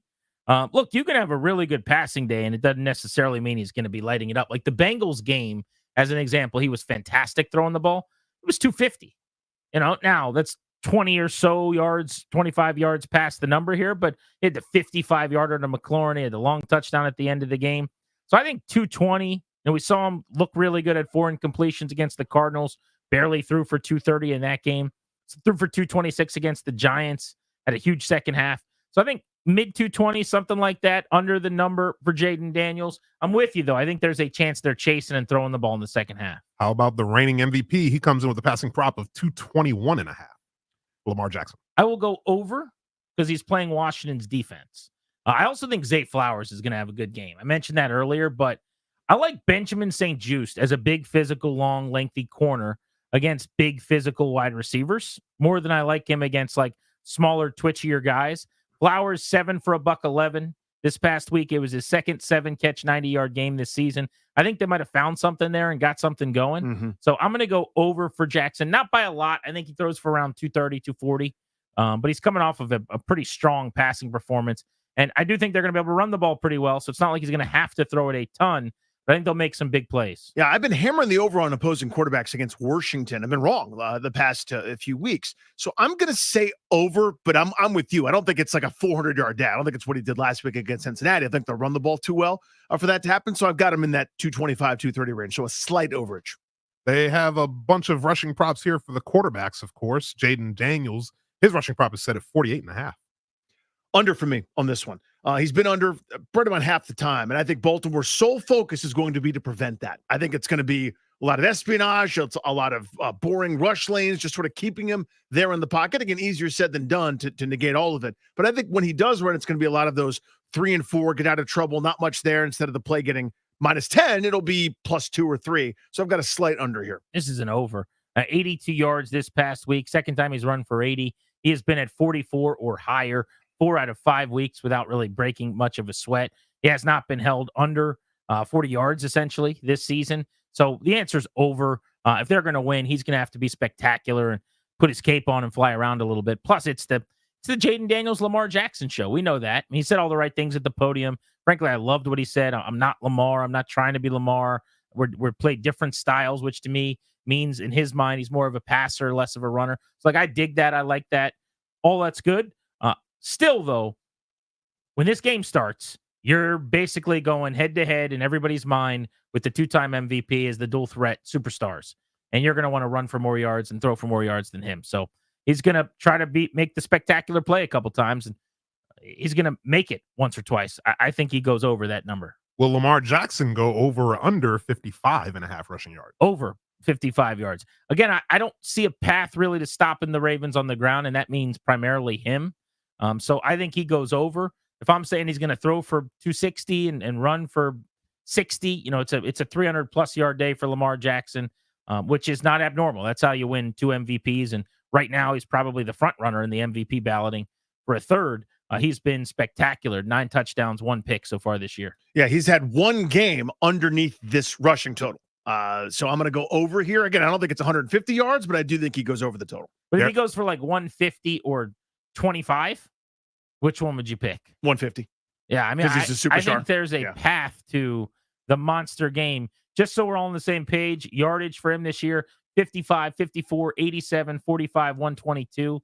That week 1 game against the Chiefs, he ran 16 times. It's mostly been that he's been held in check other than the Dallas game where he kind of ran all over. But I think this is going to look more like the Dallas game. He had 14 for 87 and a touchdown. I'm banking on like 12 for 90 and a score from Lamar in this game. Well, the other big rusher from that Dallas game was Derrick Henry. He has his prop set at 83.5. I kind of want to go under this, which I think stuns people probably. I think I am going to go under. I think Washington just like puts all of their energy into clogging up the interior, and it's like a 18 carry for 80-yard kind of Derrick Henry game, something like that.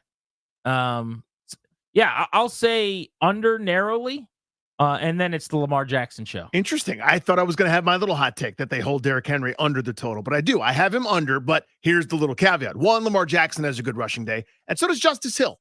He'll have 7 burst runs that are annoying and knock you around a little bit too. But Henry's going to be the bruiser, the thunder there, and then Justice Hill will be the lightning. They will run it effectively. Henry will be the yeoman, sort of the workman-like yards. Hill will be a bit more explosive. With Brian Robinson's injury status in question, there are no other rushing props available. So we'll move on to receiving. Let's start with Terry McLaurin. 60.5 receiving yards for Terry McLaurin. I got the under here. I generally go under on I was going to say, you haven't given Terry an over yet. Yeah. So a couple of hundos in there. Yeah. And I've been right the other 3 times. But it's not a great track record. It's 3 out of 5. It's unbelievable. But again, I think everybody knows that's the threat. That's the guy that can cause you problems. Now, it hasn't stopped them a couple times from going well over 100. But I think for Baltimore's sake, they're going to try to keep everything in front. I think other guys are going to have a chance to eat. I think Terry's right around 50, 55. What's the number? 60.5. It's getting higher because it's been in the low 50s. Under. I think it's like a 5 for 58 or something like that. This will be the others game. There's Noah Brown back. Maybe it's a 3 for 40 for Luke McCaffrey. I think Austin Eckler's going to catch a bunch of passes out of the backfield. I don't think this is a Terry McLaurin game. Does have 100 and 112 over his last 3 games with 52 sandwiched in the middle. The second week in a row that Zach Ertz has his receiving prop set at 27.5. I always go over on this, and I've been wrong, I think, 4 out of 5 times. So I'm not going to go under. Maybe that changes his fortune this week, but just there's nothing dynamic happening. He dropped a couple passes last week that should have caught. So I think we're getting closer and closer to Ben Sinnott time, maybe being featured a bit more as a receiver. But I think Ertz still catches his 4 for 25, 26, but he's right there. I'll go over it. It takes 2 decent catches in the middle of the field to get him there. The number is just so small. By the way, as I think about the McLaurin thing, the Ravens are 31st against the pass. They give up a lot of big plays. If I'm going under on McLaurin, which I'll stick with, that means I got to hammer some overs on other receivers because there's going to be plays to be made. Like, I think this could be I know we just got one last week and 2 in a row over 2 weeks wouldn't make sense, but like a De'Ami Brown home run game. Like, I could see a De'Ami 57, 65-yard I think Zacchaeus has a nice ball game. I think McCaffrey has another, 4 for 35 kind of a game, et cetera. Agreed. Yeah. No injury designation on Noah Brown either, so he'll be back. They do have a prop for Austin Eckler receiving yards at 18.5. Over way, immediately. Way over. You could double that and I'd go over. I'm going to say he catches 6 balls for 75 yards in this game. I think Eckler could end up being their leading receiver in this game because they don't want the pass rush to get home. They're going to try to keep things simple on the road. It's going to be really loud. I think they're going to get the ball in his hands. You saw it with Cincinnati, by the way. He ended up getting banged up with the concussion, remember? Mm-hmm. But in that game, in like a raucous environment on the road, the entire game plan in the first quarter was like, hey, how do we get the ball to Austin Eckler so that he can just calm everybody down by getting yardage? Just ripped off half the field, by the way, in a couple of touches. Yeah, so give me over on Austin Eckler. Overage. Actually, that might be the thing I feel best about that we've talked about. Mm-hmm. Me too. Ravens wide receiver Zay Flowers has his prop set at 54.5. I think there's an over here. I think there's a couple underneath, and then I think he's the guy that wanders behind the secondary when everybody's tired of getting the gut punch from Hill, from Henry, from Lamar Jackson, from Likely, and everybody else kind of underneath. There's your home run shot. I think he catches one big pass to put him over that total. This feels like an easy over for me. Again, I could see him going for 90, 100, 110, something like that. I do not like that style of receiver against this team. The Amon-Ra St. Brown school. Yeah, kind of guy. he's even, kind of like the volume, twitchy underneath guy. But like whatever that is, I think he'll chew them up. They live in nickel and dime, and it's almost all zone for the most part. So you just throttle it down. You find those little spots and holes in their defense. I think he'll be able to do that. The thing that always scares me with him is it seems like he's always good for like once every few games, like a bubble that he takes for 70 yards or whatever. I just need that not to happen. Make them earn every blade of grass. Make them go on long drives. Don't give them anything over the top easy. Lamar has not really hit on those throws this season where they have the deep shots, like the home run balls down the field, middle of the field. But let's not give Zay Flowers a catch and run situation either. The tight end duo of Mark Andrews and Isaiah Likely both have receiving props at 23.5. How do we feel about each of them? By the way, what happened to Mark Andrews? I don't know what's going on. I don't know if he's just lost. I mean, he's 29. It's a lot of mileage on those legs. But he's not 35. Yeah, there's been injury. He's always seems to be slowed with something nagging. Maybe it all finally caught up with him. Listen to these numbers. Yeah. 2 catches for 14 against the Chiefs. 4 for 50, which isn't terrible against the Raiders. No catches against the Cowboys. He played in the game. No catches against the Bills. He played in the game. Back-to-back weeks. None. And then he had 4 for 55 against the Bengals. They ran 100 plays. It was kind of like, the Falcons game where everyone's like, oh, man, Drake London, great game. Well, of course, everyone had a great game. They ran 90 plays and threw for 500 yards. Of course, they had a great game. So, I don't know, man. He is not the same. I'll go over on both because it's such a low total. Yeah. And I'm not going to bet under 23, but he's been over that in just 2 of 5 games. And it also feels like the game where he gets going just because it's Washington, and of course. Does he have a gets going? Do they even want him to get going? Yeah, who knows? Maybe it's the Likely their show. best tight end. Yeah. Like Likely could go for 90 yards. It wouldn't surprise me. Yeah, I think Likely, as I said, I think Likely goes for 45, 50 yards. I think he likely does do Like that. it does? Yeah. Likely. Maybe not. Unlikely. Likely or not. The segment on Fox 5. I wonder if they do that. You think They do? should. They should do that. Thank you. We'll want the end of this one back. Got away from us a little bit. That one got away from I blame us. me. I blame myself. I blame myself. What is that? It's Sandlot? Where they design the the little device to get the baseball. The 2 brothers, the one is like an engineer. And like he's got like dust all over his face. Do you remember what I'm talking about? I know exactly what you're talking about. Like it blows up and it doesn't work and it's a big explosion. And he goes, I blame myself. It's just such a very adult thing to do. Right. To blame yourself. That's what's funny. All right, next. Who wants Caps tickets? Raise your hands. Put your hand down, Danny. Who wants Caps tickets in your car? Raise your hand. If you want them, you got to play right now next. Does Ryan know it? 800-636-1067. We've only got 1 pair for you right here on G&D.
Yeah, it's game time on Grant and Danny, and it is time to figure out if you are going to a game. We've got tickets to see the Capitals up for grabs right now. So congratulations to whoever wins. They'll be playing the Dallas Stars Thursday, October 17th, Capital One Arena. For tickets and the complete cap schedule, go to thefandc.com/events. The way you're going to win these tickets is very simple. We're going to play Does Ryan Know It? We have put together a huge list of questions. I pulled most of mine from some 5th grade quizzes that I could find online. Danny, you scoured the internet for yours as well. I've gone all over the place. It's a myriad of categories. With that in mind, it is time for Does Ryan Know It? Now, the only thing I think we need to get out of the way is how many correct guesses are needed to win the tickets. I say we start with 3. Okay. Let's start with 3. And if we don't have a winner, in 7, 8, 9, 10 minutes, whatever, then we'll go down to 2. Okay. Everyone agree? We agree to that? Yeah, we agree. Okay. All right, so we will start. We'll go first come, first serve here. Dylan in Gaithersburg on Grant and Hi, Danny Dylan. wants to go see the Caps next Thursday night. Hello, Dylan. How are you? I'm doing well. Thanks for having me on. You know how to play the game, correct? I think I just got to get the answers right. Do I have it right? No. So here's what's going to happen. I'm going to tell you the question. You and Ryan will both hear it. You do not answer. You don't say anything, except whether you think Ryan will know the answer. This isn't about you. It's about Ryan knowing we the don't care if you know it. It's if Ryan knows it, and you bet yes or no. All right, so here, I'll give you the first question. Ready? The first question is, what force was discovered and named by Sir Isaac Newton in 1665? Does Ryan know the answer? I do think Ryan is a pretty sharp guy, but I do not think this is in his repertoire. I think the answer is going to be he does not know it. Betting on no. Ryan, what was discovered and named by Sir Isaac Newton in 1665? Is it gravity? It is gravity. Starring Sandra Bullock. It is. Attaboy. Sorry, buddy. Regrettably, Dylan, you bet against your boy Ryan, and you best not miss. Let's go to Chris, who's in Falls Church, home of the Jaguars. What's up, Chris? How are you? How are you? Good. How are you doing, buddy? I'm fine, thank you. Unfortunately, His phone's too banged up. Sorry. Well, let's see if Put we him can on get hold. through it. Was he okay? Yeah. Chris, are you on Bluetooth or speaker or anything weird? Yes, I am on Bluetooth. All right, hop off that for us because you sound terrible. Just get on your normal phone. All right, here's your first question. Are you ready? The question is, Danny? Question is, who sings the song Don't Stop Believing? The song Don't Stop Believing. Does Ryan know the answer? Who absolutely knows that? Ryan, who sings Don't Stop Believing? Fellow Falls Churcher, man. You went to high school, Falls Church. Is this Led Zeppelin? It is not. Oh. It is not. That's tough, Chris. It is not. So here we go. We've had one person back Ryan. Wait, so who was it? That's Journey. We'll figure that out later, buddy. Okay. Oh, sorry. It's okay. Billy's in Springfield on Grant and Danny. Hello, Billy. How are you? Good. How are you? Doing very well. You know how to play Does Ryan Know It for Caps tickets, right? I do. All right, here's your first question. You need to get 3 of these right. Nobody's gotten one right so far. Which planet in the solar system was considered a planet for decades until 2006? Does Ryan know it? Yes. Ryan, which planet, considered a planet, for decades until 2006 has been reclassified? Uranus. Whew. That is incorrect. That is tough. I asked Danny, I said, this one's too easy to ask him, right? And Danny, this was a great answer. Danny goes, I never know what's too easy. I never know. I never know. I never know what the right level is. This one was, so you didn't know that one. I'm not an astronomy guy. You wanted a second guess real quick? This doesn't matter. Is it Pluto? It would be Pluto. Yeah, it is, okay. Yeah. We were looking for Pluto. Pluto there. You remember all the news stories about how Pluto's not a planet Pluto anymore? no longer a planet. They didn't say anything about Uranus, No, which they is didn't. still very much a planet, among other things. Annie's in Arlington on Grant and Danny. Hello, Annie. Hey, hi. You want to go to the Caps game?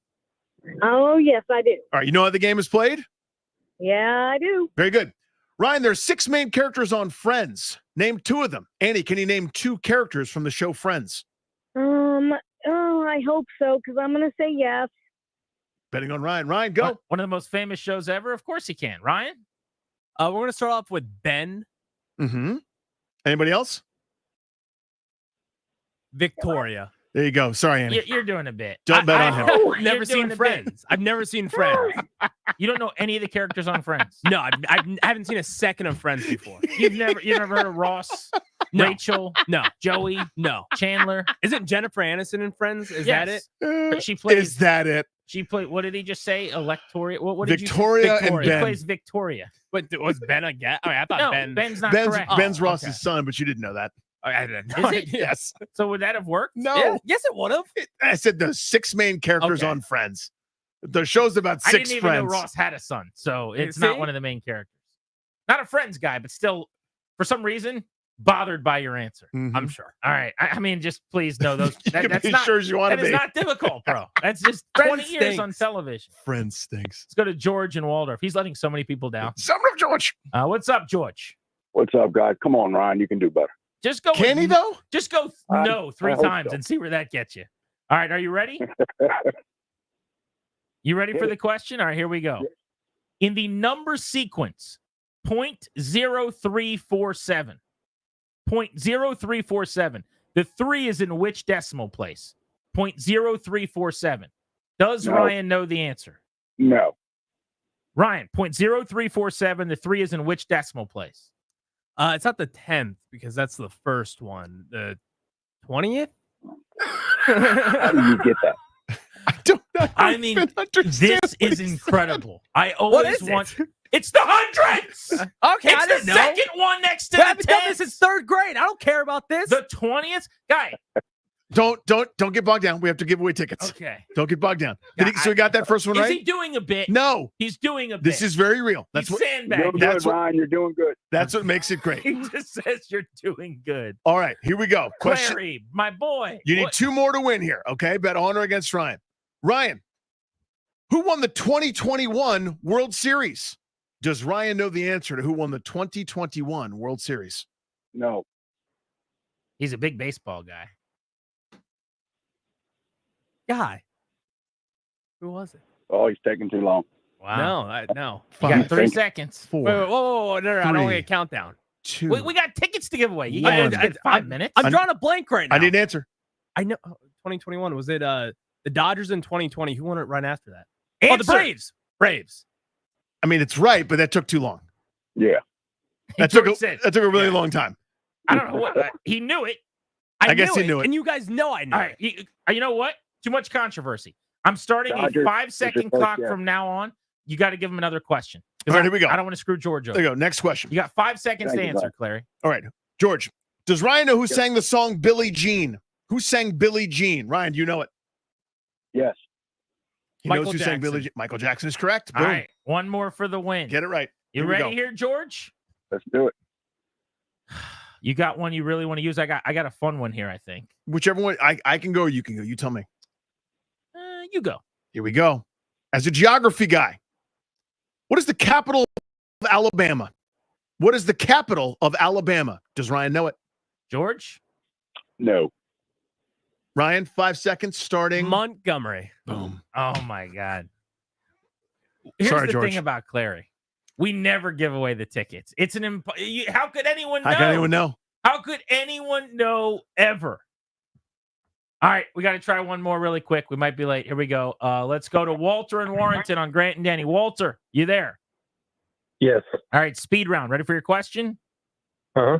What were the names of the artificial Earth satellites launched by the Russians starting in 1957 during the space race? Does Ryan know it? No. Ryan, the name of the 3 artificial satellites launched by the Russians in 57. No idea. I know it's not right. Starlink. That's Elon Musk. Very close. We were looking for Sputnik. There's one. Here we go. Here's the next one. What band sang Hey Jude? Does Ryan know it? No. Ryan, who sang Hey Jude? Journey?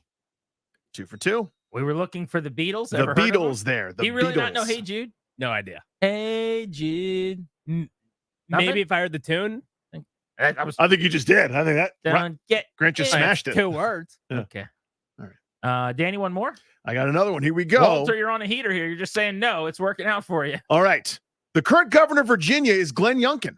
Can Ryan name any other governor in the history of the state of Virginia? No. Ryan. Ralph Northam, Terry McAuliffe, name them all. How could you know? How could you know? We're back to square one. All right, we still got tickets to give away. We will do that as soon as we return on Grant and Danny here on The Fan. Also, at our 5 o'clock top of the hour, the Commanders will beat the Ravens if. That's next on G&D.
We got a pair of tickets we got to give away so we can get back to our Football Friday on G&D and the Commanders and the Ravens in just a couple of minutes. We're taking you up to 6:30 on the Fan.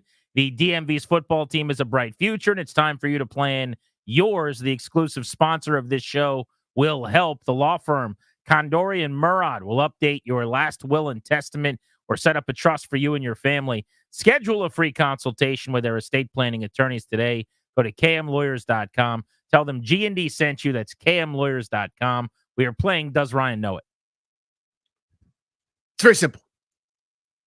Don't care whether you know it or not. That's not the question. Does Ryan? We'll ask the question. You will have a chance to bet on or against Ryan. You'll say, does he know it? Does he not? And if you get 2 right, we're lowering it to 2 now, then you get to go to the Caps game. That's the big development here. You only have to get 2 in a row to win the prize. In the interest of time, as we are now on to an unplanned second segment to try to give tickets away, does Ryan know it? In the order that they came in, Ken in Bethesda is next. Hello, Ken. How are you? Doing okay. How about y'all? Doing Very well. You know how to play, correct? I've been listening carefully. You know what Very to do. Good. Here we All go. right, so here's the first question I've got. Which legendary American novel features characters Atticus Finch and Boo Radley? Does Ryan know it? Ryan does not know that. I mean, we all read it in school. Let's see. That's been a long time, but I think I know that one. Legendary American novel, Atticus Finch and Boo Radley. Ryan, what's the book? Ooh. No idea. I couldn't tell. What if it was called No Idea? You are correct. It's To Kill a Mockingbird. Ever heard of that? Yes, I did read that back in the day. Attaboy. Mm-hmm. I left the lasting impression. All right, Ken, you got a chance to win right here. Here we go. This would be quite a development. Who wrote the Star-Spangled Banner? Who wrote the Star-Spangled Banner? Does Ryan know it? Ooh, it's a tougher answer, but I'm going to say he does not. He does not. Beg against Ryan. Ryan, who wrote the Star-Spangled Banner? A tough one. I know it. I don't, though. I'm going to guess I know it's wrong, Patrick Henry. What a journey we just went on. I know it. No, I don't. Ken, you're going to the Caps game. Oh, so man. Congratulations. Way to go, All Ken. right, thank you. We'll start with that. Oh, no. By the way, I had a question where the answer was Patrick Henry. I didn't ask it. I want to go back to that real quick. Workshop that noodle me through that answer. I don't know it, and that's why I guess Patrick You said Henry. you knew it. Because I know No, it. because I don't know it. I do want to say it's kind of coming to me a little bit. It's a female who actually wrote that song. Is it, though? Is it? Is I it? don't know. But you've now gone from Patrick Henry to a female, right? No, because I told you I don't know this. Okay. Who is it? Before we get to that, how did you settle on Patrick Henry as your guess? You just came to mind. It came to mind. And your first instinct is correct most of the time, right? I believe the answer is Francis Scott Key. And it was the theme with Baltimore this week. Yeah. That's right. That's who I went with. Well, Edgar Allan Poe would have been a better one For the national Baltimore. anthem? Who wrote The Raven? Edgar Allan Poe. There you go. Francis Scott Key is what you're looking for? Yeah, I was looking for Francis Scott Key there. Okay. I love the idea of I know it. I know don't. this one. Well, I don't know this one. Oh, by the way, Patrick Henry. Oh, that was priceless. That's a lot of fun. Okay. Thank you, Rhino. Thank you, as Ryan. always. Way to go. We appreciate you. That was a good time. Hopefully, Ken enjoys himself at the Caps game. For everybody else who participated, we appreciate it. Better luck next time. We'll have Caps tickets throughout the season here on The Fan. Let's get back to our Football Friday, though, and the Commanders and the Ravens. Speaking of the Raven and Edgar Allan Poe up in Baltimore.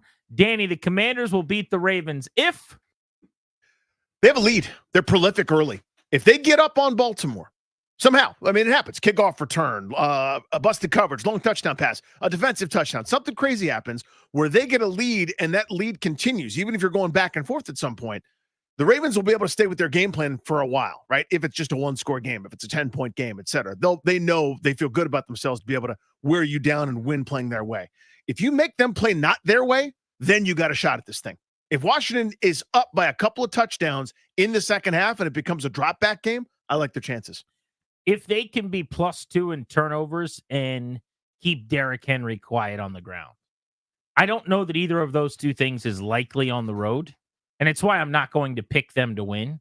But if you were to tell me right now, Washington beat the Ravens, you're looking back in rewind now at this game, I would say, okay, I bet you it's like 3 turnovers for the Ravens and only 1 or 0 for the Commanders, and Derrick Henry was held to sub 4.5 yards per carry. They held him in check. If they do those two things, that's kind of the whole checklist for me. I think it's a tight ball game that comes down to the wire at that point, and it is very, very winnable. But it sounds like you agree with me that the Ravens are better, and you agree with me that this is not a matchup where Washington's defense looks favorable on paper. Like, this is not a game where we should expect them to go out and shove it on Baltimore or look really, really good defensively. I just think you got to make a few plays to cancel out a lot of the bad along the way. It's a chunk yardage playmakers league. So you pick off Lamar, you get a sack fumble, maybe you knock the ball out of Zay Flowers' hand as he's diving for a first down or something. A couple of wacky things happen along the way, and you're right there. There's a lot of good history on Baltimore's side here in terms of their overall record against the NFC and their regular seasons when Lamar Jackson plays, and a lot of stuff that says that. So I also think, partly from a Washington perspective, is it's not just we think about this in terms of stocks, right? Like the hockey stick. That's the dream, where it starts off one and then it basically just goes straight up and stays there forever. This is not what happens in pro sports. Like, I know the charmed ride isn't over because you lose a game, but there has to be some kind of setback. The helium that's given us this unbelievable rise from they're going to pick top 5 in the draft to maybe they're number 1 in the power rankings, and Jaden Daniels is the MVP through 5 games type helium that's surrounding this team. There's got to be some moment of adversity, some moment of you got to recover. It doesn't all work out like a fairy tale, right? This isn't a 90-minute movie on the Disney Channel, okay? I think there's a little bit of a setback coming. I think it's fine, by the way. I'm not down on them. I don't sound pessimistic. In fairness, I mean, we've kind of had some of those moments. We just don't acknowledge or remember them. And I mean that in a good way, not a bad way. You mean like in game? Yeah. Like, okay. I thought the Bucs game was not good. They couldn't throw the football at all. They were one of the lowest graded passing offenses, and he was one of the lowest graded passers in the league coming out of week 1. The first half of the Giants game was awful. If you go back and watch that now, it's like a different offense. He got sacked, I think, 5 times in the first half of that game, and kind of what was hemmed into the pocket and hit a bunch. Like, we now don't think about it because that's a long time ago. Right. Well, they ripped off 4 straight. Week 1 results are always kind of weird. No, I'm sort of looking at it. Making like excuse. I'm not poking at him. I'm just saying, like, maybe that was the bad. Like, it's not like it's been all possible. Great. Like, the bad has kind of happened. It's just been a little while. And there's more coming, clearly. It's not going to be linearly awesome the rest of the season. I just mean that I would feel more like there's got to be a bad half. There's got to be a bad performance. There's got to be a dud coming. If they hadn't already happened, we're just focusing on the 85% that's been really good. But I'm not talking about a dud. I'm talking about where, like, it's right now it's charmed life. It's they stub their toe and it's to bend over and find a $20 bill on the sidewalk. You're saying they fumble a snap and they or just lose a game against a good team. Like, that's all I'm talking about. Where this charmed ride where everything that you do turns to gold doesn't turn to gold for a week, and you play a competitive game and you could lose. Like, that happens all the time in this league, right? Teams that are good don't beat another team that's good. It's not going to change my view of them or how magical the season already has been to this point. My point is, like, it can't just be elevator on the ground floor. Ding! Now you're on the roof. Here we are at perfect and number 1. There's going to be some setbacks. There's got it. Like, the momentum's got one balloon's got to pop, but we're still afloat. So, okay, now, that makes more sense. I misunderstood what you were saying.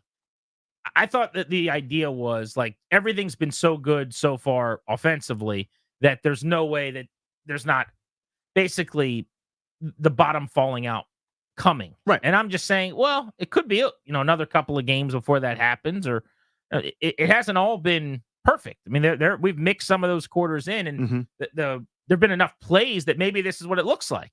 If you have a bad half, that the next half's really good and it's good enough to win. But I think you're onto something there.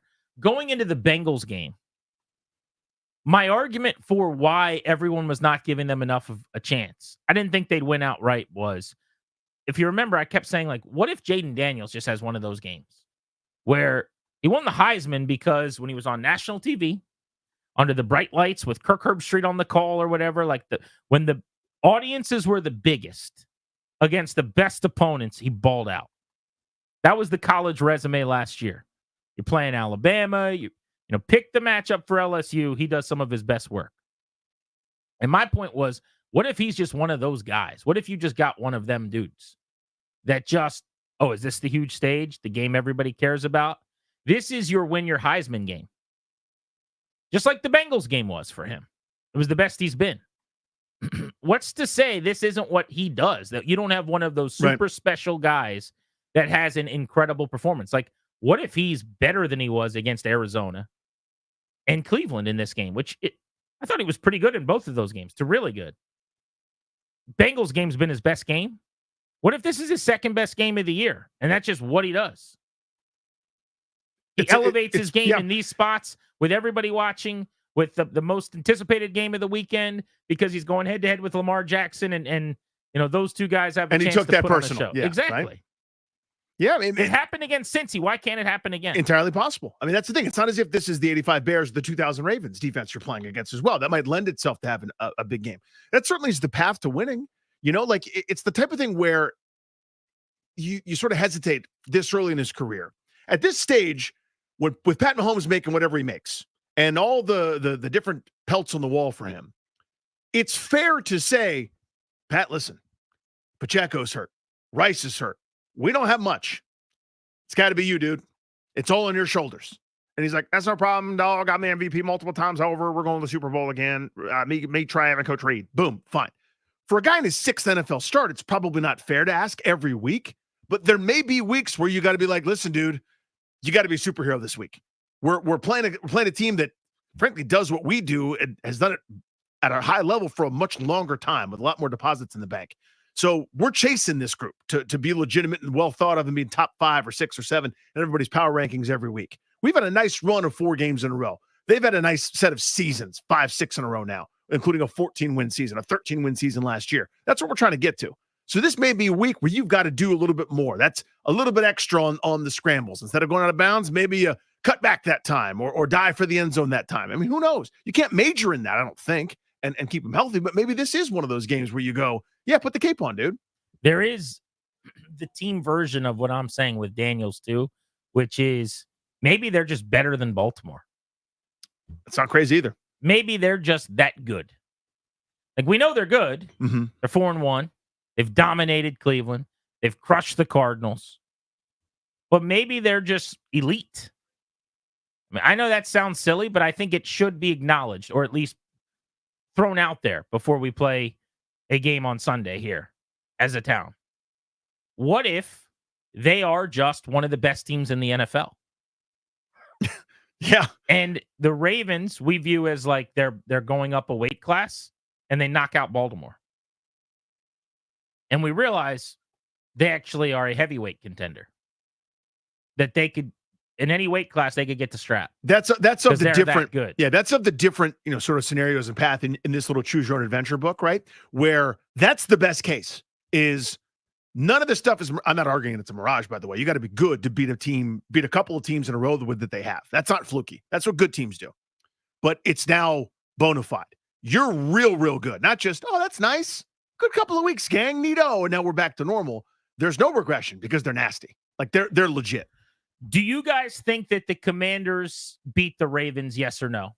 800-636-1067. And how would Washington beat Baltimore? If we're telling you they pulled it off after the fact, we know this already.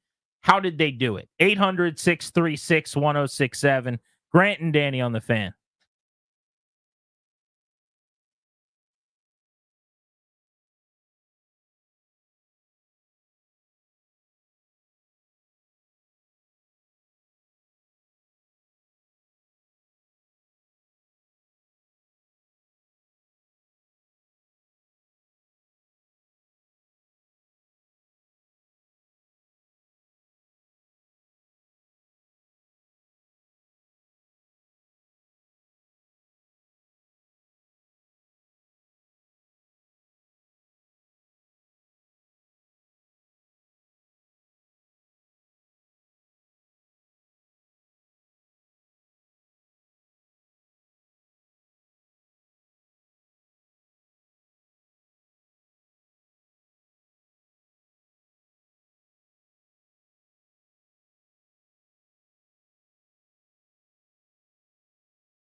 What a game Sunday shaping up to be for the Commanders and the Ravens. There is a lot of excitement in town. A litmus test opportunity for the 4-1 Commanders to see how they stack up against a team that a lot of people think could make a deep playoff run out of the AFC in Baltimore. Question for you guys is, how do the Commanders beat the Ravens? 800-636-1067, 800-636-1067. Let's hit the phones and go to Mike in Waldorf. What's up, Mike? What's going on, fellas? Hey, buddy. Hey, man. So, look, our run offense is top 5, if I'm not mistaken. Their run defense is top 5. Our pass offense is top 10, if I'm not mistaken, and their pass defense is lower ranked in the league. I feel like we come out pass heavy. Jaden does his thing when he has blitzes coming, gets to moving around, making plays, and we are going to get it done in a big way. I know that does not sound like, the normal talk around town, because I feel like this is more so a challenge for us as well as them defensively. Let me know what you think. Appreciate Love you, the dude. show. Thanks, dude. Love y'all. Be safe. Thank you, man. You too. Bro. Yeah, that's the best case scenario. We talked about it before the break, right? Where Baltimore's struggled. There's one really good game on the resume against Buffalo defensively, but nobody has stopped Washington yet. The same way I was saying earlier in the show, nobody stopped Baltimore's running game. And I don't think Washington's the team to do it. Well, flip that. Nobody stopped Washington's offense really since week 1, since Jaden Daniels kind of, has grown into this since the second half of the Giants game. And they only stopped themselves in that game, really, when they had nothing. They had no punts and got to the red zone every time, ended up settling for field goals. But lining up and playing, nobody slowed them down. And is this the defense to do it? I mean, I think that's the question for the game, right? Their running game is their offense, and this is the number 1 run defense in the league. So I think that's the complicating part for Washington is when we say the Ravens defense is not that good, that's fair. They're middle of the pack, and they're terrible as a pass defense. 31st out of 32 teams. The penultimate defense in rankings in the entire NFL. But that does not tell the story at the thing you're good at, they are the best at taking away. 60 yards per game on the ground. And it's not like, everybody has been up on them so much, or I should say behind on them so much that they have to, salt the game away or something like that. That's not what we're talking about. I do think some of it is like the Bengals last week never had to run it because they could throw it.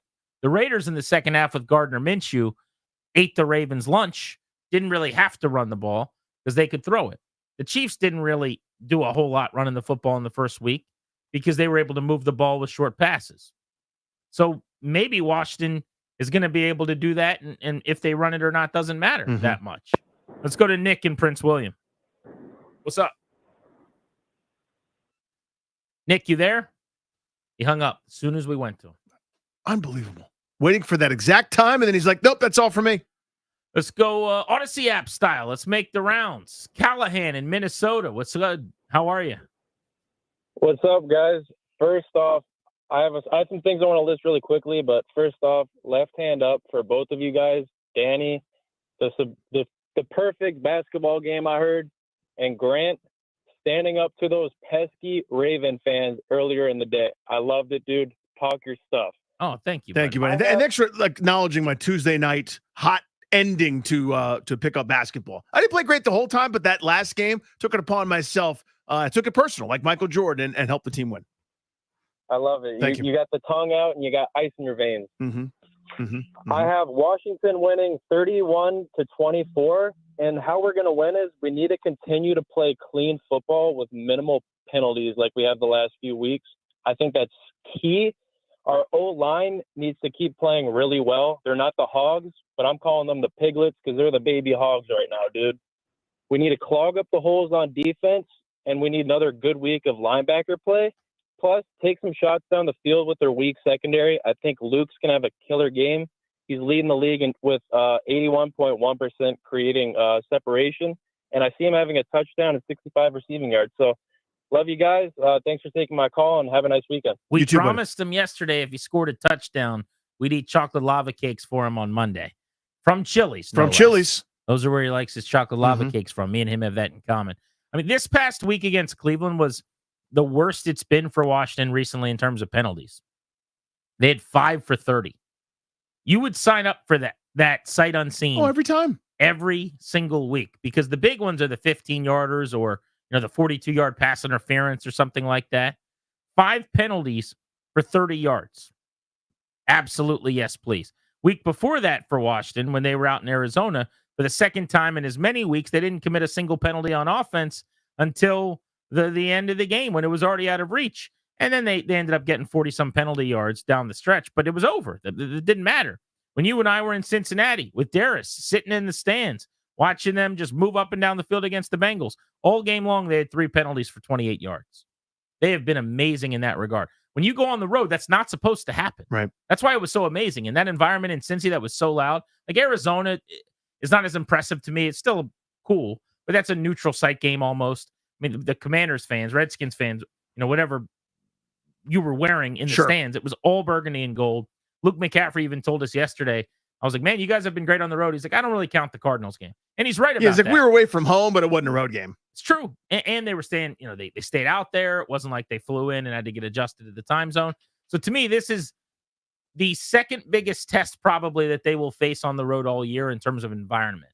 I'm going to say the Bengals is still 1. I could be wrong. Don't you think there's going to be a ton of Commanders fan there? It's just too easy to get there. You would think so. So that's why I'm thinking Bengals 1, Ravens 2 in terms of hostility and noise and things like that. But the stadium will be all abuzz, though, right? Just because there's energy in it, there's a little bit of this local rivalry Cincinnati flavor. Not? You remember that? Well, no, I just mean differently. Like in terms of how do I try to phrase this? Cincinnati, it's everyone in Cincinnati screaming at you the whole time. For this Baltimore thing, it's going to be like Washington games a lot of times where there's like a 25% opposing fan base that's in there making a little bit of noise and chirping too, and then that'll kind of raise the din. So Definitely. it's a different style of noise. Do you disagree with my point that the Bengals game will be more hostile? Yes. Let me rephrase. I agree with that point. What you're saying is correct. That's the most hostile. I made it more complicated than it should have been. Jason's in Miami on the Odyssey app. What's up, Jason? He hung up too. Christ almighty, what is going on here? We're all scuffling. Guys, we're doing this thing together. It's a big week. It's a football Friday. The local 53 of their biggest game in the regular season since 2012. Bring your A game here down the stretch. Only a couple segments with your pals left this week. We got to leave it on the phone lines here. We leave it on the field today. We do everything we can so they can do everything they can. Steve is in Luray on the Odyssey app. What's up, Steve? All right, maybe it's a phone thing. Do we think it's a phone thing? I don't. We haven't had a phone issue in like 2 weeks or so. I think it's people's phones. I don't think it's our phones this time. Really? Yeah.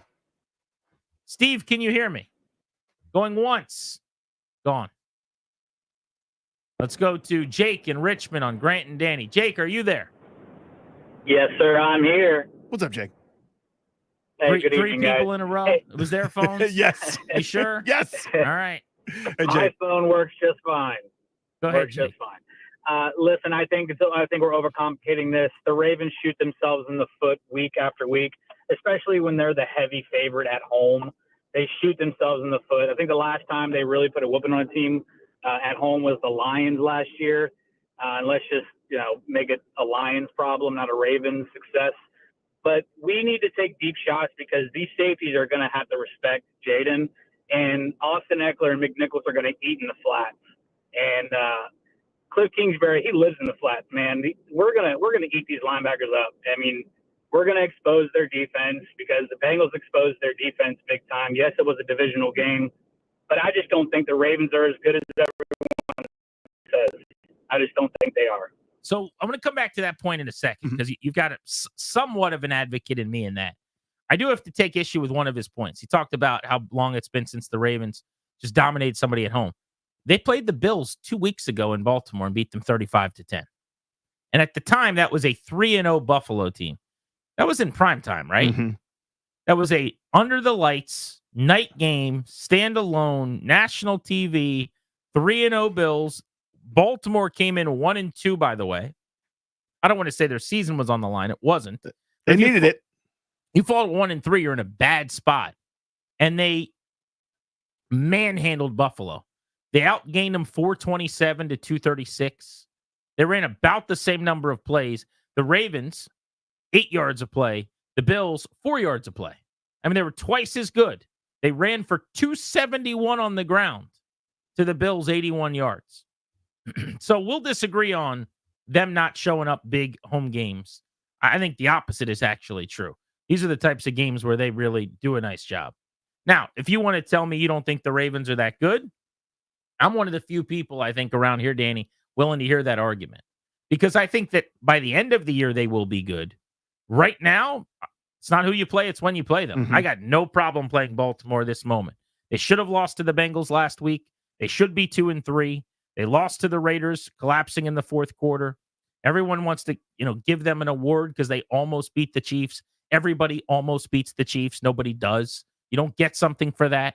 They're not that good offensively, so everyone hangs in games. And by the way, they went on a mad dash. Remember, it was like touchdown, drive, like a second drive right after that. I mean, that and a cookie will get you a nice snack when you get home from school. I don't care about that.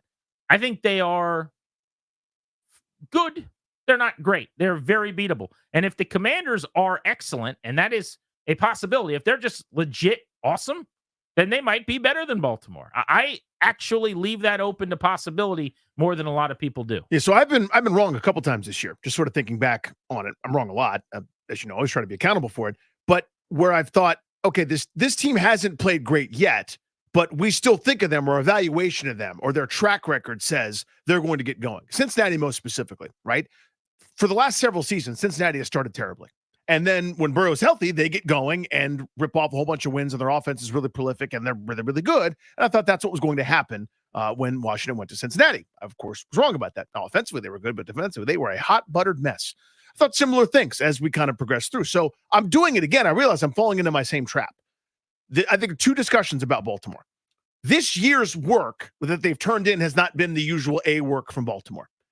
You know what that looks like, though. And they were a year removed where they were the best team in the NFL for probably 4 or 5 months. They beat all comers. San Francisco went out there. They got their butts kicked. Detroit got destroyed by Baltimore. They had a couple weird losses, but for the most part, they were awesome. They were wire to wire the best team in the NFL. Postseason, different story. I'm aware of that. But we're in that normal period where they do what they do, which is win 12, 13, 14 games. Part of what my thought for this weekend is, I know I haven't seen it yet, but I've also seen it, right? But I'm acting on faith, and you're basically going, that's adorable. The league turns over every year. They lost a bunch of defensive coaches. I'm not speaking for you, but they haven't turned in great work this year. And you keep showing that, and that makes a lot of sense as a case for why this game may turn out the way you think. 800-636-1067 if you want to hop in on the Commanders and the Ravens ahead of Sunday's clash. Who is feeling the most heat in the NFL going into week 6? Whose seats are getting warmer? Coaches, quarterbacks? We'll get into that next on Grant and Danny.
Grant and Danny taking you up to 6:30 on a football Friday. Let's go around the NFL as we get ready for the 6th week of the campaign and try to figure out who's feeling the most heat going into a brand new weekend and slate of games. I'll start off with the New York Jets.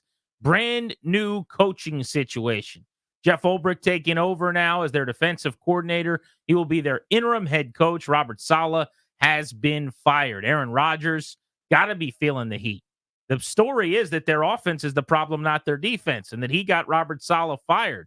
Rodgers can't have another dud, and this is a primetime game on Monday Night Football against the Bills. A win and the Jets are in first place. A loss, and if he looks bad, it's 2-4, and I think the pitchforks will be out for him a little bit. The tide is turning in New York on Aaron Rodgers after Saleh got fired, and now there's really not that many more levers to pull other than just acknowledge this guy's not playing well. You handed the organization to him. It blew up in your face last year, and things are spiraling south this year. Nick Sirianni, Jalen Hurts for the Philadelphia Eagles, coming off a bye where they've had a bunch of injuries and could be 3-1, or it could also be 1-3, right? They're 2-2, sit kind of smack in the middle, haven't played particularly well. The softest landing spot maybe you could have right now in the NFL, at home against Cleveland. But the pressure's on. You're getting A.J. Brown back. Devontae Smith is coming back too. Both, I believe, having practiced in full. So you would think this is as good a landing spot as you can be. You lay a dud now, given the what happened last year with the turnover of the coaching staff, where he was under fire already, talking about Sirianni. This could be trouble in paradise, a.k.a. the opposite of paradise, Philadelphia. Spotlight and heat check on Anthony Richardson. He's got the oblique, limited participant in practice today, questionable for Sunday against Tennessee.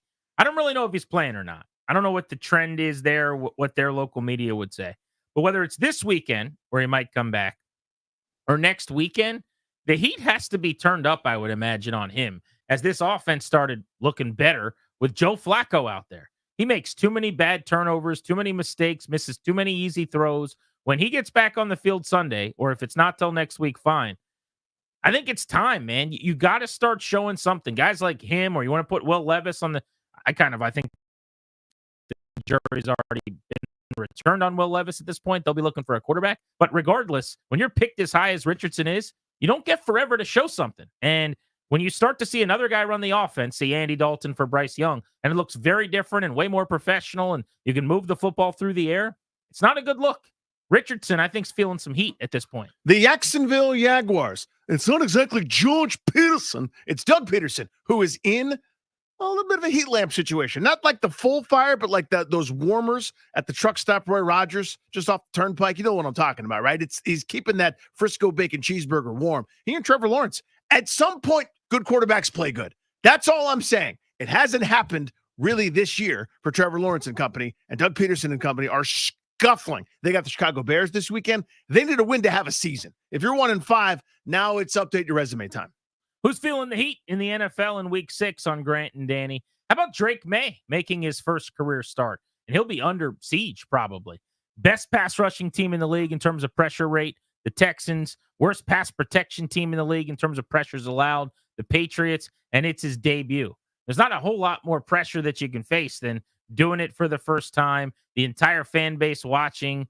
Everyone's going to be declaring what they think of you based on what you do over these 4 quarters. We went through this in Week 1 with Jaden Daniels. Every rookie goes through it.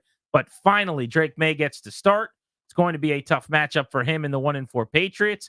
Pressure is on, and the heat is on him. Justin Fields. Days as a starter in Pittsburgh might be numbered, right? I mean, it's not exactly what we're thinking of, but maybe it is for him specifically. Pittsburgh is so pedestrian on offense. They are boring. They stink. They make me sad in a way to watch them play offense. But defensively, they're really, really good. They have a Super Bowl caliber defense again, and the dumbest, grossest offense that exists. So Justin Fields is trying to hold off Russell Wilson. Maybe we're not a chance to do so. Well, what is their offense exactly? Okay. Like you can picture it. It's like the meeting. It's like, Steelers, what'd you guys bring about the offense? And it's like the quiet one. Yeah, it's like gross.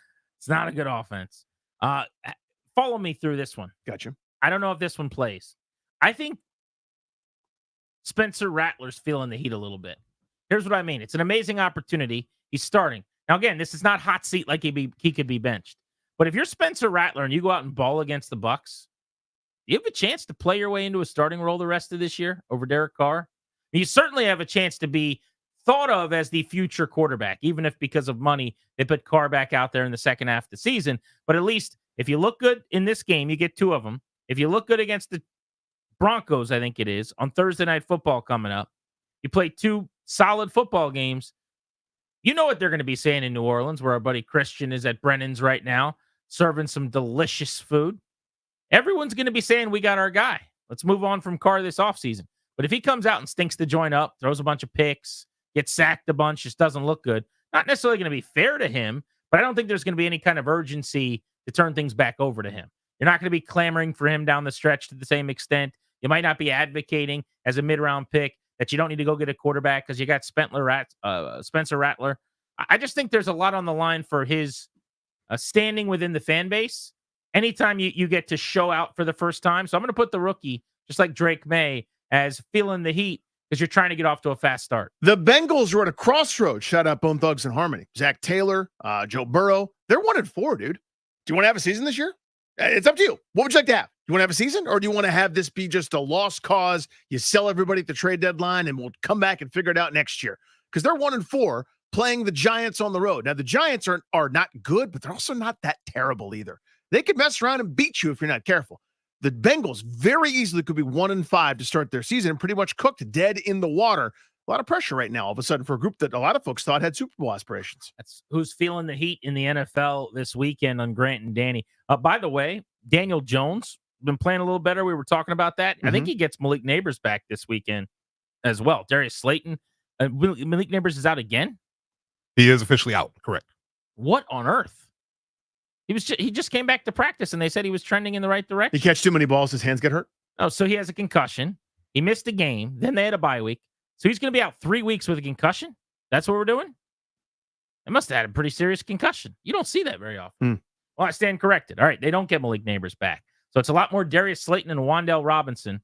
But they have not slowed down. They beat the Seahawks. They hung with the Cowboys. They beat the Browns. They've been playing all right. G&D on the Fan. We'll give you our confidence points picks next. We will give you our commander to lock in on and make our final game predictions for Commanders Ravens. Also give you a preview of what is maybe the best sports weekend of the fall to date here when we return on Grant and Danny.